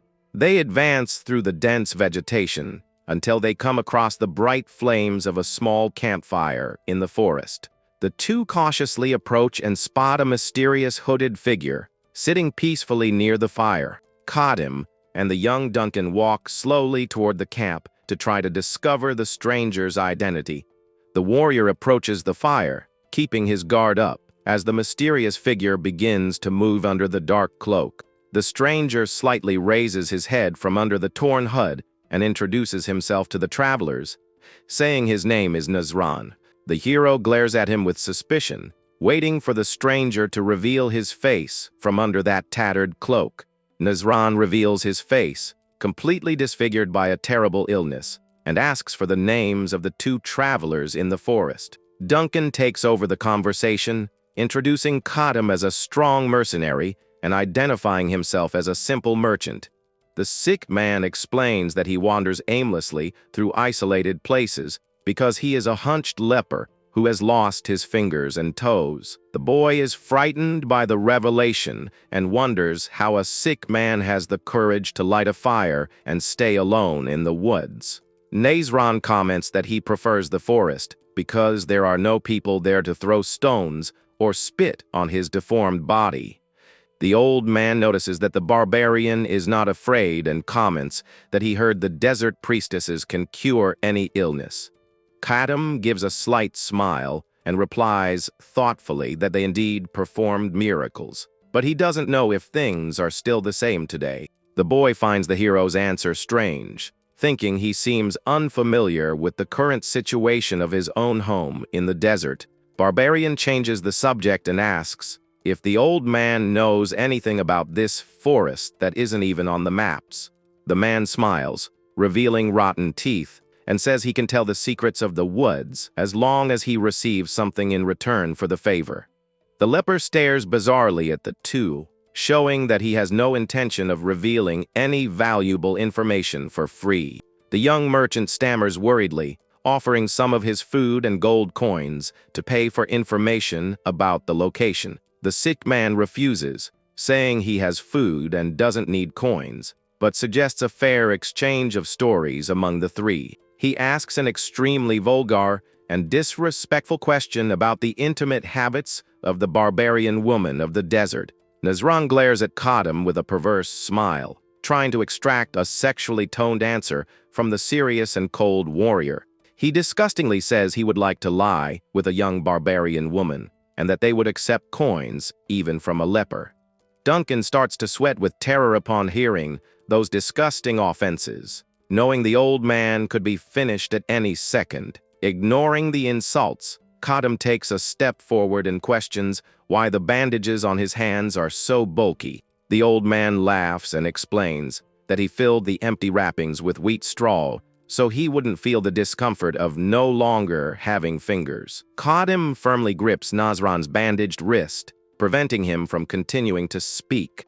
Nazran challenges the warrior, asking if he would like to check his bandages for himself. The leper warns, laughing, that the barbarian will end up bitterly regretting it if he decides to look at what's there. Suddenly, the bandages begin to unravel quickly, revealing what was hidden underneath them. Duncan lets out a gasp of pure terror upon witnessing the true appearance of the mysterious man's hands.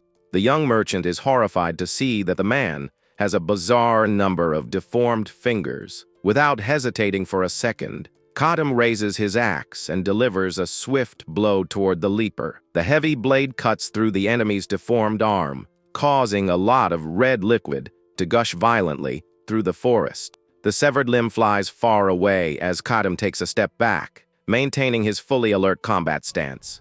The monstrous arm falls to the ground with a splash of red as the enemy just lets out a sarcastic laugh in the darkness. Nazran bizarrely says, "Thank you," stating that he had wanted someone to cut that arm off once and for all. Kadam silently unsheathes his sword to prepare for whatever comes next in the battle.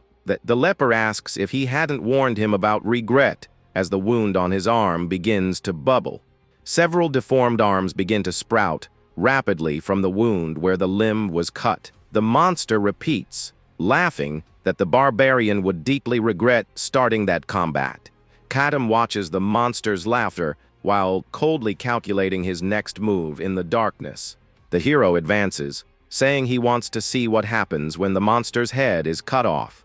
Nazran dodges the violent attack, laughing, and mockingly warns that he would prefer to refuse that fatal offer from the barbarian. Kadam is surprised to sense a sudden attack coming directly from behind him in the middle of the darkness. The warrior reacts with quick reflexes and blocks the direct hit, using the sturdy blade of his sword. He quickly dodges his head by millimeters as another weapon whizzes very close to his face. Kadam lets out a low groan as he feels the strong wind of the enemy's attack graze dangerously past him. Numerous metal spears begin to be fired in a frantic sequence of thrusts against the warrior. Kadam moves with impressive speed, blocking each of the iron projectiles that try to pierce him. With an extremely focused gaze, he analyzes the enemy's rapid patterns to find an opening in the midst of the chaos. The barbarian takes advantage of an opening and cuts another of the arms that was trying to attack him from behind by surprise. The severed limb falls to the cold ground of the woods as Kadam moves away to reorganize his defense strategy. Nazran praises Kadam's skill for being able to block and dodge attacks that have taken down several mercenaries. The monster reveals itself fully, holding several iron bars in its multiple limbs, and calls him an abomination. Kadam calmly replies that the bizarre enemy is in no position to call anyone else a monster. Duncan realizes with terror that the old man wasn't hunchbacked, but was hiding all those arms under his heavy cloak. The villain scoffs, saying that cutting off his arms is useless, and that the barbarian is just a helpless prey in the forest. The monster says the hero's curiosity will cost him dearly, but is suddenly interrupted by something unexpected. Kadam simply shoves the blade of his axe directly into the burning embers of the camp's fire. The hero raises his weapon, which is now completely engulfed in bright flames, and faces him with total tranquility. Kadam ironically asks if using fire will permanently stop the monster's severed limbs from growing back. The warrior says that now is the perfect time to start pruning those horrible and deformed limbs from his rival. Desperate, the leper furiously charges at the hero, using all his metal bars at the same time. Kadam spins his flaming axe with extreme force, clearing a path through the opponent's frantic attacks. The villain clicks his tongue in anger upon realizing the hero's quick intelligence in setting his own cutting weapon on fire. With a swift move, Kadam prepares a second devastating blow to secure victory in the deadly combat in the woods. The monster screams furiously, realizing he can't let the barbarian get close with that blade at any cost. Several thrusts graze past Kadam's neck as he dodges each charge without showing hesitation. The hero unleashes the fire axe, severing a few more of the enemy's arms, who screams in pain from the burns. The stumps of the severed limbs begin to release a thick, black smoke due to the extreme heat of the flames. The terrible leper roars in agony upon realizing that the pain of the burned wound is much worse than he imagined. Taking advantage of the rival's pain, Kadam runs forward like a lightning bolt to deliver the finishing blow. The barbarian's foot hits the ground with extreme firmness, generating a great impact and propelling his body even further. He executes a swift and precise horizontal cut toward the monster's chest, who tries to defend himself without success. Nazran lets out a final desperate scream of pure pain as he is struck squarely by the warrior's fatal attack. Kadam focuses his gaze on his opponent, preparing his fist to deliver another powerful attack. The two exchange violent attacks in the middle of the clearing, making bright sparks fly everywhere. Kadam takes advantage of the moment of distraction and raises his flaming axe to deliver a direct blow from above. The heavy weapon tears off more of the opponent's arms with a brutal impact, drawing an agonizing scream from him. Nazran stumbles back in pain as he tries to protect what's left of his bloodied limbs. The monster realizes with fear that he made the worst mistake of his life by choosing to fight that barbarian warrior. He decides that his top priority now must be to flee from there to regenerate far from the danger. Kadam gives the enemy no chance to escape, leaping quickly in his direction in the darkness. A gigantic and brilliant slash cuts through the forest air, breaking the opponent's remaining defense in the middle of the night. Nazran is hit squarely by the devastating blow, letting out another loud groan of deep pain in his chest. With no strength to remain standing, the monster collapses to its knees on the dry ground, showing its complete defeat. The villain realizes with horror that the fire has cauterized his wounds, preventing his arms from growing back. A sharp blade descends at high speed, shining intensely under the faint light of the stars in the dark sky. Kadam drives his sword deep into Nazran's chest, making the monster let out a desperate scream of agony. He cannot believe he was defeated so easily, even possessing a body considered unbeatable.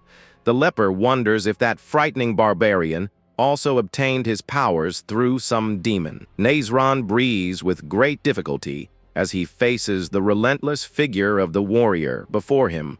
He smiles bitterly and admits that Kadam is not a simple human, but a monster in sheep's clothing. The leper asks if he also used demonic magic, but Kadam remains in absolute silence, just staring at him. Desperate, the villain begs for his life and promises to tell everything he knows about the mysteries of that forest. Nazran reveals that the entire forest was created by a demon with the bizarre power to duplicate and regenerate limbs. He explains that the cut plants multiplied, causing the forest to expand rapidly after harvesting.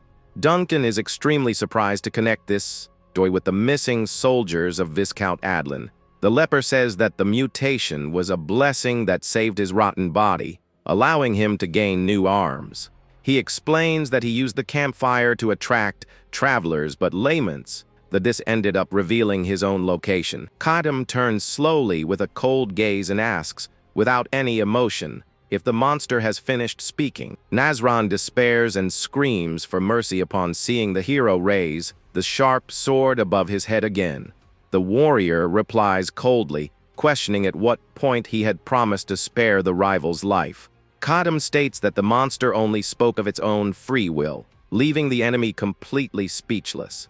The villain desperately begs, shouting that he had finally gotten a body immune to the rot of the disease. Kadam's relentless blow takes off the monster's head in the middle of its last desperate plea for salvation.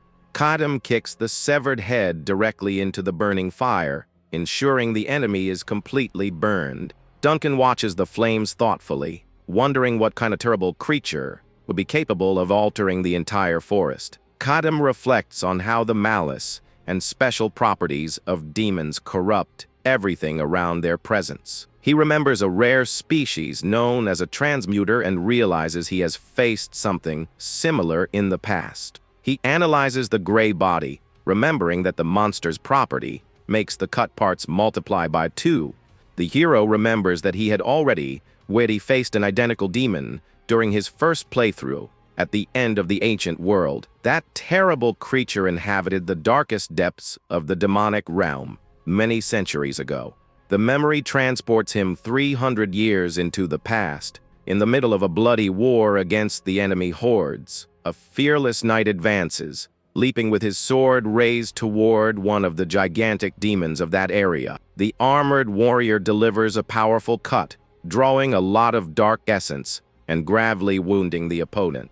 The creature's immense arm plummets to the stone ground as the battle around them grows increasingly violent. The demon roars with hatred, feeling the terrible pain as its own essence gushes from the newly opened wound on its body. Suddenly, the severed limb begins to close, and new grotesque arms instantly sprout in a bizarre fashion. 2 immense, muscle-covered arms grow in place of the previous one, leaving everyone present in total shock. The knight watches, perplexed, as the terrible, regenerated monster lets out a mocking laugh and prepares to attack. The young blonde warrior complains furiously, realizing that the combat will never end if the demons keep healing. A large, mystical staff strikes the ground forcefully, generating a shining barrier to ward off the malevolent creatures.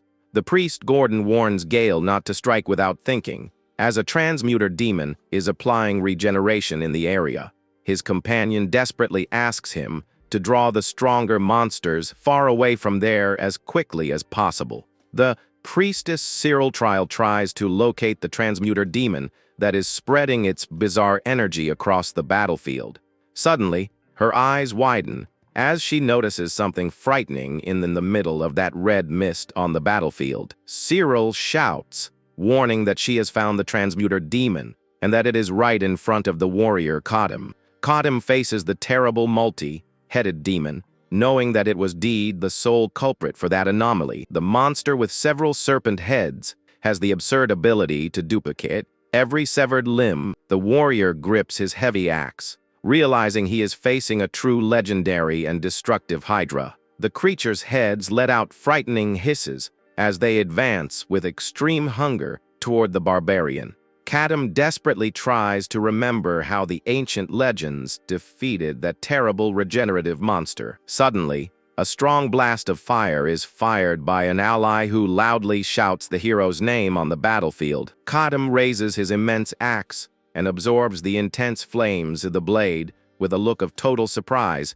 and understanding. He recognizes that this magical fire is the legendary inferno fire conjured by his intelligent ally, Melissa. The multi-headed monster roars furiously without showing any fear of that new flaming weapon. The young Melissa shouts, telling the barbarian to strike immediately while the magical flames are at their peak. Kadam prepares, concentrating all his brutal strength in his arms to perform an extremely decisive move. The hero attacks with insane speed and severs one of the immense serpent heads with a single blow of his axe. The severed head falls heavily to the ground as the essence boils, due to the intense flames embedded in the wound. The Hydra roars in confusion upon noticing that its bazaar and automatic regeneration has stopped working in that area. Kadam happily realizes that by cauterizing the wounds with fire, the creature becomes unable to regenerate its limbs. The barbarian praises the intelligence of the mage Melissa, who just gives a proud and confident smile from the rear guard. The young Gale also shouts, encouraging his companion to incinerate the rest of that demonic abomination's body. Kadam stomps his foot firmly on the ground, generating a great impact, and leaps with all his might toward his weakened target. He descends like a flaming meteor, with his axe of flames ready to tear the Hydra's body from top to bottom. He provokes the giant serpent, asking if it has ever experienced being cut entirely in half by a barbarian. The colossal fire cut tears through the air, splitting the monstrous body of the great serpent in a completely violent manner. The two halves of the monster fall to the ground as the inferno fire consumes every piece of flesh that remained. Kadam knows that without the help of Sorrel and Melissa, he would have perished from exhaustion fighting that immortal monster. He recalls that Melissa burned the body until not a single fragment of flesh capable of reviving remained on the earth. The hero returns to reality intrigued, as that demon was indeed gone, and there shouldn't be another one like it. The young Duncan screams in terror, interrupting the barbarian's thoughts, and frantically points at the vegetation. Dozens of blue snakes begin to slither menacingly through the dry branches of the forest trees. The reptiles open their venomous mouths, emitting sinister sounds that make the environment even darker and more dangerous. The young man stammers desperately, asking where so many gigantic snakes, as thick as human arms, came from. Kadam calculates the risks, knowing that if he cuts the snakes, they will duplicate, and a fire could get out of control. The warrior seriously warns the merchant that they must continue advancing silently along that single trail. The two walk quickly and cautiously, their firm steps echoing lightly through the mist of the woods. Duncan notices with fear that the blue snakes are also blocking the passage on one side of the narrow path. More reptiles appear from another direction, further limiting the escape routes of the two travelers in the middle of the woods. The merchant trembles with fear, not understanding the bizarre situation, while Kadam just analyzes the scene in absolute silence. Kadam realizes that the snakes are intentionally guiding the two of them to a specific location controlled by the enemy. It is an unavoidable trap created by the monster that commands the forest to force the intruders to approach. The warrior approaches the young man and tells him to pay close attention to every word he is about to say. Kadam orders the young man to stay behind, gathering dry branches to light a fire and prepare a lit torch. He instructs the young man to set the forest on fire and run in any direction if he finds himself in a situation of extreme danger. The hero coldly warns that he has no time for detailed explanations, but that they both might perish if he doesn't obey. Duncan gulps, realizing the gravity of the situation, knowing that their end would be certain if they make a mistake. The boy nervously agrees, lowering his head and preparing to faithfully follow Kadam's orders. The barbarian quickly checks his equipment, ensuring that everything he needs is positioned for combat. Kadam takes a deep breath and advances with determination toward the dense, dark mist to face the real threat. While the young man tries to light the fire with stones, Kadam walks silently into the enemy's territory. He walks slowly, wielding his sturdy sword, ready to cut down any abomination that appears in his path. Kadam smells a strong odor and notices that the demonic energy becomes denser with each step taken in the forest. The barbarian stops, walking upon encountering a dark and silent swamp, just ahead in the middle of the vegetation. He focuses his gaze on an immense dead tree that seems to concentrate most of that corrupted energy of the place. A bizarre creature with glowing red eyes appears in the middle of the darkness, revealing its frightening presence. Kadam thinks about how difficult it would be to regain his past power in such an isolated and distant place from the demonic realm. Several red eyes light up in the darkness, showing that the warrior is surrounded by numerous hidden dangers. The demon with horns and sharp fangs observes the hero with an extremely sadistic and confident look of victory. The creature celebrates, saying it has finally regained its strength and has been reunited with the warrior of the desert. One of the large serpent heads opens its mouth, revealing sharp teeth ready to devour the hero at once. A bizarre humanoid head emerges from within the serpent and speaks mockingly that it has been a long time. The creature calls Kadam son of the desert with the clear objective of provoking and destabilizing the barbarian warrior. The demon repeats the provocation as it moves its multiple serpent necks to completely surround the hero. Kadam realizes with irritation that his worst feelings were correct, but wonders how that could be possible. The monster ironically asks where Kadam left his companions and why he is wandering alone there. The hero clicks his tongue and clenches his fist with great force, trying to contain his fury in the face of that disgusting creature. The warrior wonders indignantly how that demon is still alive if he himself burned it completely in the past. The demon refuses to answer and complains that Kadam took its life in the past and has now taken down its leper subordinate. Kadam is surprised to hear the word subordinate, as the monster comments that the leper was quite useful. It explains that the desperation of soldiers perishing at the leper's hands served to accumulate a lot of energy of pain and terror. The monster says it doesn't care about Nazran's passing since his obsession with life generated despair until the end. The villain proudly shows off its new horns, saying they represent the mark of its demonic evolution. Kadam realizes with concern that the presence of two horns indicates that this adversary is now a superior level demon. He notices the different color of the horns, noting that the bizarre creature's evolution happened very recently. Kadam realizes with regret that the leper's passing was precisely the trigger needed for the demon's evolution. Without his weapons and allies from the past, the barbarian warrior knows that facing a superior demon now is almost a one-way trip. The monster with glowing red eyes continues to stare at Kadam in absolute silence, awaiting his next reaction. The demon furiously questions how the human warrior can still be alive after 300 years have passed on Earth.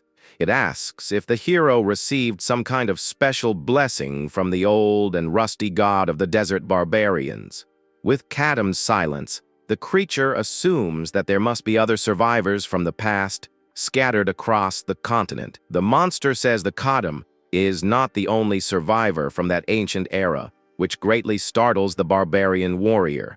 Kadam questions, confused, trying to understand who the superior demon is talking about at that tense moment. The hero tries to decipher the bizarre revelation as the serpent heads continue to surround him in the dark swamp. Knowing that demons are liars, Kadam grips the hilt of his sword, trying to decide if he should believe it. The hero visualizes the faces of his old and dear battle companions who fought by his side in the past. He breaks the silence and asks directly if the demon has really seen or knows the whereabouts of his old friends. The monster lets out a wicked laugh and says it can tell everything, but that it won't give any valuable information for free. It comments that it saw Kadam's new companion and calls him a pathetic piece of trash who trembles before a simple snake. The monster asks if Kadam travels with that useless coward just to feel superior along the way. The villain ponders that the young merchant has a single useful quality, which is his strong obsession with staying alive. The demon with yellow eyes tells Kadam to bring the young man there, so it can begin its terrible plan. The monster demands that the barbarian take out the young man's eyes and tongue, generating a lot of pain and despair before its eyes. The demon guarantees that if the hero torments the young man, it will reveal the whole truth about his old friends from the war. The barbarian recalls the previous conversation where Duncan asked if he would be discarded or taken down without any hesitation. The creature pressures Kadam, saying that demons don't lie in contracts, and that the proposed exchange is perfectly fair. The demon questions if that useless human's life is worth more to the hero than the whereabouts of his old allies.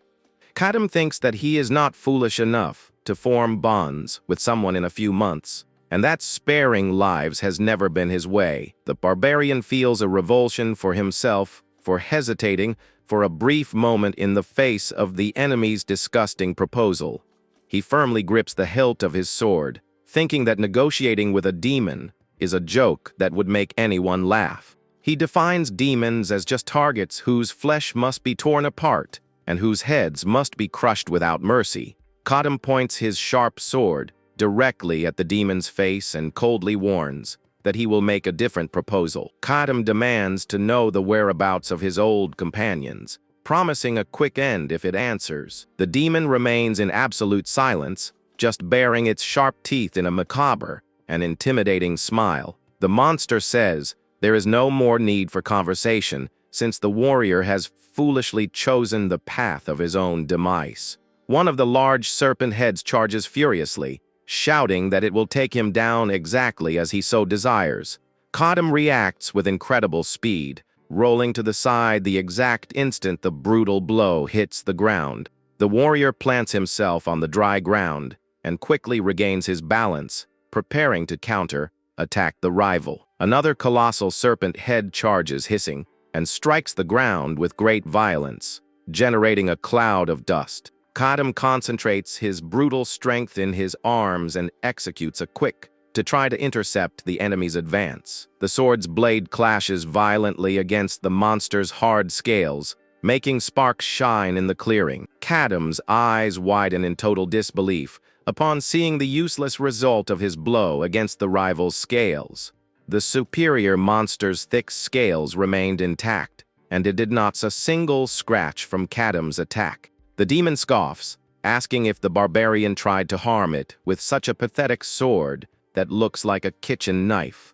Two immense heads attack at the same time with insane speed, giving the warrior no chance to defend. Kadam senses the dangerous approach of the attacks and freezes upon realizing he won't have enough time to dodge everything. The brutal impact throws the hero backward, who digs his feet into the ground, trying to mitigate the devastating force of the blow. Without giving the hero time to recover, another serpent strikes the clearing with extreme force, kicking up a lot of dirt. Kadam holds his weapon firmly and retreats as a shower of debris falls around him due to the constant impacts. Suddenly, he hears a whizzing sound from an unexpected direction and his eyes widen, realizing a stealthy attack. He is hit squarely by a violent blow to the ribs, and lets out a loud groan of pain as his body is launched. The barbarian's body rolls violently across the ground, creating a trail of destruction in the vegetation around the swamp. Kadam places his hands on his injured ribs, trying to breathe through the intense pain, and clicks his tongue with great anger. The superior demon tilts its head and observes the injured warrior with an expression of total disdain and surprise. The serpent heads position themselves again, hissing furiously, and ready to deliver another fatal charge. A great, devastating attack hits the clearing with such force that the ground trembles frighteningly throughout the entire area. Drops of warm red liquid begin to drip slowly onto the dark dirt ground, revealing the severity of the hero's wounds. The monster comments, confused, that it can't understand how the barbarian hasn't aged at all over 300 years. It questions why Kadam has become so weak, and asks skeptically if the barbarian is hiding his real strength. The demon stops for a moment, staring at the stained warrior as a terrible suspicion arises in its mind. It asks directly if the legendary warrior of the desert has ended up losing all his incredible strength from the past. The monster repeats the question, with a mocking and victorious expression upon realizing the evident weakness of its opponent.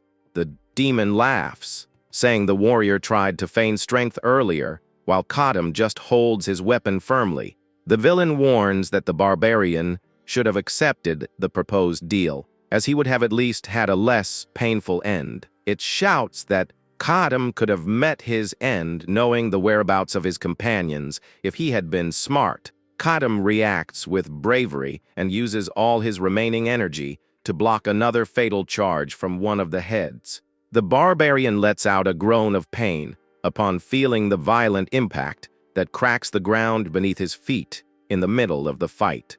He realizes he has broken several ribs and that the energy of the place is so dense that it even makes it difficult for him to breathe. Even gravely wounded, Kadam maintains focus, thinks that the time he has managed to buy should have been enough. The hero glances sideways at the dark trail, knowing he managed to hold off the superior demon for the planned amount of time.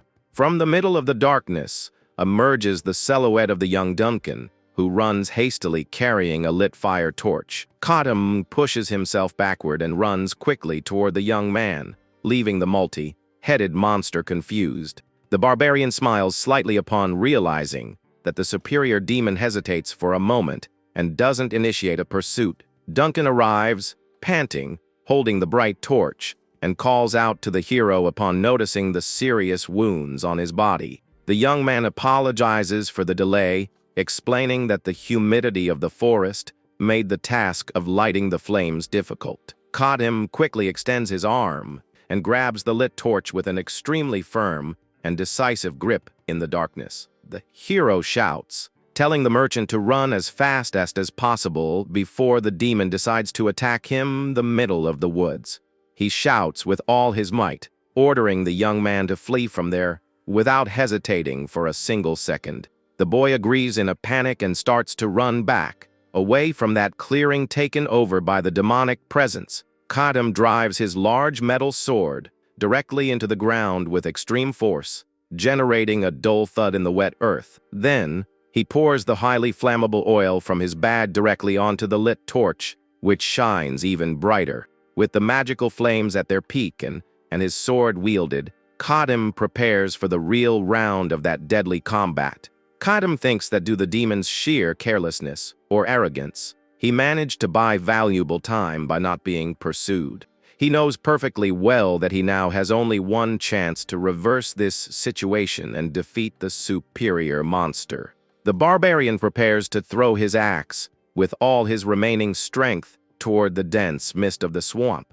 He notices that the dense demonic energy filling the forest actually blocks the giant creature's own vision. Kadam realizes that this is the perfect moment and makes his throw with extreme speed through the darkness. The axe spins at high speed, cutting through the air and creating a bright trail toward the serpent heads. With a focused gaze, the warrior knows exactly that there's only one crucial weak point to be hit.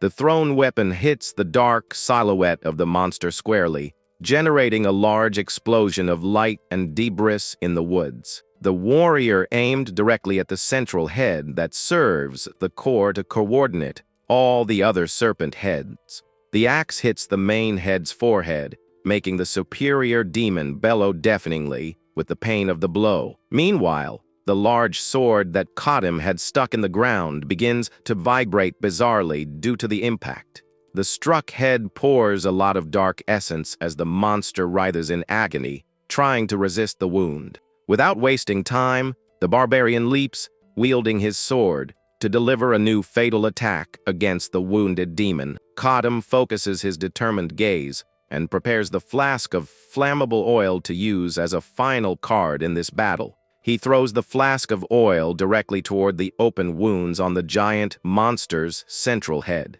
He lands firmly on the ground and prepares for his next move, knowing that every second is of extreme importance. The hero leaps backward, dodging the monster's desperate charge. As it tries to crush him with its last strength, he provokes the giant serpent, asking if this desperate scenario doesn't seem quite familiar to it. The superior demon notices the axe stuck in its skull and lets out a choked sound upon realizing the barbarian's trap. The warrior throws the lit fire torch directly at the demon's head, which is already completely soaked in oil. The exact moment the fire comes into contact with the fuel, an immense explosion of flames consumes the entire area. The inferno fire spreads violently, burning the demon's flesh and illuminating the dark swamp with flames. The multi-headed monster roars in terrible pain, as it is completely engulfed by the purifying fire that consumes everything. Kadam lands on the ground, exhausted, and watches the creature burn, hoping that this attack was the final blow. The superior demon continues to bellow under the extreme heat of flames that cauterize and destroy its protective scales. The hero thinks that the oil will ensure the regeneration stops, and that the other heads will now act purely on instinct. Kadam plans to use more fire to continue cauterizing each of the remaining heads as he cuts them. But suddenly, one of the surviving heads leaps fiercely from the middle of the flames toward the unarmed warrior. With no time to dodge, Kadam uses his own arm to block the violent attack and ends up being hit hard. The barbarian's left arm suffers a devastating impact, causing a lot of red liquid to spray through the air with the violence of the blow. The hero lets out a loud groan of agony as he feels his bones breaking under the crushing grip of that giant jaw. The superior demonry emerges smiling from the flames and ridicules the barbarian's futile attempt to defeat it. The villain scoffs, asking if the hero really thought he would fall for the same fire trap from 300 years ago. Kadam is completely shocked to witness that the demon's burned wound is regenerating in an impossible way. The demon reports that 300 years ago, upon being defeated by the flaming axe, it desperately prayed for revenge. It asked to obtain a body capable of regenerating instantly, even if it were completely engulfed in flames. Kadam listens to the frightening revelation in absolute silence as he realizes his greatest combat advantage has vanished. The monster says that thanks to its new evolution, it has finally achieved its wish to overcome its weakness to fire. It laughingly warns that even if the barbarian burns the entire forest or summons the inferno fire, it will no longer be stopped. The superior demon roars loudly, guaranteeing that there is now no human way to interrupt its magical healing. The barbarian realizes with horror that fire is useless and notices that his own left arm is severely damaged. He concludes hopelessly that without fire and with a broken arm, he is in an inevitable checkmate situation. The monster savors the moment, saying it can perfectly feel all the pain and despair of the barbarian warrior. Kadam repeats the words, pain and despair, in a low voice as a dark and mysterious expression appears on his face. The barbarian lets out a defiant laugh, stating that every moment of his life has been made of only pain and despair. He wields his sword firmly with his right arm, saying he will not be defeated by a simple, overgrown snake. In an insane move, the warrior drives the sharp blade directly into his own left arm, which was already destroyed.